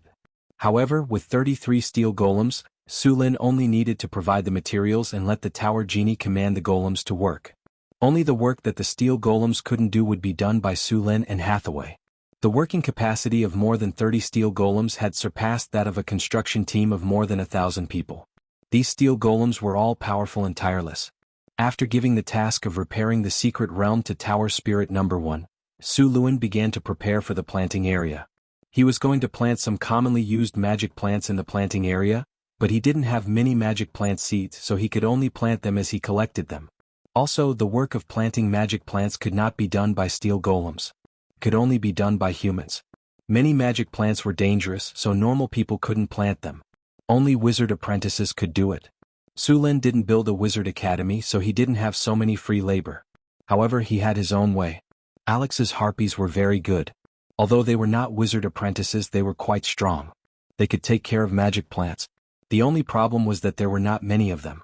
The planting area opened up in the secret mirror was very large, and it was impossible to plant everything with only a few people. A secret mirror like this was more than enough to support a wizard organization.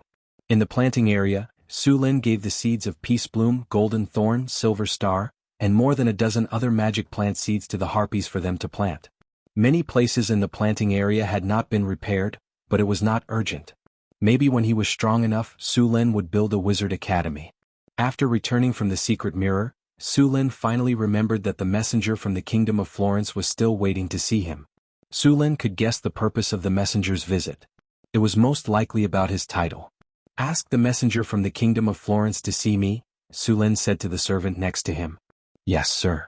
Soon, the servant brought a middle-aged man in his 30s to Sulin's study. "Good day, Your Excellency Su Lin." The middle-aged man bowed elegantly. "Good day. I'm sorry to have kept Mr. Messenger waiting for so long. The territory has just been established and there are many things that need to be done." Su Lin apologized, but there was no apologetic expression on his face. "We understand that His Excellency Su Lin is busy. Right, what's your name?" "Robert Monroe. Nice to meet you, Mr. Su Lin," Robert said with a smile. "Please sit down, Mr. Robert. I wonder what brings Mr. Messenger to this remote place." Su Lin continued after inviting him to sit down. "Sir Su Lin is too humble. Even a child in the Northern Lands has heard of the title of the Pearl of the Northern Lands."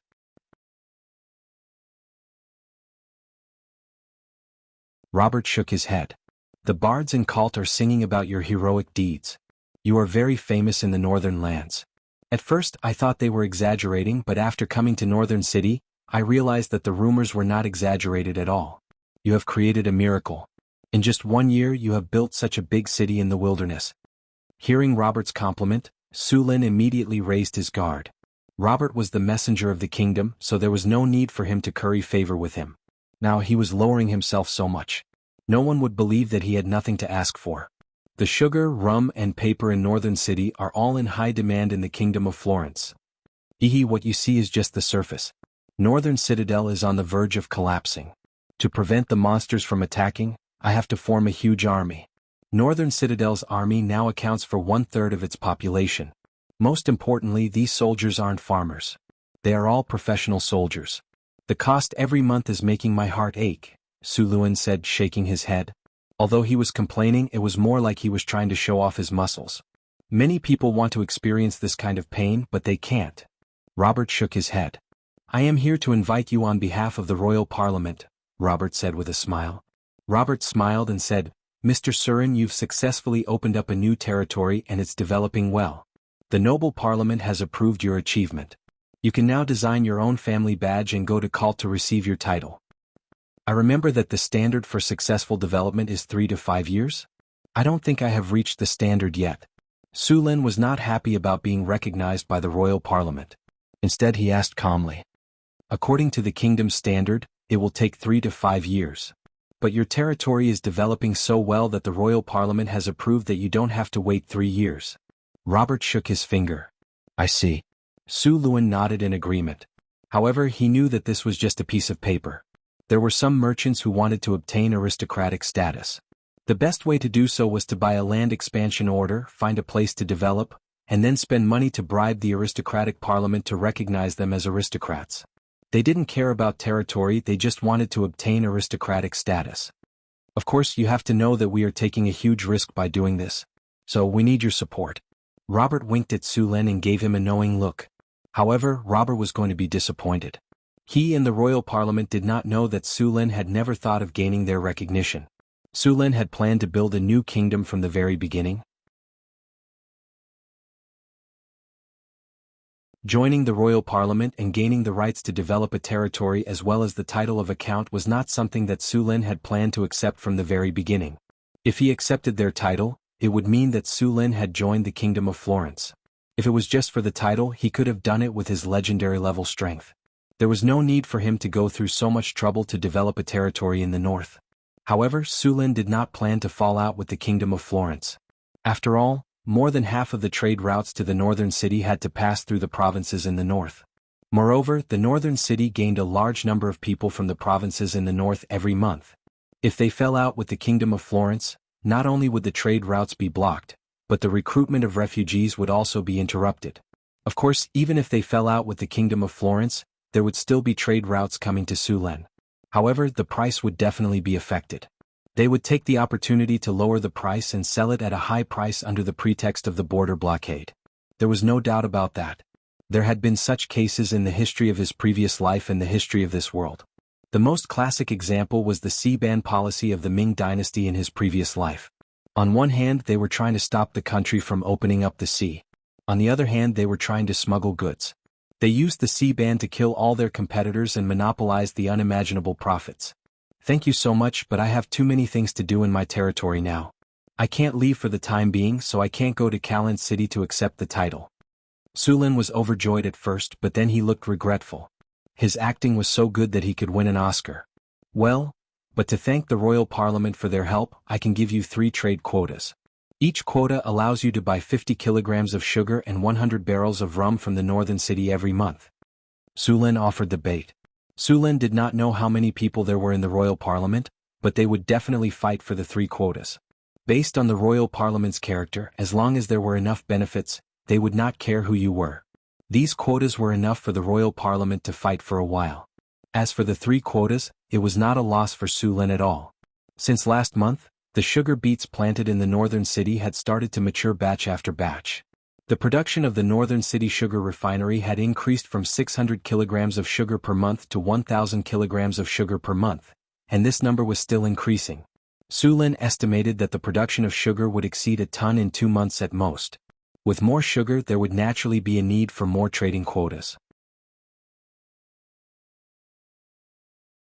Giving them 3 quotas would not only show their friendliness, but also bring them benefits.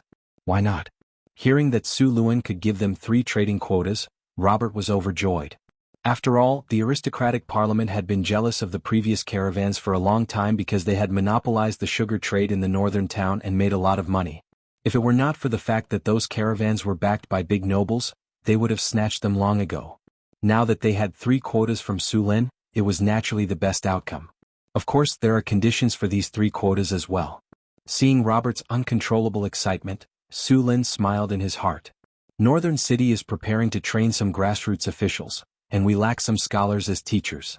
Therefore, I hope that the nobles with the quotas can help me find some scholars to teach in the Northern City. They don't need to be famous scholars as long as they can teach basic education. No problem, Sir Su Lin. We will send the scholars you need over soon. Hearing Su Lin's request, Robert did not mind at all. Although there were not many literate scholars in this era, there were many of them in the circle of nobles. After all, many people learn these things to serve the nobles. Moreover, many of the nobles' children had received education and could be teachers. As long as they were willing, they could easily find a few hundred scholars. Then I look forward to working with you, Su Lin said with a smile. I look forward to working with you. Robert was also full of smiles as if he had earned a great deal. Su Lin laughed in his heart. Although you earn money, I will not lose money.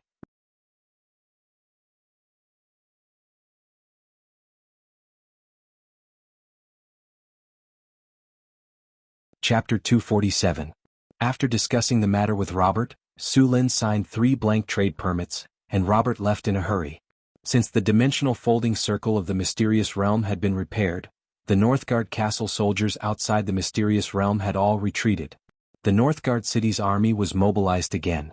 In the wilderness where the Northgard city was located, there were no more powerful factions that could fight a large-scale war against them. Most of the time there were only small skirmishes. The monsters in the wilderness were like weeds. If you were not careful, they could grow very quickly. Summer was the time when food was the most abundant in the northern wilderness. The number of kobolds, goblins, and gnolls had started to increase. To deal with the situation, Su Lin changed the way the army fought. Lancers, archers, centaur riders, and the newly recruited harpies were reorganized into small armies. They were then led by their own generals to clean up the areas around the Northgard city. The Northgard city had started to clear out the monsters and bandits in their territory again. Of course, it was not realistic to completely wipe out the kobolds, goblins, and gnolls. After all, these races were very good at reproducing. They could only reproduce in groups. Sulin's plan was to keep their numbers to a low level. After a few years, the number of goblins, kobolds, and gnolls would gradually decrease. Just like in the southern provinces, there were basically no gnolls left in the wilderness. Even the number of kobolds and goblins was very low. It was the result of decades of hard work. If the other nobles could do it, so could Su Lin. Moreover, he had a strategic map. As long as the goblins, kobolds, and bandits were discovered, they would be marked on the map. Since the battlefield was one-sided and transparent, it was not difficult to eliminate these bandits. With the help of the harpies, the vision of the northern fortress city's army had increased by a few times. Their current strategy had changed from a rain of arrows and spearmen to an aerial assault by the harpies, archers, and centaurs. Most of the time, there were not many enemies left by the time the spearmen reached the front line. The uninjured monsters were enslaved, and the injured ones were killed for experience. While the northern battlefront city army was cleaning up, Su Lin also came to the training ground of the formation breaker outside the city. After this period of training, this group of Imperial spear guards had all completed their training. Today was the day they would advance to the formation breaker. The success rate of the formation breaker's advancement was only 1/5. Su Lin gave each of the spear guards a light ball and let them advance. Time went by. This time, there were as many as 16 spear guards who participated in the advancement. Su Lin waited quietly outside. After about 15 minutes, light balls began to return to the tiger-shaped tally of the formation breaker, which meant that someone had failed to advance. Su Lin was mentally prepared for this result. Soon, 2 more light balls returned to Su Lin within a few minutes. As time passed, more and more light balls returned to Su Lin's hand. Very quickly, the time had already reached the last 10 minutes. The advancement of the capture barracks? As long as they could endure through this last period of time, it represented that they had successfully advanced. It was just that there were only 5 people remaining. Just then, Su Lin felt that another light ball had returned to the tiger tally, and there were only 4 people who were still advancing. Time passed by. Su Lin became more and more nervous. Soon there were only 5 minutes left. A light flashed and disappeared. Another light ball returned. In the end, there were only 3 people left. In the last 5 minutes, Su Lin felt like a year. Finally, the system's notification sounded in his ears. Congratulations, host. 3 of your spear guards have successfully advanced to the formation breaker. The current number of formation breaker is 5. Seeing the 3 soldiers who had successfully advanced, Su Lin's mood finally became better. Just as the northern battlefront city was developing rapidly, further north in the northern wilderness, the power of the elemental tide was constantly spreading. A large number of wild beasts had evolved into demon beasts. The races that lived here also felt threatened. Chief Rogthus, the team that went to the Great Glacier to explore, has returned. They brought back the latest news. In a huge tent, several orcs were discussing something. Outside the tent, tens of thousands of orcs were living in the wilderness. Since the last era, the orcs had been expelled by the humans, elves, and dwarves. They could only live in the barren northern wilderness. However, the orcs still did not give up on the fertile land in the south. Every 2 or 3 years, the orcs would carry out a large-scale invasion to the south.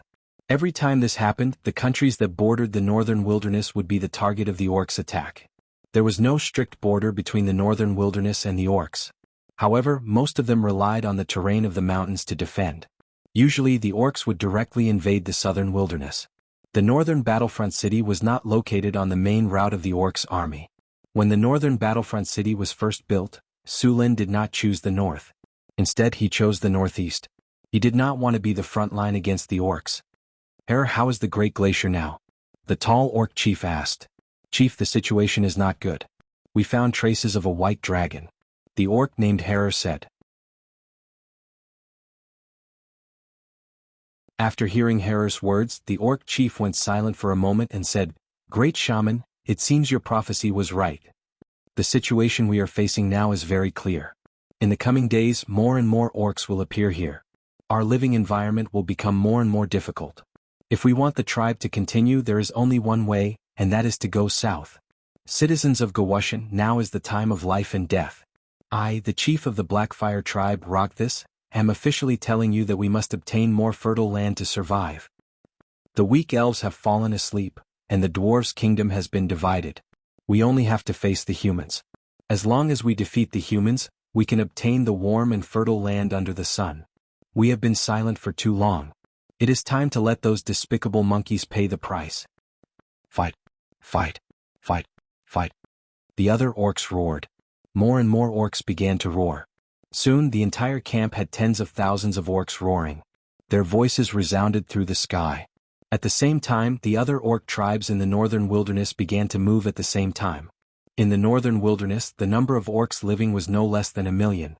According to the characteristics of all orcs being soldiers, they could easily form an army of 500,000 to 600,000. However, the beastmen usually didn't do this. The most fundamental reason was logistics. The beastmen didn't have enough food.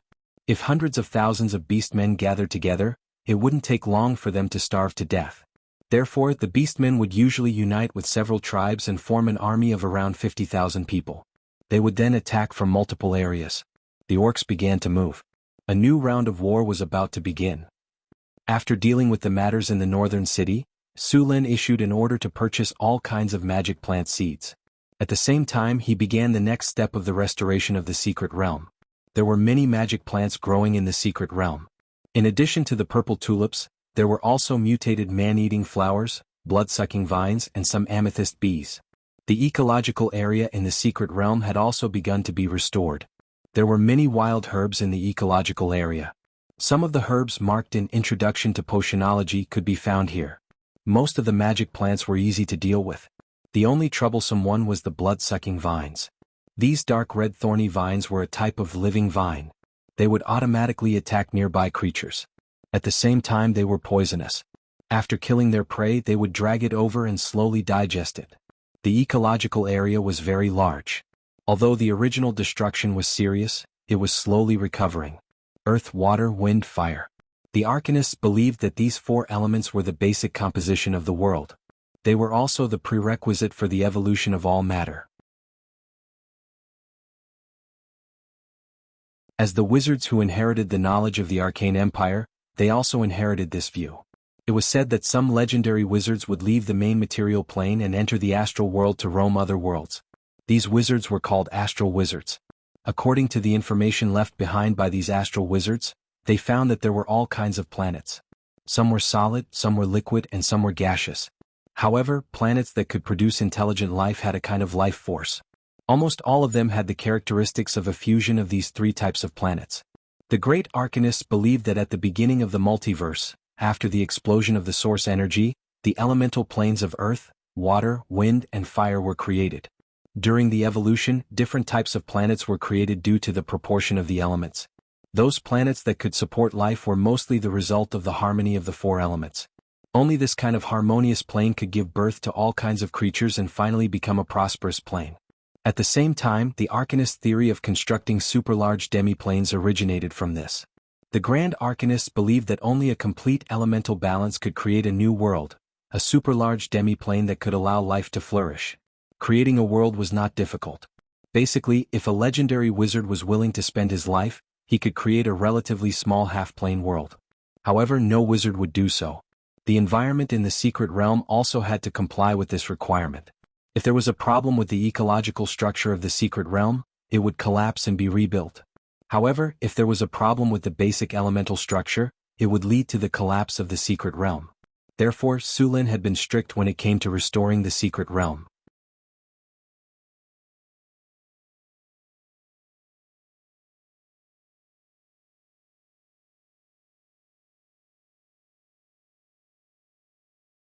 Image was a 4th-tier spell and required a crystal to cast, but the image stored was very blurry. He didn't expect the tower spirit to use it so well and so vividly. However, now that he knew the spell, he could slowly improve it in the future. If the improvement was successful, he planned to make a movie in the other world. There were elves, beastmen, centaurs, and winged people. With so many fantasy races, the movie would definitely be profitable. I'm talking about a proper movie. 36D Pui, cross it out. It's a 3D surround image.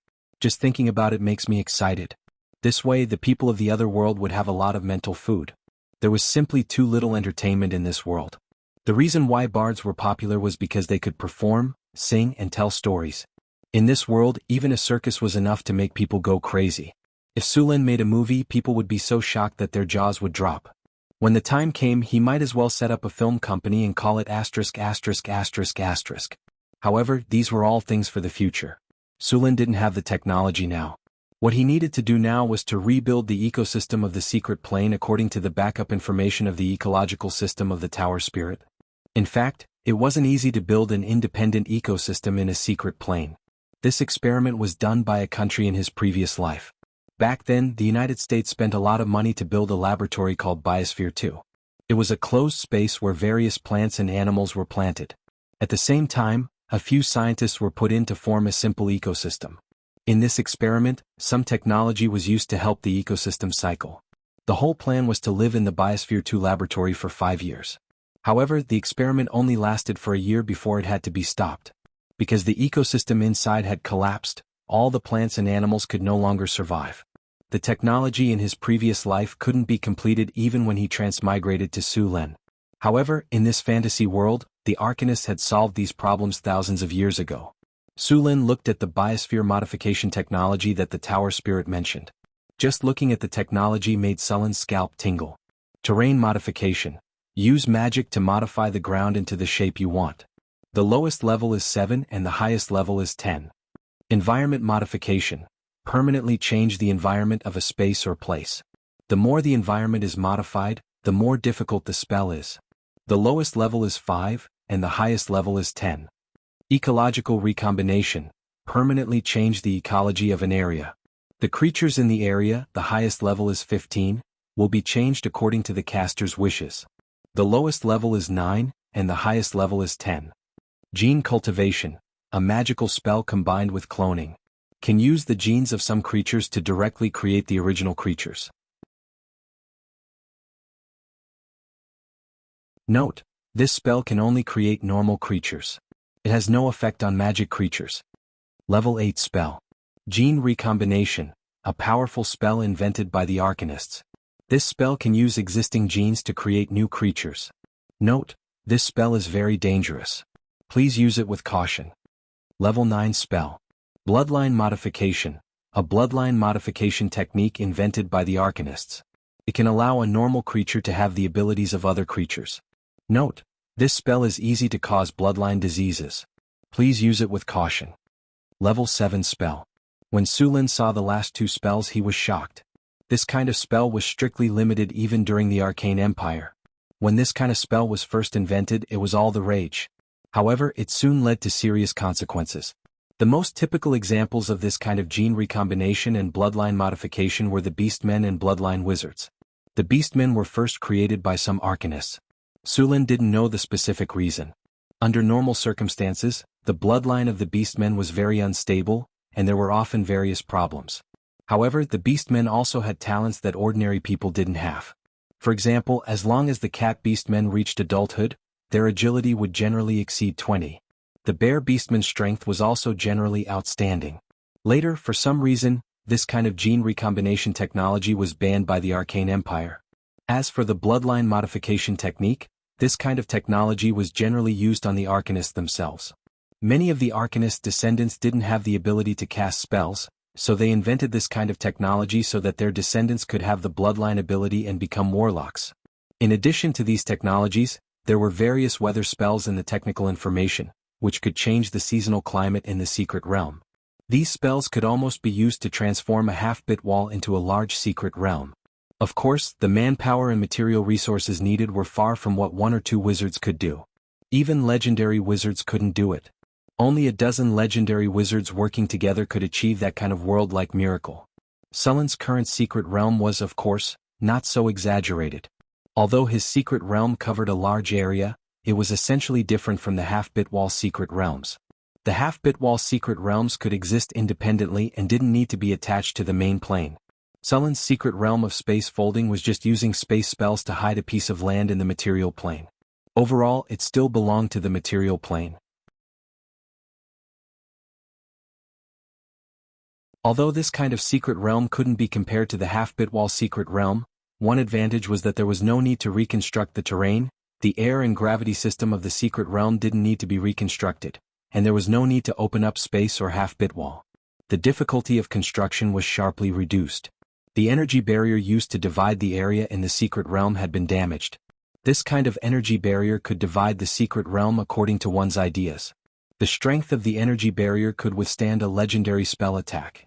Many areas must be divided with this kind of spell, such as the planting area. There were all kinds of high-value magic plants planted there. Once they weren't taken care of and were destroyed by other animals, it would be a big loss.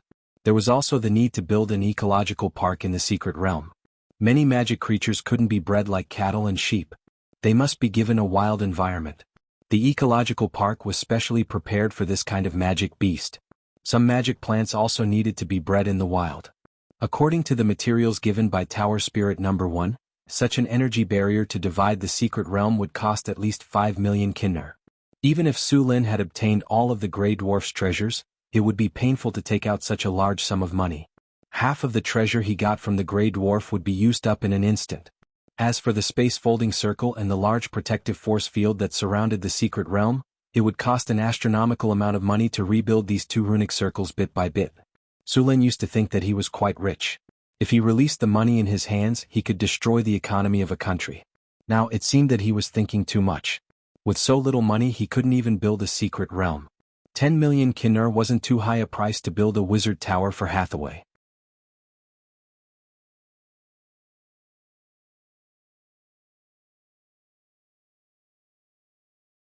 Chapter 249. Because the terrain of the secret realm hadn't changed much, Su Lin could repair it according to the information given by Tower Spirit 1. He didn't need to change the terrain or the environment. This greatly reduced the difficulty of repairing the secret realm. The biosphere in the secret mirror was a bit more difficult to build. Normal animals were fine, but he needed a lot of magical beasts. The Tower Spirit also stored a lot of genes. If Su Lin could use gene cultivation or cloning spells, he could directly create them. However, these two spells were both Circle 8 and Circle 9 spells. Only legendary wizards could master them. Even Hathaway was still one level away. Su Lin also found some dragon genes. Of course, they weren't real dragons. They were dinosaurs that had gone extinct in his previous world. There were some dinosaurs in the wild, such as velociraptors, Spinosaurus, Tyrannosaurus, and so on. However, most of them lived in the south. In some of the wilds in the south, these dinosaurs were considered tyrants. It was said that these dinosaurs first came out of the secret mirror. There were no dinosaurs in this realm, but the Arcanists captured a lot of dinosaurs from other realms for research. These dinosaurs were quite strong. For example, the velociraptors were level 10 and had a challenge rating of level 5. It would take a few nights to take care of them. However, the velociraptors lived in groups of 3 to 6. There were no grand nights to take care of them. As for the Tyrannosaurus, it was level 17. It was stronger than a lot of your own. Of course, there weren't many dinosaurs at this level. There were also some dinosaurs that could no longer be called dinosaurs. They had some dragon blood in them and their bodies had mutated. Su Lin didn't know if the ancient Arcanists had done some blood modification experiments on them, but he guessed it was very likely. Although the secret mirror was severely damaged, some parts of the equipment were still preserved. They could be used again after some repairs. In order to create a suitable environment in the ecological garden, all kinds of rune circles were needed. These rune circles were in a stagnant state because of the interruption of energy. Many runic matrices could no longer be used after a long time of aging. They needed to be remade. Su Lin had mastered many runes during this period of time. He repaired many runic matrices according to the repair standards given by Tower Spirit No. 1 and reconnected them to the energy channel. After spending some time in the secret territory, Su Lin returned to Northern Town City to rest. There was a lot of work to be done in the secret territory, so he could only do it bit by bit. Su Lin did not want to be so busy that he did not even have time to rest. The land next to the Lord's castle had been cleared out after a period of work. The land was now very busy. The workers were digging the foundation. The foundation of the wizard tower was more than 100 meters tall. Naturally, it was very important. Hathaway's wizard tower was built with 3 floors. The bottom floor was the dungeon used to lock up some prisoners or magical beasts. The second floor was the elemental pool, and the first floor was the utility room and ordinary warehouse. The wizard tower on the ground was divided into 7 floors. The first floor was the living room and the servants' living quarters. The second floor was the guest room and the wizard apprentices' room. The third floor was the battle training ground and the spell training ground. The fourth floor was where the apprentices were taught and where the magic statues were stored. The fifth floor was Hathaway's laboratory. The sixth floor was where Hathaway lived and where the treasury was located. The seventh floor was the observatory of the wizard tower. It was also the control center of the wizard tower. The weapon system of the wizard tower would also be installed there. The blueprint of the wizard tower had been determined long ago. It would take at least a few years to build such a huge wizard tower with the current power of Northern Town City. The construction of the wizard tower was not too difficult. The difficult part was the engraved runes and all kinds of energy channels. The workers and slaves of Northern Town City could not do this kind of work. Only the wizards could do it themselves.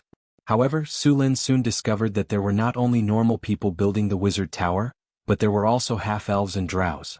Although they were not wizards, they also had some spellcasting ability.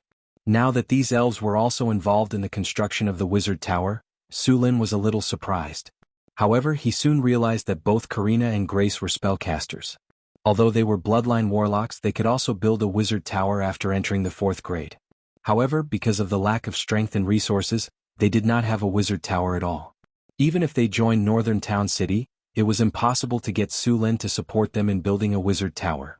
The construction of a wizard tower almost bankrupted Northern Town City, let alone building 3 wizard towers. Now that Hathaway was building a wizard tower, they naturally wanted a share of the profits. Although they could not become the owner of the wizard tower, they could still use some areas of the wizard tower. Hathaway naturally agreed to their request. The condition was that they needed to help build the wizard tower.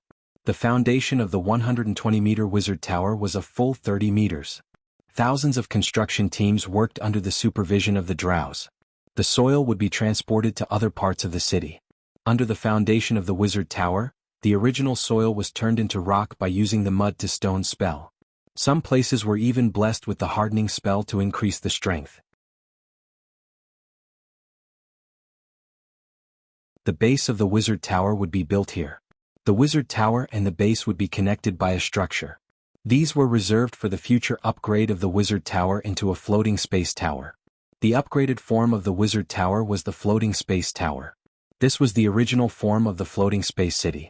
Since the destruction of the Arcane Kingdom, the construction technology of the floating space city had been incomplete, but the technology of the floating space tower had been preserved. A huge amount of energy was needed to make the wizard tower fly. Although the elemental pool could not support the consumption of the floating space city, the consumption of the floating space tower could still support it. The wizard tower of the legendary wizards in this world was basically a floating space tower. The construction of the floating space tower required a lot of mithril, which was not difficult for Su Lin, who had the mithril mine associated with it. According to the calculation of Bach, the silver mine was a large and rich mine, and there was still a lot of mithril associated with it. Now, except for a part of the mithril used to repair the secret realm, the rest was stored in the treasure house of the Lord's castle. It would be used when the wizard tower was upgraded to a floating space tower. A large amount of steel was transported out of the blacksmith workshop. After being smelted by the blast furnace, the metal processed by the Grey Dwarfs was already steel. The construction of the wizard tower required a lot of steel. A steel skeleton was erected, and a large amount of obsidian was transported. If one had enough money, they could use obsidian to build the whole tower. Just like the Roland Kingdom, if one had enough money, they could use obsidian to build the city wall. Although Su Lin also wanted to use obsidian to build a wizard tower, considering that it also required a lot of money to repair the secret realm, he could only reduce the amount of obsidian used in the wizard tower. Obsidian was only used in some important areas of the wizard tower, and ordinary marble was used in other places. In fact, some wizards who were really poor would use ordinary stones to build the wizard tower. Of course, they could also use soil. First, they would use mud to rock to turn the soil into rocks, and then cast hardening on the rocks. Although it was more troublesome, the strength of the wizard tower was also very high. Of course, the workload of the wizard would increase by many times. The workload was enough to make a wizard chop off his hands. Generally, wizards with a little bit of money would not do this. Only the poor would use this method. The effect of hardening was permanent.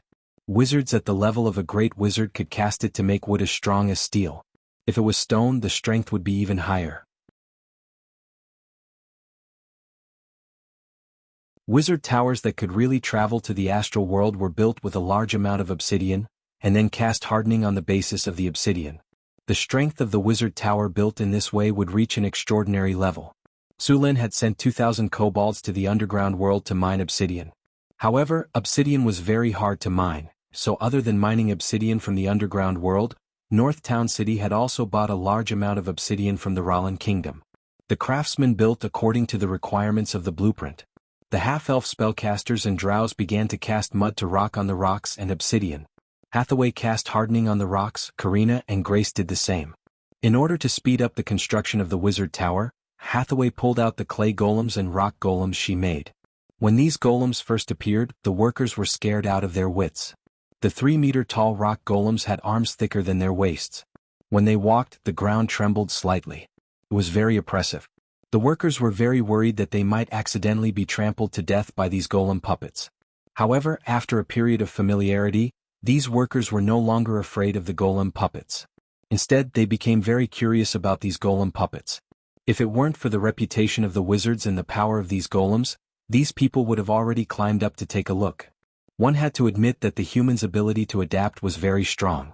Since North Town City had started to clear out the monsters in the wilderness, the number of slaves in the territory had skyrocketed again. In less than a month, the army of North Town City had captured more than 10,000 kobolds, goblins, gnolls, and orcs as slaves. Therefore, although a lot of people were used to build the wizard tower, the construction of North Town City did not slow down either. The various public facilities in North Town City were not yet complete.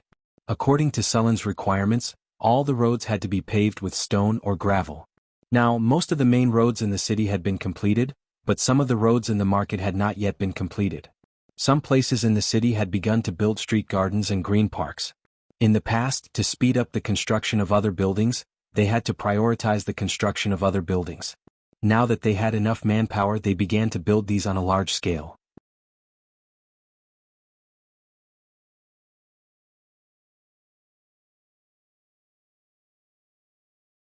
Chapter 250. In the northern wastelands, while the northern city was under construction, in the wastelands northwest of the Sierra de Lotus, a large number of orcs were moving southward. Summer was about to pass and the sun in the sky was not as hot as before. Groups of green-skinned orcs were advancing southward on the barren wastelands. "Chieftain, we don't have much food left," an orc said to Rogessus. Rogessus was silent for a moment. "How much food do we have left?" "Including today's food, it's only enough for us to last a week. It's summer now and we have to hunt and gather along the way. It'll take us a month at most," the green-skinned orc said. Rogessus's eyes suddenly lit up. "A month? That's enough time. A month later, it'll be the harvest of the southern human kingdoms. As long as we break through the stronghold, the food outside the city will be ours. That's enough for our entire tribe to eat for a whole year. This time we want to have a piece of warm and fertile land under the sun." At the same time, the Rarans Kingdom, Florence Kingdom, and Saren Kingdom had received news of the orcs' invasion. These kingdoms had been paying attention to the orc tribes in the northern wastelands. When they saw the orc tribes moving southward, they immediately sent back the news.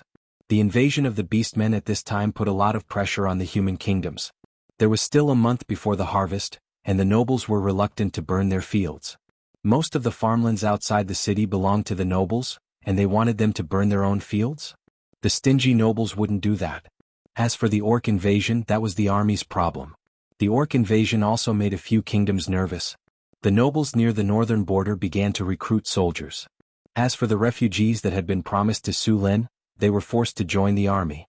In a short period of time, the number of soldiers in the northern nobles' hands increased by 2 to 3 times. However, even though the number of soldiers increased by 2 to 3 times, the strength of the army didn't increase. Instead, it decreased. These soldiers were basically farmers who had just put down their hoes and picked up their weapons. They could defend the city, but they would probably mutiny and run away as soon as they entered the battlefield. The Florentine Kingdom, the Rorans Kingdom, and the Saren Kingdom all began to increase the number of troops in their respective fortresses. The Florentine Kingdom's Blackstone City used to only have 5,000 troops stationed there, but after receiving the orcs' invasion, the number of troops increased to 30,000 in less than a week. Rollin's Beast Blood Fortress and the Saren Kingdom's Canyon Pass had also increased their troops. At the same time, the nobles of the northern lands had also issued a mobilization order. All sorts of military supplies were being collected. Many merchant convoys that were ready to depart were stopped. Then, some soldiers took the order and confiscated the goods of these merchants. These goods would be returned after the war ended. Of course, this was just an official statement. In fact, these goods would not be returned even after the war ended. In the end, they would only be compensated according to the lowest price of these goods. It wasn't that they wouldn't be compensated at all. In this era, those who could form merchant convoys had the backing of nobles. If there wasn't compensation, those nobles wouldn't give up. The human kingdoms in the north and the northern wastelands were separated by the Nafal mountain range. This Nafal mountain range stretched for thousands of miles. The main peak of the mountain range was covered in snow all year round. Many wild beasts and magical beasts lived there. Although this mountain range separated the humans from the northern wastelands, there were still many paths that could be passed through. The Blackstone Fortress, the Beast Blood Fortress, and the Canyon Pass were the three largest paths through this mountain range. These canyons were much easier to traverse than the other paths through the mountains. There was no problem for large carts to pass through. Apart from these three canyons, the other paths were rugged, steep, and difficult to pass through. There were many places where carriages couldn't pass through. Some of the most dangerous paths were steep cliffs on one side and bottomless abyss on the other. There was only a rugged path that was less than half a meter wide. Most of these paths were used by smugglers and merchants. Not only were these paths difficult to traverse, they were also life-threatening. If they accidentally bumped into the magical beasts that lived there, they would lose both their lives and their wealth. The Beast Blood Fortress was the gate to the north of the Roran's kingdom. Once this place was breached, the three northern provinces of the Roran's kingdom would have to face the assault of the orcs. Ever since Count Colin had received news that the orcs were heading south, he had immediately started preparing for battle. There were only 3,000 soldiers stationed in the Beast Blood Fortress. Among them, there was an army of 500 knights. These knights were the backbone of the Beast Blood Fortress. 500 heavily armored knights were mounted on war horses that were similarly armored. They were the strongest soldiers in the human kingdoms of this world. A knight, man, horse, and armor weighed up to 500 kilograms. When they charged, there was no need to talk about weapon damage. Just the impact alone was enough to rupture the internal organs of an adult orc. The 30,000 reinforcements from the kingdom had also arrived. However, this did not make Count Colin relax. According to the information from the front lines, the orcs could be said to have turned out in full force this time. They were facing an orc army of at least 100,000 men. Outside the Beast Blood Fortress, the various antlers and barricades from before had been completely destroyed. The ground was a mess with corpses and bloodstains everywhere. The air was filled with the nauseating smell of blood. In the battle that had just ended, the orcs had not gained the slightest advantage. However, they had also successfully accomplished their battle objective. All the defensive facilities outside the fortress had been destroyed. The human soldiers guarding the fortress were still rather excited. Although the orc army seemed to be large, the fortress had taken advantage of the natural terrain. The orcs could not make use of their advantage in numbers at all. The narrow terrain meant that they could only put in a small number of soldiers to attack. The steep mountain walls on both sides of the fortress provided them with a natural side protection. Below the walls, a large number of corpses were piled up. The nauseating smell attracted a large number of vultures. Some scavenger crows were also cawing in the sky. Normal beasts were afraid of an army, but these birds did not have many scruples. When night fell and the battle ended, it was time for them to have a full meal. The orc army camp was only 10 miles away from the fortress. At this time, a large number of orc supervisors were using leather whips to drive the kobolds, goblins, and other slaves to cut down trees. Then the orc craftsmen would make simple siege weapons. Although the orc civilization could not be compared to that of the humans, their social system was much stronger than that of the gnolls, kobolds, and goblins. Just 3 days after the battle between the humans and orcs at the Beast Blood Fortress, the Blackstone Fortress and the Canyon Pass also broke out in battles. After a short period of probing, the orcs began a powerful attack. Sulan knew that the orcs would invade later. After all, the northern citadel was not on the path of the orcs. The closest battlefield to the Blackstone Fortress was only 300 miles away. To the north of the northern citadel was the Sierra de Lotus. If the orcs wanted to attack the northern citadel, they would have to go around the Sierra de Lotus and attack from the northwest. After knowing that the orcs were attacking, Sulan immediately called back the army that was clearing out monsters and bandits in his territory. The northern citadel now had 7,000 soldiers. Most of them were spearmen. There were 4,000 of them, followed by 2,000 archers. Originally, Su Lin wanted to form more archers. However, archers were not like spearmen. A wooden stick and a sharp spearhead were enough. The archers' bows needed good materials. Although the centaurs and gnolls had cultivated wood to make bows, the amount was limited. It was hard to form a 2,000 archers. Most of them were still using birch bows. The strongest among them were the gnolls. The strongest of them had already become a gnoll magic archer. They could add elemental effects to their arrows. Most of the gnolls were still at the gnoll archer level. As for the gnoll phantom archer, there was not a single gnoll archer. The main reason was that gnolls needed twice as much experience to level up as humans. But even so, the accuracy and range of the half-elf archers were much higher than that of human archers. Su Lin sent out all the scouts to keep an eye on the movements of the Beastman army. At this time, the Beastman army shouldn't know about Su Lin's city. Once they knew that there was a human city here, the Beastmen would definitely attack. At the same time, the construction of the wizard tower in the city did not stop. However, Su Lin sent out a large number of people to start digging the moat.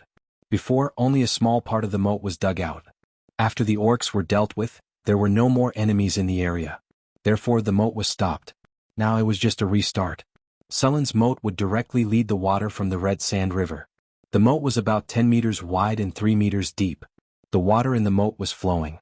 Su Lin even had the underground spring ability to lead 2 springs from the ground, allowing the water to flow into the moat. Since the North City was located on higher ground, there was no need to worry about the water flowing into the city.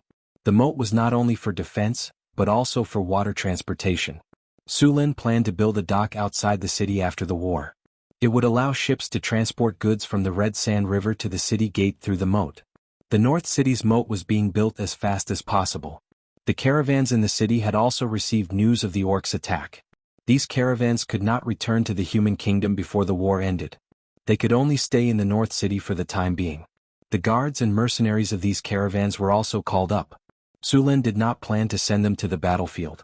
He wanted to prevent them from causing trouble.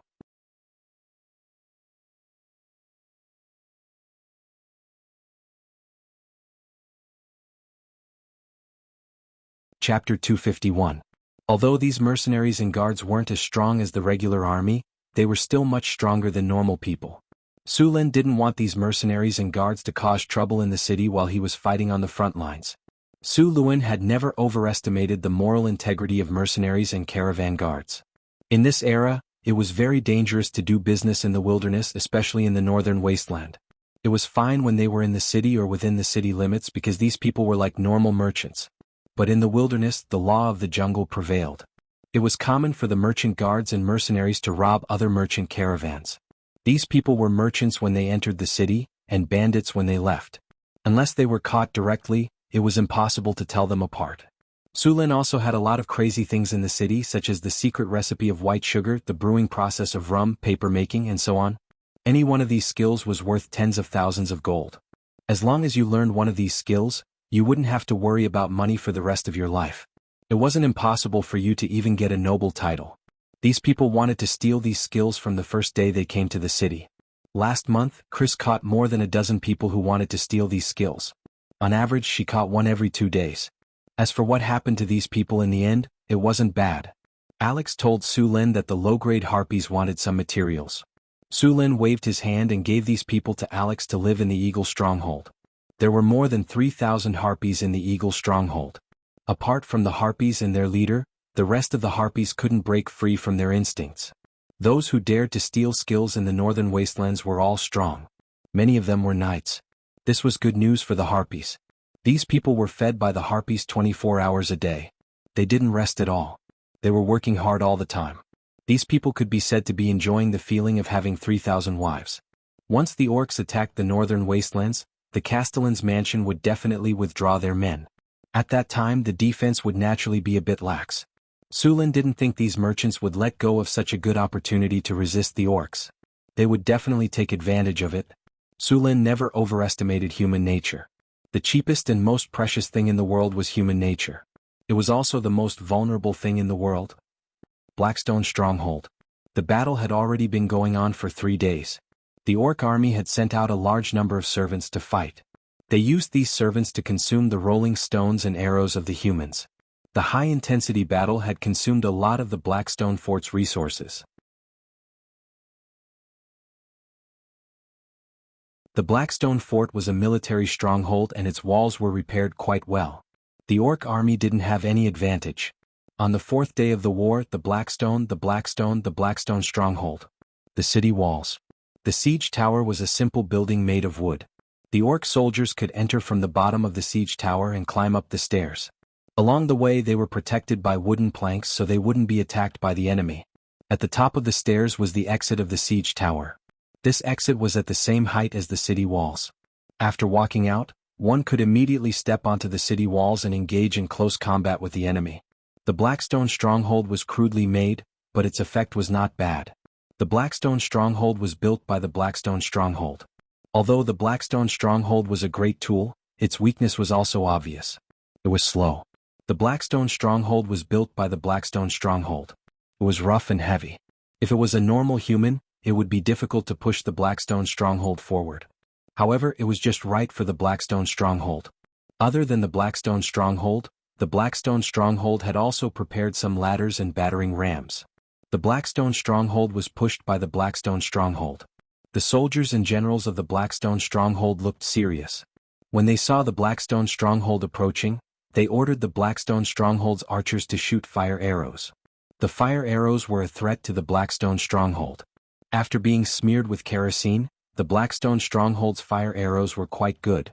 The Blackstone stronghold didn't have many fire protection measures. After the arrows hit the Blackstone stronghold, the kerosene stuck to the wooden planks and ignited them. The Blackstone stronghold didn't give up and continued to push forward. At the same time, the Blackstone stronghold's archers on the Blackstone stronghold began to shoot. The archers on both sides began to fight, and both sides suffered heavy casualties. Under the cover of the archers, the Blackstone stronghold quickly approached the Blackstone stronghold. The fastest battering rams were about to reach the Blackstone stronghold. Suddenly, a fireball the size of a wash basin flew out from the Blackstone stronghold. The fireball dragged a long tail behind it as it flew towards the battering rams. Boom! An explosion sounded. The battering rams and the dozen or so Blackstone stronghold soldiers were instantly engulfed in flames. The wooden battering rams were blown to pieces under the force of the explosion. The dozen or so Blackstone stronghold soldiers were also set ablaze. Wizards! Wizards! We have wizards! The soldiers on the Blackstone stronghold cheered. The morale of the Blackstone stronghold skyrocketed. On the Blackstone stronghold wall, a middle-aged man in a red robe waved his magic staff. Soon another fireball flew out. This time, the fireball flew directly towards a tall Blackstone stronghold. The 20-meter-tall Blackstone stronghold couldn't dodge at all. It was instantly hit by the fireball. This Blackstone stronghold that didn't burn down after taking so many arrows exploded. The Blackstone stronghold archers on the Blackstone stronghold were blown away. The tall Blackstone stronghold was split in half. Many Blackstone stronghold soldiers below were directly hit by the burning wood. The Blackstone stronghold was instantly engulfed in flames. The Blackstone stronghold soldiers that didn't make it out were burned alive. This wizard cast a few fireballs to destroy most of the Blackstone stronghold's siege weapons. He was only an intermediate wizard. There were only a few wizards in the Blackstone stronghold. The wizards wouldn't use up all their mana.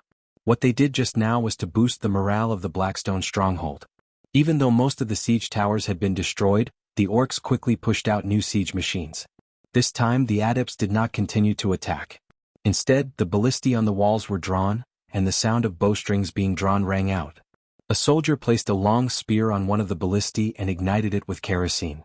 Bang! With a buzzing sound, the 3-meter-long spear flew out and pierced through an orc. It then fiercely nailed itself onto the siege chariot.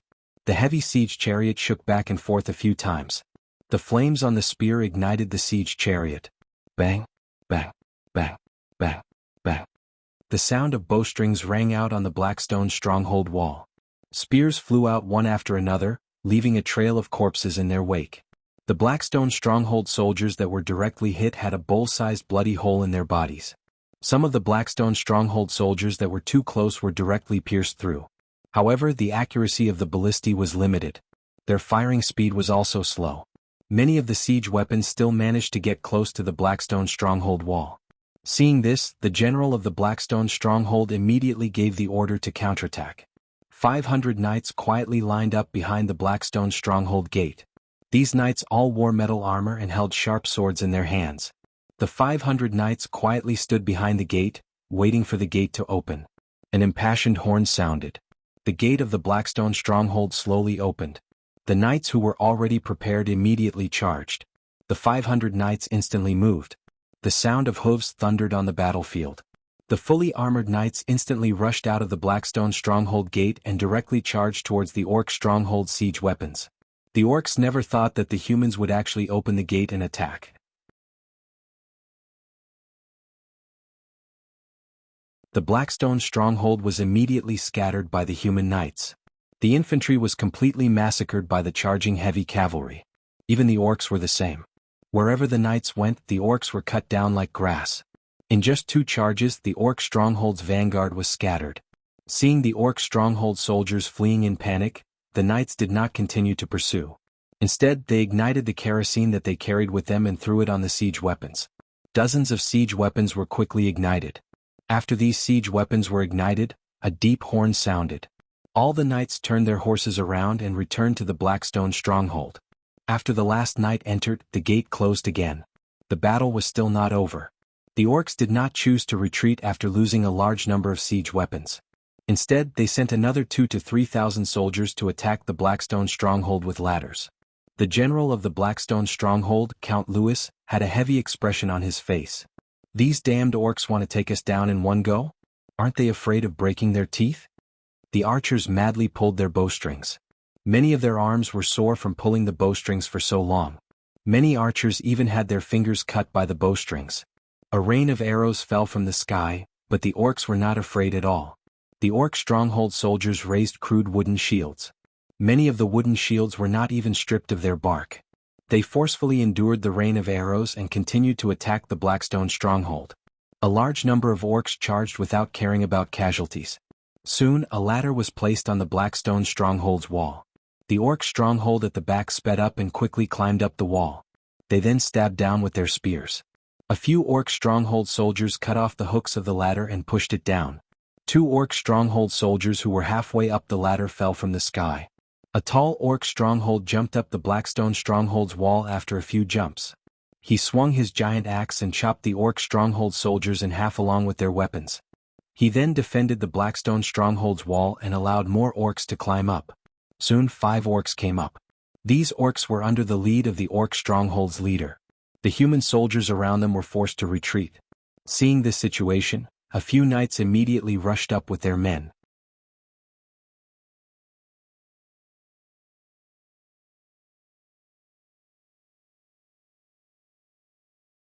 Chapter 252. Blood and flesh splattered all over the battlefield. A large number of soldiers were dying every second. The orc warrior that rushed up was also killed by a few human soldiers. Finally, after more than 2 hours of fierce battle, the orcs retreated, leaving more than 2,000 dead bodies behind. The soldiers of the Blackstone fortress finally let out a sigh of relief. They were all exhausted after a whole day of fighting. Gavin stretched his sore shoulders while the guards next to him bandaged his wounds. The soldiers who came to relieve the soldiers who had just fought took the place of Gavin. After resting for a while, Gavin walked down the wall with his servants and headed back to the castle. I've heard about Sir Gavin's fighting style when I was in Cult City. I thought it was just an exaggeration, but after seeing it today, Sir Gavin is even braver than the rumors say. Count Wayne exclaimed. He personally understood the situation on the battlefield today. The ferocity of the orcs shocked him. Most of the captains on the wall began to ask for reinforcements in the middle of the battle. Gavin was the only one who led his men and did not retreat. He didn't ask for reinforcements even once. At the same time, his soldiers suffered the least casualties, but they achieved the greatest results.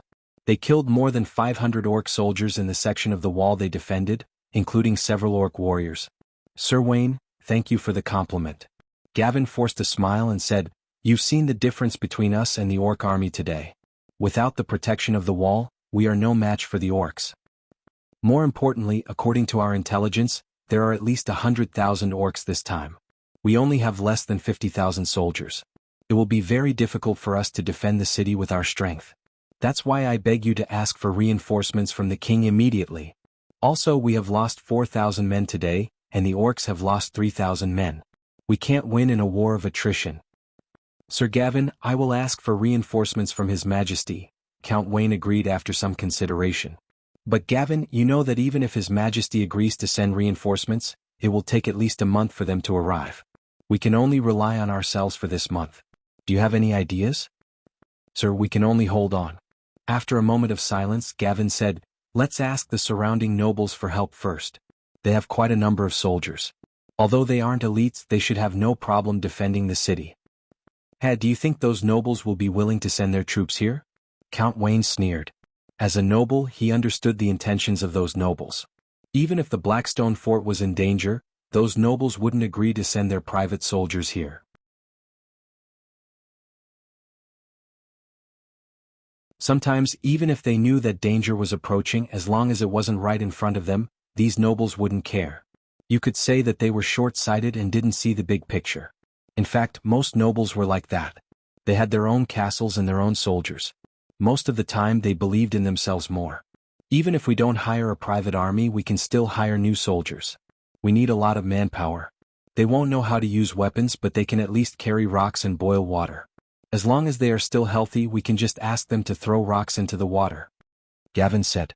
Gavin, if you do that, the soldiers might suffer heavy casualties in the end. Wayne's heart skipped a beat and he said with difficulty.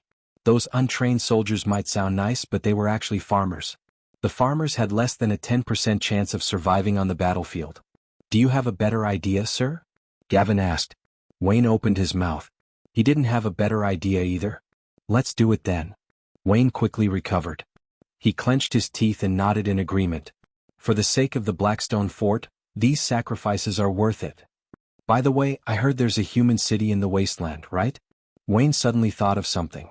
Gavin nodded and said, you're talking about Northtown City, right? That human city was built by a young noble who bought the land expansion order last year.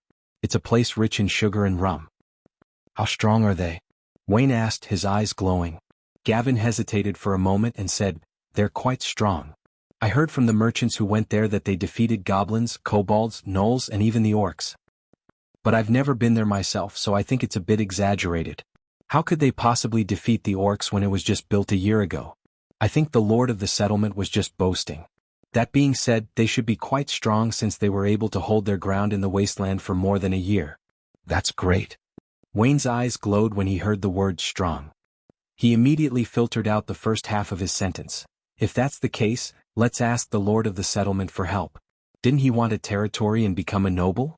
If he helps us defeat the orcs, I'll recommend him to the king. Not only will he be given a title, he'll even be given a land. All right, I'll send someone to contact Northtown City. Gavin shrugged and agreed. In his opinion, even if Northtown City agreed to help, the army they sent out would not be very strong. As for Duke Wayne's promise, it was fine to just listen to him.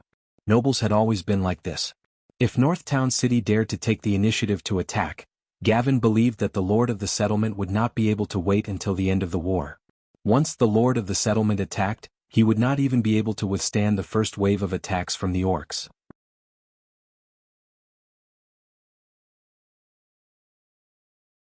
Under the cover of the night, Gavin picked a few knights and quietly left the fortress. They then moved northeast. The orcs did not block the fortress. After all, there were mountains on both sides of the fortress. It was impossible to surround it. The orcs' camp was not close to the fortress. They also had to prevent the human knights from ambushing them during the night. The next day, the orcs began to move out again as soon as the sun rose. This time, the orcs pushed the siege weapons that they had built overnight to attack the fortress. However, the number of siege weapons was reduced by half compared to the previous day. However, the battle today was even more intense than the previous day. This time, the orcs sent out even more soldiers to attack the fortress. They did not have enough siege towers and siege chariots, so they used ladders instead. These orcs did not care about casualties at all. Since the morning, more orcs had been climbing up the fortress walls. These damned orcs, are they crazy? Gavin said as he wiped the blood off his face after killing the last orc on the wall with a single slash. At this rate, we won't be able to last more than 30 days. The orcs are panicking. Duke Wayne looked at the orcs that had temporarily retreated. The other orc army in the distance was already ready. They don't care about casualties and they're taking turns to attack us. This method is putting a lot of pressure on us, but the orcs are not having it easy either. Why do you think these orcs are so desperate? What? Gavin looked at the orcs in the distance and sat down on the ground. I think it's because of food. Food? You mean the orcs are running out of food? Gavin's eyes lit up. Wayne nodded and continued, I've been observing for the past few days. There's very little cooking smoke in the orcs' camp. It's far from enough to feed so many orcs. Then we just have to hold on for a few days and the orcs will retreat when they run out of food. Gavin stood up excitedly. It's not that simple. Wayne shook his head and said, even if the orcs are running out of food, the pressure on us will be even greater. Without food the orcs will go even crazier. They will desperately try to take down this place. There are huge amounts of food waiting to be harvested behind the Blackstone Fortress. The orcs will definitely attack us with all their might after they run out of food. That's why we're under even more pressure than before. Duke Wayne said with a serious face. The closer they are to death, the crazier they will be. After the craziness comes silence, and the darkest moment comes before dawn. The northern citadel was actively preparing for war. Sulin was also very concerned about the orcs' attack. Even the northern citadel had to be careful when dealing with an army of over 100,000 orcs. The Eagle's Nest had also sent out many harpies to investigate. Every movement of the orcs was recorded and reported to Sulin. Sheriff Harris was very busy during this period of time. He sent out all 300 security guards to patrol the city 24 hours a day to prevent people from taking advantage of the opportunity to cause trouble. The 2,000 militia were also reorganized. These militia did not need to go to the battlefield. They just followed the security guards to maintain the stability of North Town City. The army of the northern citadel had also been recalled. They would move out as soon as Sulin gave the order. Lord's Castle. Sulin tidied up a room and turned it into a war room. Other than those who had missions, the rest of the generals and heroes were all there. There was a giant sand table in the middle of the room. The sand table vividly marked out the locations of the Blackstone Citadel, the Orc Army, and the Northern Citadel. Who do you think will win in the end? Sulin asked the generals. I don't know. Boulder and Johnson looked at the sand table and then at Sulin. They looked like they didn't know anything. Sulin was not surprised by their reaction. He was already used to it. Kane looked at the sand table for a while and said, I think the orcs will win. Based on the previous reports, the Blackstone Citadel doesn't have many defenders. According to the orc strategy, the Blackstone Citadel won't be able to hold on. What about you? Sulin looked at Karina, Grace, and the others. I think the humans will win. After all, the orcs don't have much food.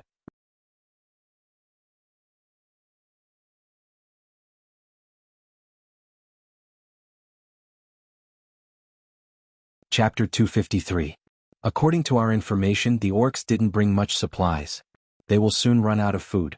Once they run out of food, it won't matter even if they double their numbers. Karina thought for a moment and said, I think, sir, there's an emergency. At this moment, a guard hurried over and said. Sulin stood up and walked out of the combat readiness hall. What happened? Sir, there was a messenger from the Blackstone Fortress. He said he was here on Earl Wayne's orders. The guard said respectfully. Earl Wayne of the Blackstone Fortress? Why did he send someone here? Don't tell me he wants me to send out troops. Sulin muttered to himself, then said to the guard, bring the messenger to the living room. I'll be there right away. Yes, sir. Sulin went back to the combat readiness hall and gave some simple instructions. Then he walked to the living room. You are Earl Wayne's messenger? Sulin looked at the travel-worn knight in front of him and said. Yes, sir. After the knight saw Sulin, he quickly said, Sir, the Blackstone Fortress is in danger. Earl Wayne wants you to send out troops to help us defeat the orcs. This is a letter from Earl Wayne himself. The guard next to him took the bamboo tube and checked it. Then he handed it to Sulin. Sulin took it and looked at it. There was a noble's badge on the wind outlet of the bamboo tube. The seal was not broken. He then opened the seal and took out a piece of parchment to read. The content of the letter was not out of Sulin's expectation. It was nothing more than asking Sulin to send out troops to help them fight the orcs. At the same time, as long as Sulin sent out troops, he would promise to help him get a title and a land after the battle. The land would not be in the northern wilderness, but in the hinterland of the Kingdom of Florence. At the same time, he also threatened that if Sulin refused, he would not pass the test and would tell the orcs about what happened in Northern Town City. Sulin sneered in his heart. He didn't believe a single word of the promise. The note didn't say that it would help Su Lin obtain these things. It only said that it would report to the king. It didn't matter whether the king agreed or not. At that time he could use this as an excuse to brush him off. However, Su Lin was not interested in these promises. It was not easy for him to develop such a good situation in the northern wilderness. He would not return to the kingdom of Florence to be the village chief. That's right, the village chief. According to the current level of rewards in the kingdom of Florence, Su Lin would at most be a baron, and then a few villages would be divided into his territory. Take the emissary to rest first. We will consider sending troops to help the Blackstone stronghold. We need to discuss this matter. Su Lin pondered in his heart, neither refusing nor agreeing. Sir, the Blackstone stronghold really needs your help.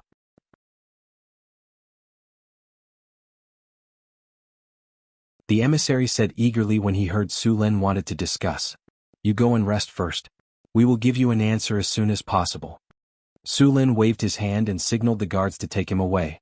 Seeing that Su Lin ignored him, the emissary had no choice but to leave with the guards unwillingly. Su Lin was not too worried about this war between the humans and the orcs. He was thinking about how to get the most out of this war.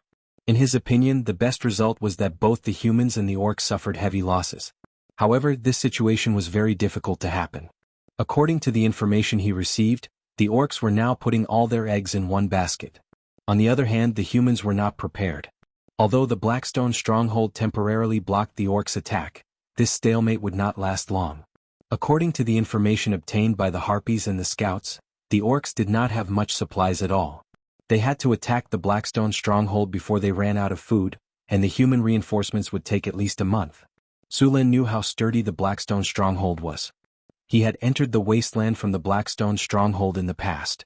The Blackstone stronghold was built in the Blackstone Canyon. This canyon was called the Blackstone Canyon because the rocks were black. The walls of the stronghold were 20 meters tall and there were cliffs on both sides. The mouth of the canyon was shaped like a trumpet. The stronghold was built at the mouth of the trumpet. It could be said that it was easy to defend and difficult to attack. Even if Su Lin was the one to attack, it would be very difficult to take down this place without him personally. However, he did not know why he had a strange feeling that the orcs would definitely have a way to break through the Blackstone stronghold. Su Lin did not know why he was so sure. He did not want to see the orcs win. Once the orcs broke through the Blackstone stronghold, the northern provinces behind the Blackstone stronghold would be plundered. Su Lin did not care about this. He only cared about the large amount of food the orcs would obtain. One had to know that the orcs had always been in a state of food shortage in the northern wastelands. If the orcs obtained a sufficient supply of food, they would definitely keep on fighting. When that time came, Northgard City would definitely not be spared. Moreover, the outbreak of war would greatly affect Northgard City's trade. Almost all of the trade routes had been cut off. The migration of refugees was also forced to stop. If Northgard City wanted to rely on natural production to increase the population, it would take at least a dozen years. Su Lin did not have that much time to waste. After sending the messenger away, Su Lin returned to the war preparation hall and ordered all the warriors to prepare for battle. He did not plan to attack the orcs directly. Instead, he planned to hide on the side and secretly reap some benefits. The next day, Su Lin led the army out of Northgard City. He left Hathaway and Chris in the city. He also left 1,000 spearmen and archers behind. He then led the rest of the army and left with the Harpies. The orc army was over 300 kilometers away from Northgard City. It took the city's army 3 days to reach a forest 10 kilometers away from the battlefield. Blackstone stronghold had become a meat grinder. Both the orcs and humans were bleeding here. The ground was covered in blood. The entire valley was filled with a nauseating stench. Some of the corpses that could not be dealt with in time had already begun to rot. The vultures in the sky circled back and forth. After a week of continuous high-intensity battles, the human defenders of the stronghold were exhausted. However, their expressions were still stable because reinforcements had arrived. Although the reinforcements were only a group of farmers who had put their heads down, more would come. As long as there were enough reinforcements, the human defenders believed that no matter how many orcs came, they would all retreat with their tails between their legs. This battle had lasted for a week. Although the human defenders had suffered heavy losses, the orcs had also suffered heavy casualties. Just the corpses piled up outside the stronghold were already 1 or 2 meters tall. Standing on the walls and looking down, it looked like a slaughterhouse. However, they were not slaughtering livestock but humans and orcs. "General, you're injured." A guard came to Wayne's side. He quickly took out some medicine and bandages when he saw the blood seeping out of Wayne's arm. "It's nothing, just a small wound. You guys can go and rest." As the highest-ranking officer of Blackstone's stronghold, Wayne was very qualified. As a noble, he was obviously different from the other noble generals. He was more popular among the soldiers. The wind in Blackstone Canyon was very strong. A strong wind blew from the north of the canyon, and the strong stench made Wayne frown. The messenger didn't come back. The Lord of Northgard City didn't come. "As expected. Go back and rest. I'll stay here and watch." Gavin shook his head. His body was covered in blood. There were many dents on his tough armor. It looked very tattered. "All right." Wayne got up and went back to rest. As the commander, he had to make sure he was full of energy. The night wind whistled. 5 kilometers away from Blackstone Canyon, the orcs were not resting. In the largest camp, the orc priests were feeding some strange creatures. These creatures had a pair of fleshy wings and dark green skin. They had the head of a dragon, but they looked very ugly. Their necks were a bit short, but their bodies were very strong. Their hind legs were very powerful.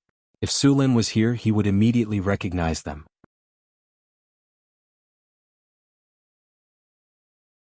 They were a type of Euron called wyverns. Wyverns were not very powerful among the flying Euron. They were about 3 meters long and had a wingspan of 5 meters. They didn't have dragon breath, but they could spray poison. The poison of a wyvern was very deadly. At this moment, a dozen wyverns were quietly squatting on the ground. The orcs beside them kept feeding them. Soon all the wyverns were fed. A shaman walked over. That old shaman grabbed a handful of powder from a shabby pocket and muttered some cryptic words. Soon, elemental energy started converging and the old shaman scattered the powder in his hand into the sky. A red spirit light shrouded all of the wyverns. Soon the wyverns couldn't help but roar. Their bodies were clearly stronger than before. After seeing this effect, the old shaman sighed in relief. "Let's start." With an order, a dozen beastmen climbed onto the wyverns' backs with weapons. Each wyvern carried 2 beastmen. The wyverns were flapping their wings, clearly very strenuous. At this time, the shaman once again cast a spell. Wind elements converged and buffed the wyverns. Flight. After buffed by flight, the dozen wyverns carried 30 beastmen and flew into the sky. There was no light in the sky, and thick black clouds covered all the starlight. The dozen wyverns merged into the darkness, and after identifying the direction, they directly flew towards the Blackstone fort. The wyverns were very fast. In order to prevent humans from hearing the flapping of their wings, all the wyverns flew a kilometer in the air. With the help of the bonfires on the ground, the wyverns carried the beastmen over the Blackstone fort. You're tuning in to the Han Lee's Wuxia Adventures YouTube channel.